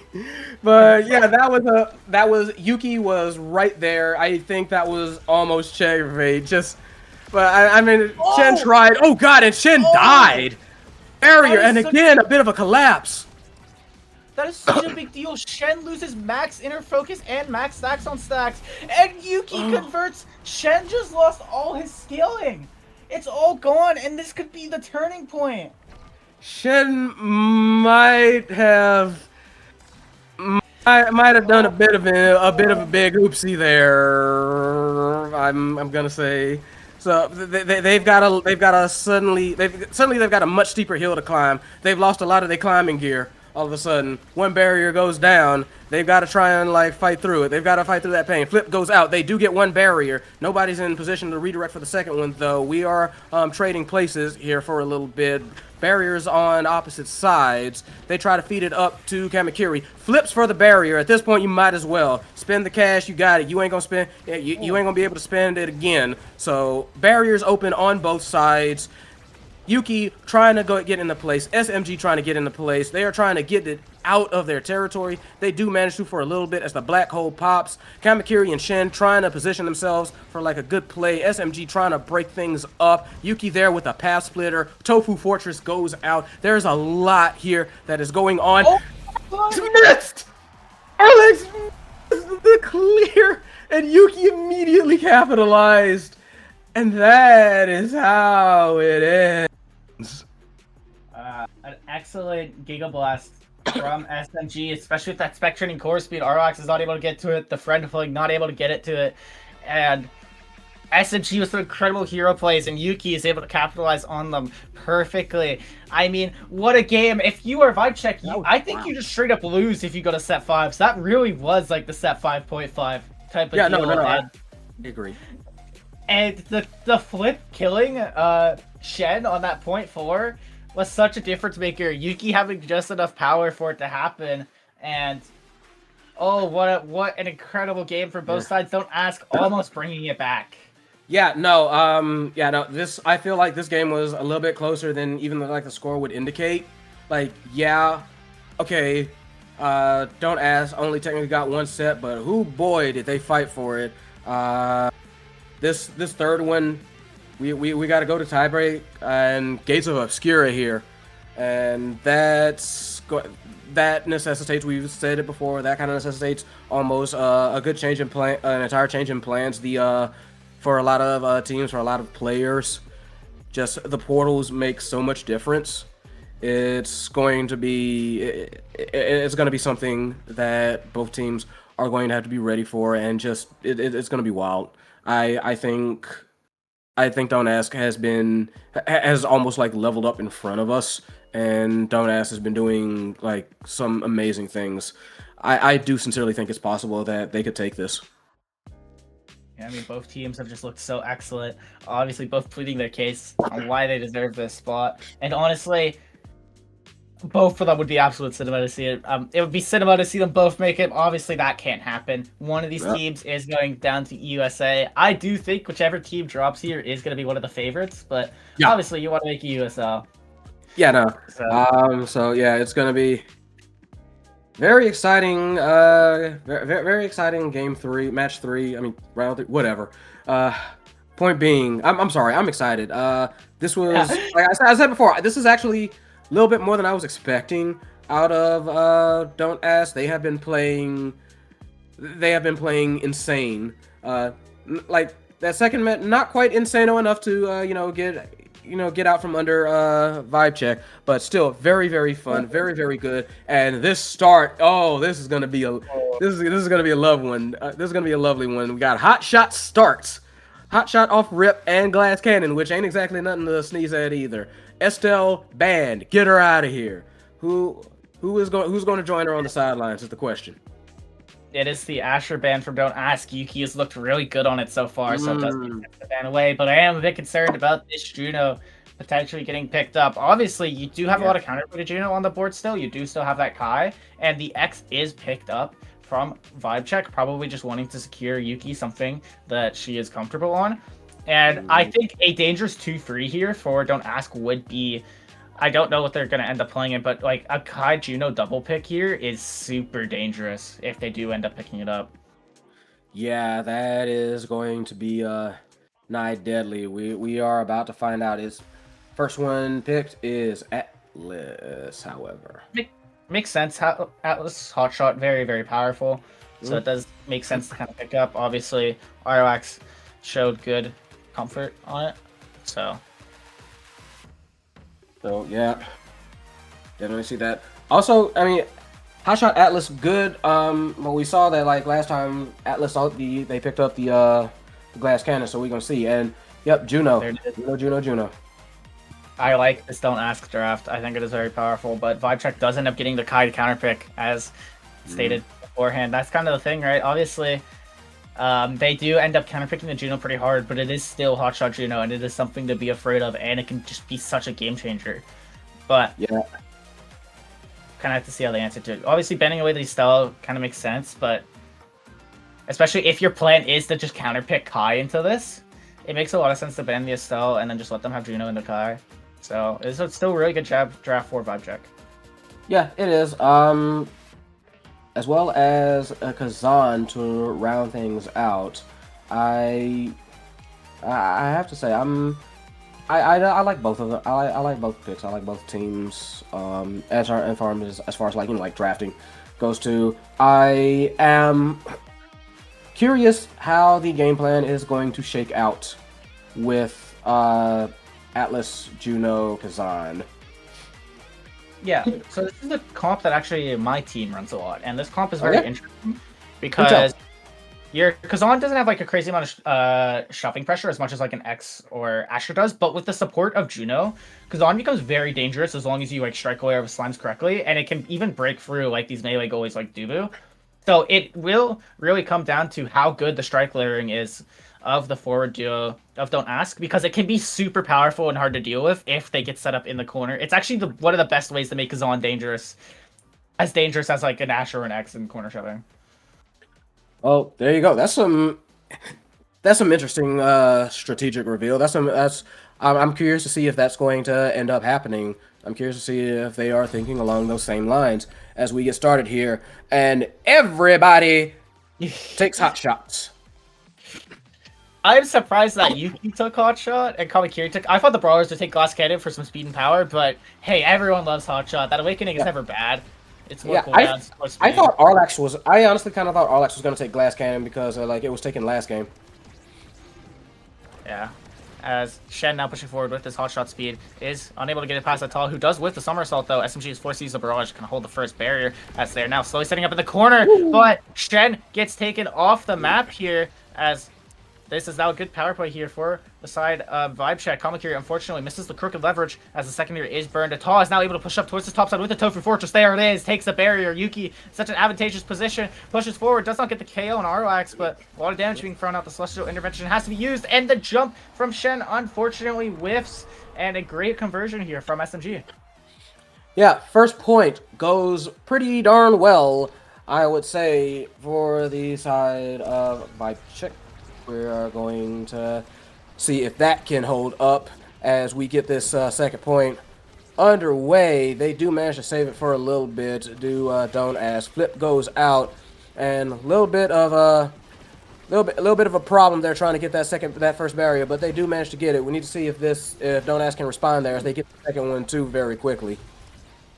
An incredible mix-up by Shen, actually dribbling up with the Blobbo to get it around a Taj strike, as Kamakiri is taken low here, but does only need really one more opportunity, but there is triple flips on the side of Vibe Check as they approach this corner. Shen doing excellent strike layering with the Blobos, pushing it forward to Kamakiri again, who just barely can't convert here. A flip is burned, Kamakiri taken low yet again, the Celestial Intervention used, not able to find anything, as another flip is burned defensively for the side of Vibe Check. They haven't even taken a barrier yet, and they've had to use two flips, and they've used the third to take down Shen. You have to capitalize now, otherwise you have just burned 3 flips, and Kamakiri with the flip, unable to find anything. A tall guess is right. With SMG now pushing towards this bottom side, does end up getting it past the expanse, just barely, as a Tog waits out Kamakiri, pushes the top side to Shen, trying to find something here, does have cooldowns online, and Kamakiri misses! Oh! That was I'm gonna say it. That was a freebie, and Kamakiri just straight up missed it. That was a classic Kazan goal in the making. Arlax missed. Why is everybody missing all of a sudden? Suddenly, there's been a bit of a timing breakdown. I don't know, but this point should have been over.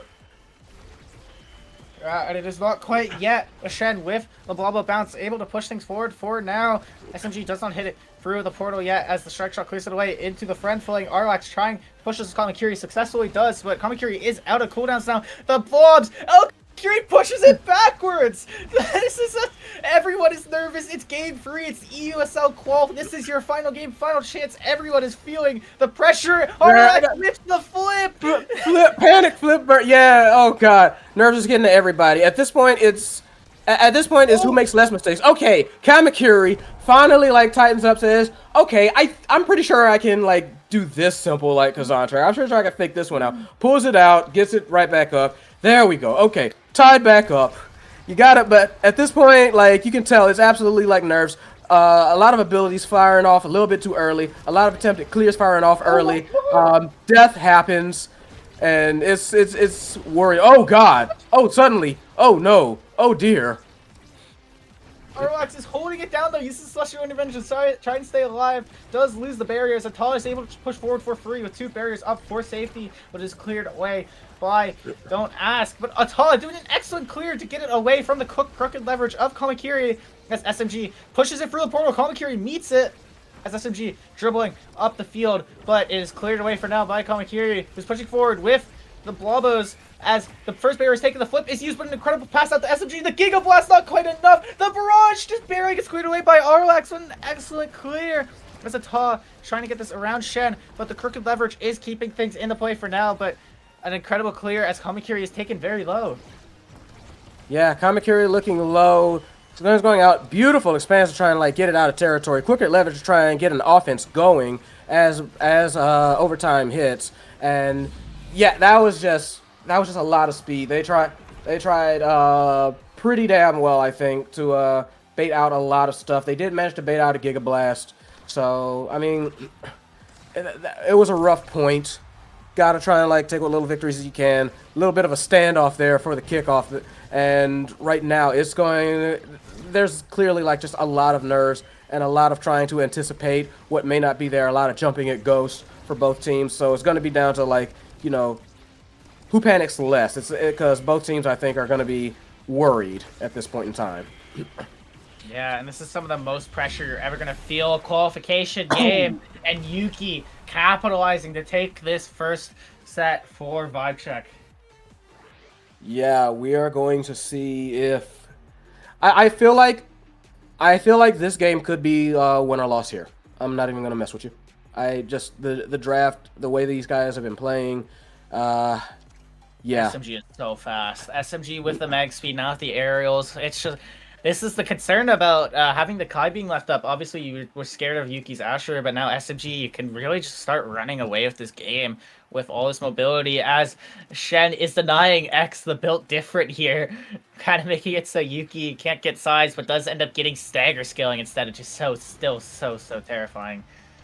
Yeah, this is suddenly I feel like Don't Ask bit more behind the 8 ball. They don't have nothing, I will say that.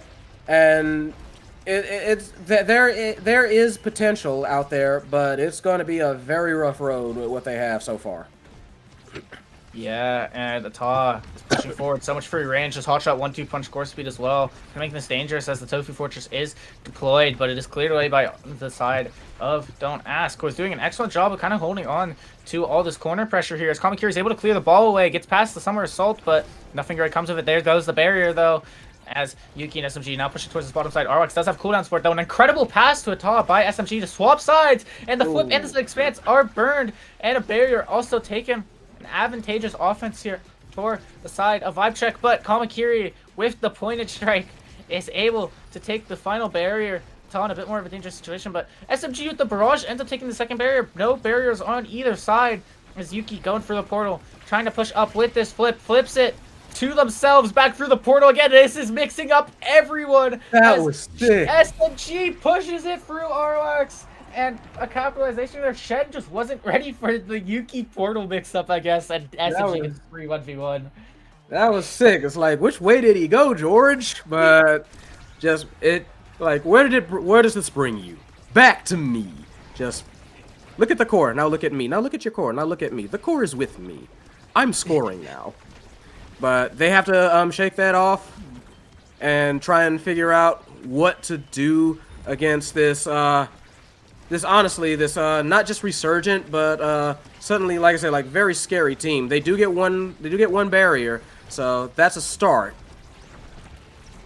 Yeah, as Atala does have flip here, trying to push forward with the Summer Assault, trying to get up to SMG. Yuki is playing with the portals, kind of going back and forth. You never know where this X is going to be, but SMG, we know where he's going to be in the penalty box, taken off the map as Atala does use the flip here. It ends up just going straight back onto the offense, though. Kamakiri and dangerous situation, but what a clear by Atala. The push things away for now. Shen with the back pass, unable to find anything out of it, though, as SMG is now back online, trying to push this into the offense here. Is Yuki now dribbling up with this bell ringer. SMG as well, pushing forward with the barrage. The flip is used. The expanse is used. The fortress is used. Everything by both goalies is being thrown out, and it sneaks past. Shen sneaks it through as the fortress despawns. And Ata was a lot less safe than she thought she was, and a conversion there for Shen. Yeah, the slime was in the right spot, shot it past. Fortress crumbled just right on time for him. So they are still in this tied up. One barrier gets taken down, and they are trying to make moves on the second one. Flip goes out, gets immediately stuffed. Just everything got thrown at it in about 2 seconds.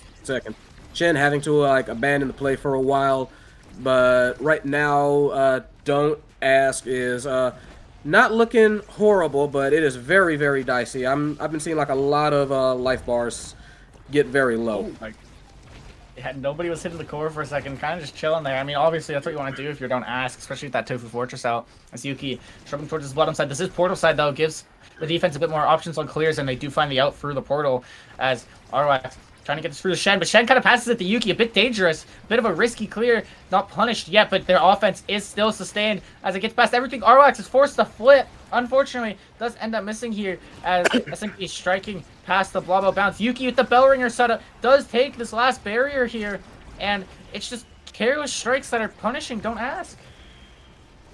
Yeah, it's unfortunate. Barely missed that one. Flipped through that attempted clear. And at that point, overtime was just caused that red core to go flying. Just kind of like, that was just a rough one from across the map too. Yeah, Toss snipes the demon angle. Arwax is not able to reach it. And it looks like Vibe Check is just so dominant, especially SMG, who's just been doing such a good job at winning all these interactions, speeding across the field with this mag slow speed, with this aerial speed, just flying through. The Tofu Fortress is deployed, but it despawns at the wrong time for Ata, and unfortunately loses a barrier for it. Yeah, loses a second barrier for it. One of the better opportunities that they had, Topspin does not manage to push things through. Managed to get to the portal. Oh, Kamakiri tried to slide on him, tried to get that crooked leverage, but no dice there. Instead, one of their barriers gets taken, and it is Vibe Check not giving up on this point, not giving up on the play yet, and it's going to be like it's going to be very scary. They do manage to push it through though. Kamakiri just grabs it, shoves it. Ata, not really, not there at the moment. Yeah, Ata was kind of playing a bit too passive against Xon, and it's a full 50-50. Kamakiri puts it in the right place. And now both goalies do have flip here, so we could be in for a long play. Could be. Very nice push out, but it's barely saved. That Summer Assault just got the tip of it, and both barriers still standing. Beautiful defensive efforts on the side of Vibe Check. Yeah, now 2 flips online for Vibe Check. Kamakiri is taken off of the map. An incredible conversion on the kill by Yuki. Now a very dangerous situation. The expanse is used. Atala is now, or Arwax is now out of cooldowns. Is forced to use the flip. If Vibe Check can get one more offense going, Arwax is out of buttons, but Shen is doing a really good job of stalling here as Arwax up to Shen. Kamakiri unfortunately ends up dashing up, so a bit of a mispass as Yuki gets another kill conversion as Shen is now taken off the map.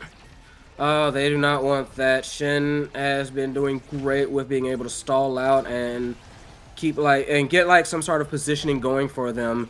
But they do manage to hold on for a minute, though. All it does is get them to burn a flip. It's been a very scary. It's already like a very scary situation for Don't Ask, and I feel like they have been losing like a number of resources. They do get one back though. They do get one barrier as well. So who knows? Maybe I'm wrong. Maybe they can pull this. Maybe they can pull this point out.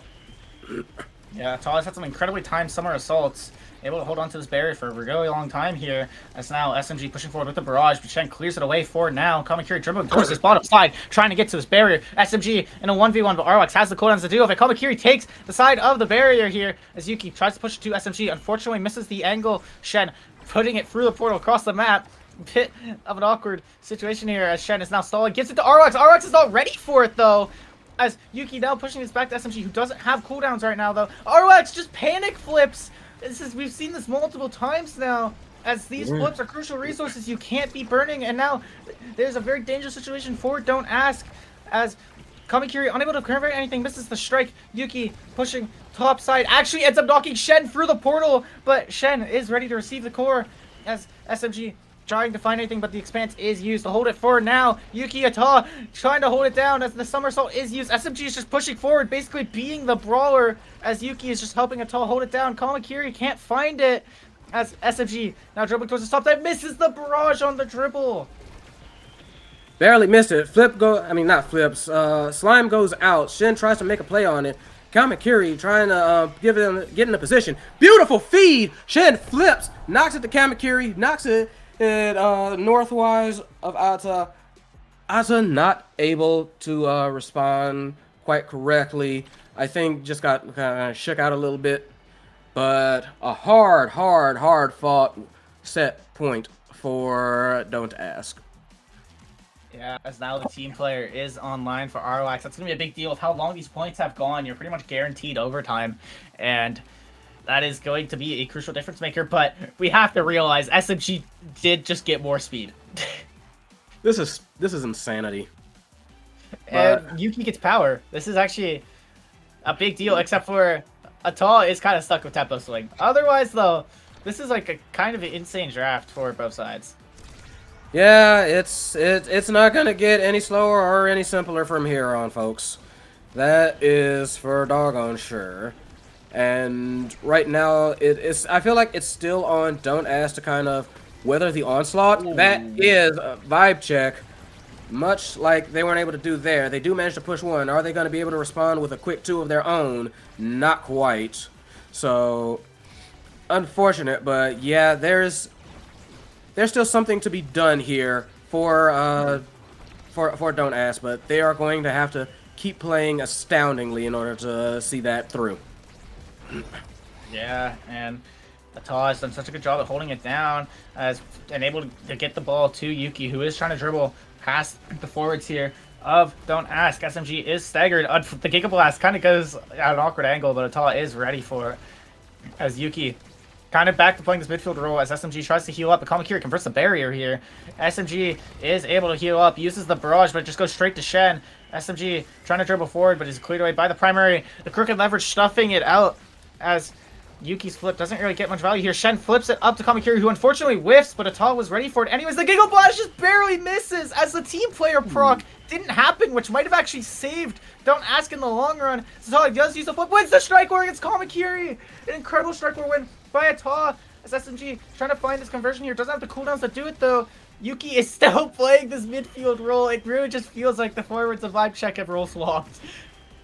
Yeah, it's been wild how things have progressed during this match, but right now Kamakiri trying their best to kind of like keep things up. Slime helping out with that, trying to keep an offense going, and it nearly fires a fastball straight down the middle. That's Kamakiri, but Ata's ready for that one. This is good. These are absolutely, like you said, going to be some long matches. Going to be some long points. Oh my God, what a conversion! The spectating helping out with the core speed there. An incredible conversion by Kamakiri. That was like a perfect snipe bottom corner. And that's the type of stuff you need to score on these goalies. Ata and Arwax have been so locked in. You have to make some crazy outplay, some crazy hero play. And Kamakiri did just that to convert this first point. Yeah, and Arlax just managed to save Kamakiri from a painful knockout. So definitely appreciating that, as a barrier nonetheless does get taken. You know, rather that than have to take that and lack of a body on the field. So right now it is Don't Ask that are trying to figure out a way past this defense. Meanwhile, you got SMG with a flip ready to go, which is very scary. Outside looking too. But oh, Shen, nice jump. Manages to actually slip it past. Kamakiri just kind of like pecks at it. And a little bit of a scramble situation. And Don't Ask are able to take advantage of it. It's our first point that hasn't gone to overtime in a while. And SMG, one thing to note is he is at 120 stacks. And he gets the double barrier, uses the flip, but the Flabo clears it away for now. SMG is almost at max stacks, and that could be a difference maker here if they can get that online. And they're looking set to do so here as a really comfortable offense from Vibecheck here. Yuki pushing forward with the bull rush and sneaks it past Arlax's primary. Arlax quite confused with that one. Yeah, that one was just a little bit wild there. I can understand that one, but can't let that shake you. Prove that you guys have proved that they can hold the situation down. Don't Ask. So now's the time to prove that they can take it home and they can get this set. Very nice defensive ability there. Ooh, but that just a little bit slow. Yeah, Flip goes out from Kamakiri, but they do get the barrier essentially. And Kamakiri tried to do a little bit of a shake and bake there, but nope, was ready for it.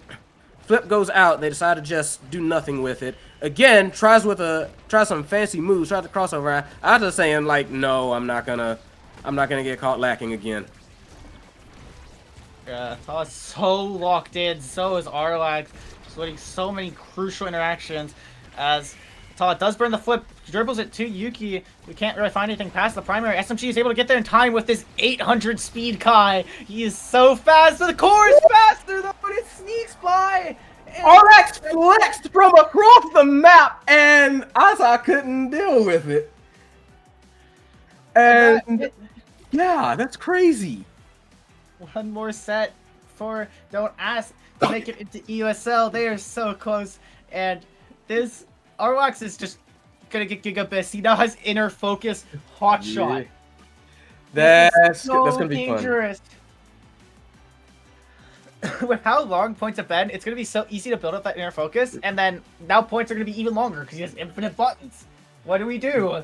And it's gonna be hard to find this answer. Obviously, the speed on SMG, the extra special on Yuki, and the missile prop on Ata are all big deals here. Yeah, absolutely. I like all of these from Don't 5. Like SMG is absurdly fast at this point in time. It is insane how quick that boy can move. But so far, it is Kamakiri and getting barriers. They have been managing to like get these barriers. So especially like I believe like Rampage is up. They haven't had that to proc just yet, but they are absolutely going to be working on it. Shen, with all these slimes, all this effort, got cast to last, ready to go out. Those slimes are going to be out there for a little bit, so you're going to have to tread lightly as well. Just a lot of stuff for both teams, and it's going to be very scary there. One barrier apiece for both teams.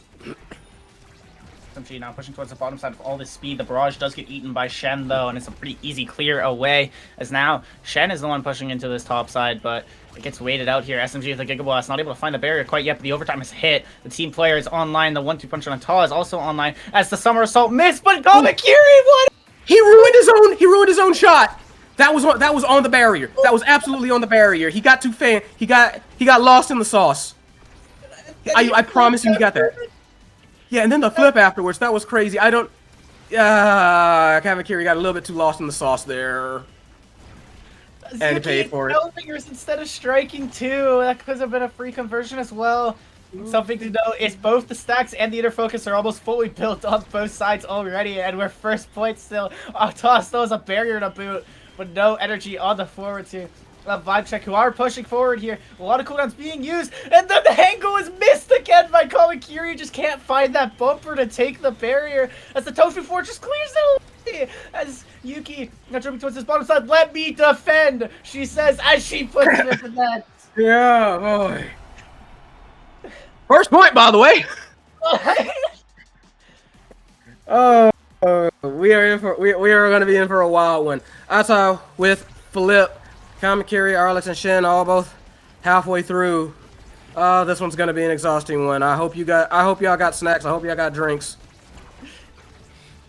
As ETOS misses the whiff. An incredible evade by Shen actually to avoid the somersault, making it play its whole animation. As ETOS is then the first to burn the flip to kind of make sure no second barrier is lost. SMG pushing forward, taking so much damage. Does get the barrage off to kind of keep the offense going, but it's easily cleared away by RX and Shen. Kamakiri takes this barrier, has a flip in a dangerous situation, but the Tofu Fortress stops it out, but kind of an awkward setup from the Tofu as ETOS Wow and a half. Just Shen manages to just kind of like squeak it through. And we are tied up here. Don't ask in the set lead. Very nice defense from Arlax. Trying to push it out. They do. It gets through the tunnel. Kamakiri gets there, gets that first barrier. Rampage trying to get online. Got 2 stacks of that right now, so good on him. One barrier goes down. They're trying to push for that second one. Not quite. Throwing everything at it, though. Flex on it. Gets stuffed. Manages to get cleared out. That was a scramble and a half.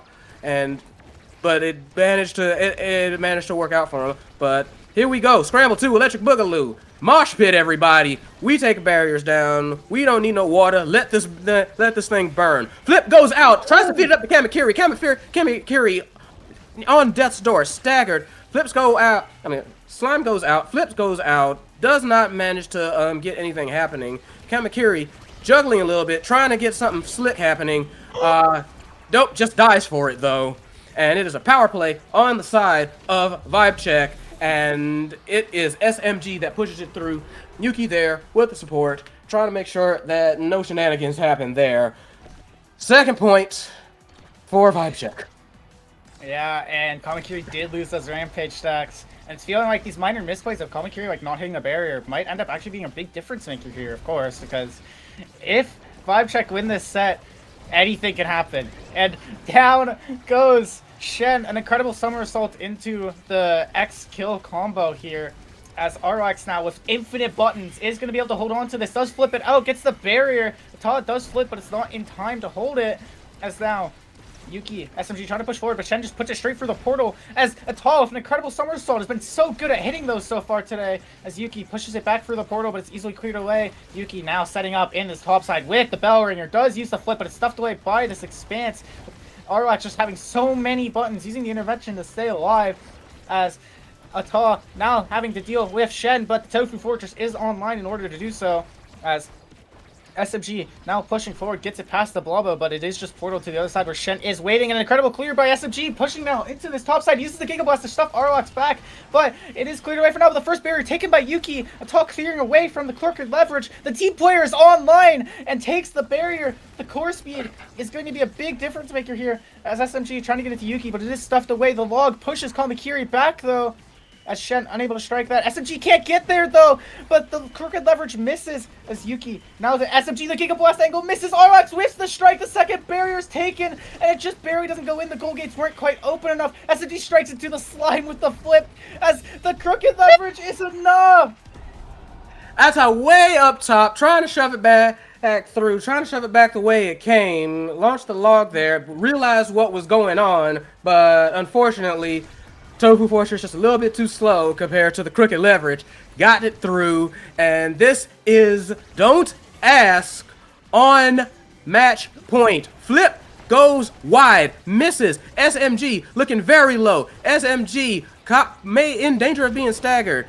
Does manage to get clear. One barrier down for the side of Vibe Check. One barrier down for the side of Don't Ask. SMG almost taken out as the power play could continue for a little bit moment. Flexed on him, but no dice. Giga Blast misses, and it is very worrisome straight as this last barrier goes down. Kamakiri looking low.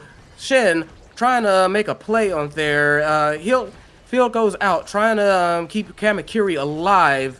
Goes through the portal. Flips back. Yuki didn't quite clear it quite how they wanted to, and Kamakiri definitely trying to take advantage.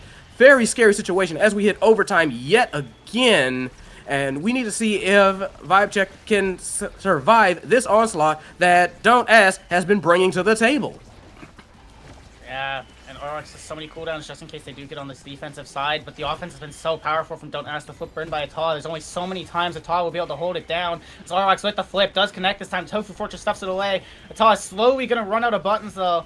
As what a read by Yuki! Gets the barrier. Yuki has flip and they can just get it up one more time. Yuki in such a dangerous situation. Doesn't get the angle they want though. As SMG now trying to get it through. RX able to clear it away with the expanse. Ata strikes it down, pass with the log. Yuki dribbling, can't find anything yet. SMG pushing forward and they get it!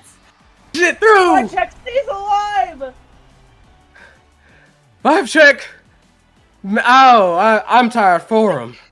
And with how this game has been swinging, I don't know anymore. I throw my hands up. This is insane. I'm seeing like the draft order. The draft order is like nuts. Yeah, as SMG getting prime time is such a big difference maker. SMG is so fast, oh my god. And this Monu, Timeless, with RX having so many cooldowns, it's going to be a problem to deal with. Like, that expanse will cover the whole barrier if it doesn't hit somebody. There we go. Yeah, I was wondering why they were taking so long to pick their draft. I was wondering why Shen was taking so long. Went with Siege Machine, I guess. Yeah, that does give them red core speed on their first hit of primary, so that is a pretty big deal. And Ata getting quick strikes is actually, like, honestly my biggest takeaway from this draft, because Ata has already done such a good job at holding it down, and with even more strikes, I feel like she's going to be really hard to break through, unless Kamakiri goes crazy, which he has been before for both good and bad. Yeah, like, if Kamakiri goes, like, total sicko mode, yeah, it can still get through, but, you know, that's not a guarantee. So we need to see how that actually works out as we get into like the second match, as we get into like this first point last set. Yeah, there's actually a world where we go to overtime without a barrier being taken, as RX does flip, but Yuki calls it out, and there's the barrier taken, as Yuki gives an incredible flip call out on ROX. Not quite ready for it. Most people don't really want to flip in your counter flip in your face like that, but Yuki does end up getting the read on it as first barrier is taken, but it's going to be hard to get that second one, especially with this inner focus stacking up nearly at full value here. Yuki now pushing forward with the bell ringer, gets cleared away by the primary. The expanse also used. ROX is out of buttons if they can get it forward just one more time, but Shen is able to clear it away this time. As Ata does have the flip on this back end, hasn't lost the barrier yet, as an incredible, like, doing such a good job of holding it down, but Shen with the jump call out ends up getting it through the portal, as now it's Kamakiri calling out the flip, but doesn't quite get the barrier. Look at the size of that expanse. That is a whole lot of space to work with. And that is a very fast core to kind of have to guard against. As SMG pushing it forward to Yuki with the X Maximus, but the expanse is used. The thing is, now ROX doesn't have that expanse again, so Yuki having to push forward here. SMG gets it through. ROX doesn't have a cooldown deal for this, but does it get it cleared away with the team player strike. SMG calls it out through the portal as Kamakiri stunned Ata away, and that's just what you need to do. You need to get Ata out of the play, and Kamakiri capitalizes on it. SMG couldn't get the barrage out in time, and that is a first plate for Don't Ask. 2 away. 2 away. Beautiful pass like sequence right there. Trying to get that first one with a little bit of style, but nope, that does get blocked away.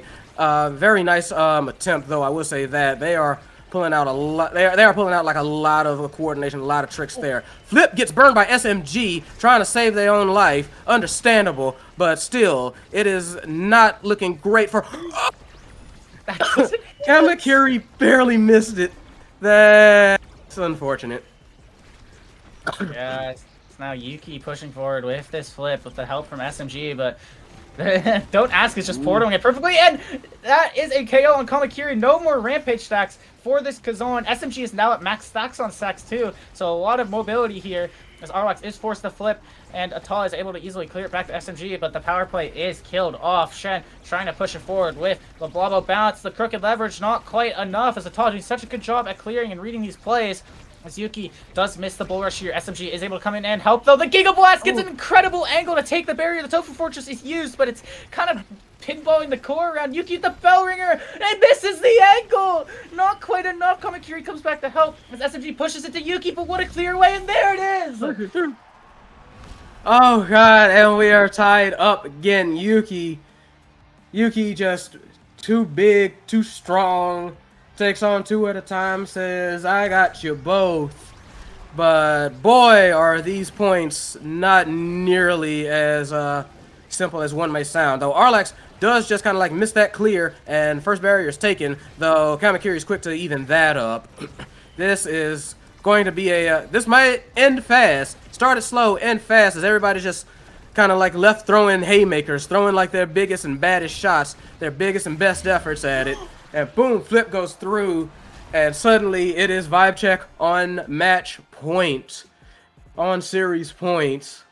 And yeah, this is EUSL points. yeah. This could be it. This could be vibe check in after such an intense game, but you can never count Don't Ask out. That may have been the shortest point of this entire game, but we are due for a long one as Kamakiri doesn't end up whiffing this flip here. SMG pushing forward, can't find anything, misses the flip, but also forced to burn it. No energy really on the side of vibe check. As Arlax Expanse is able to clear things away for now with Shen's help too. Kamakiri trying to push forward, but the log is there in time for a tall. The somersault also used. Arlax pushing this forward. The Giga Blast with the call. What a flip though, kind of clears it away. An incredible primary to push it through Yuki.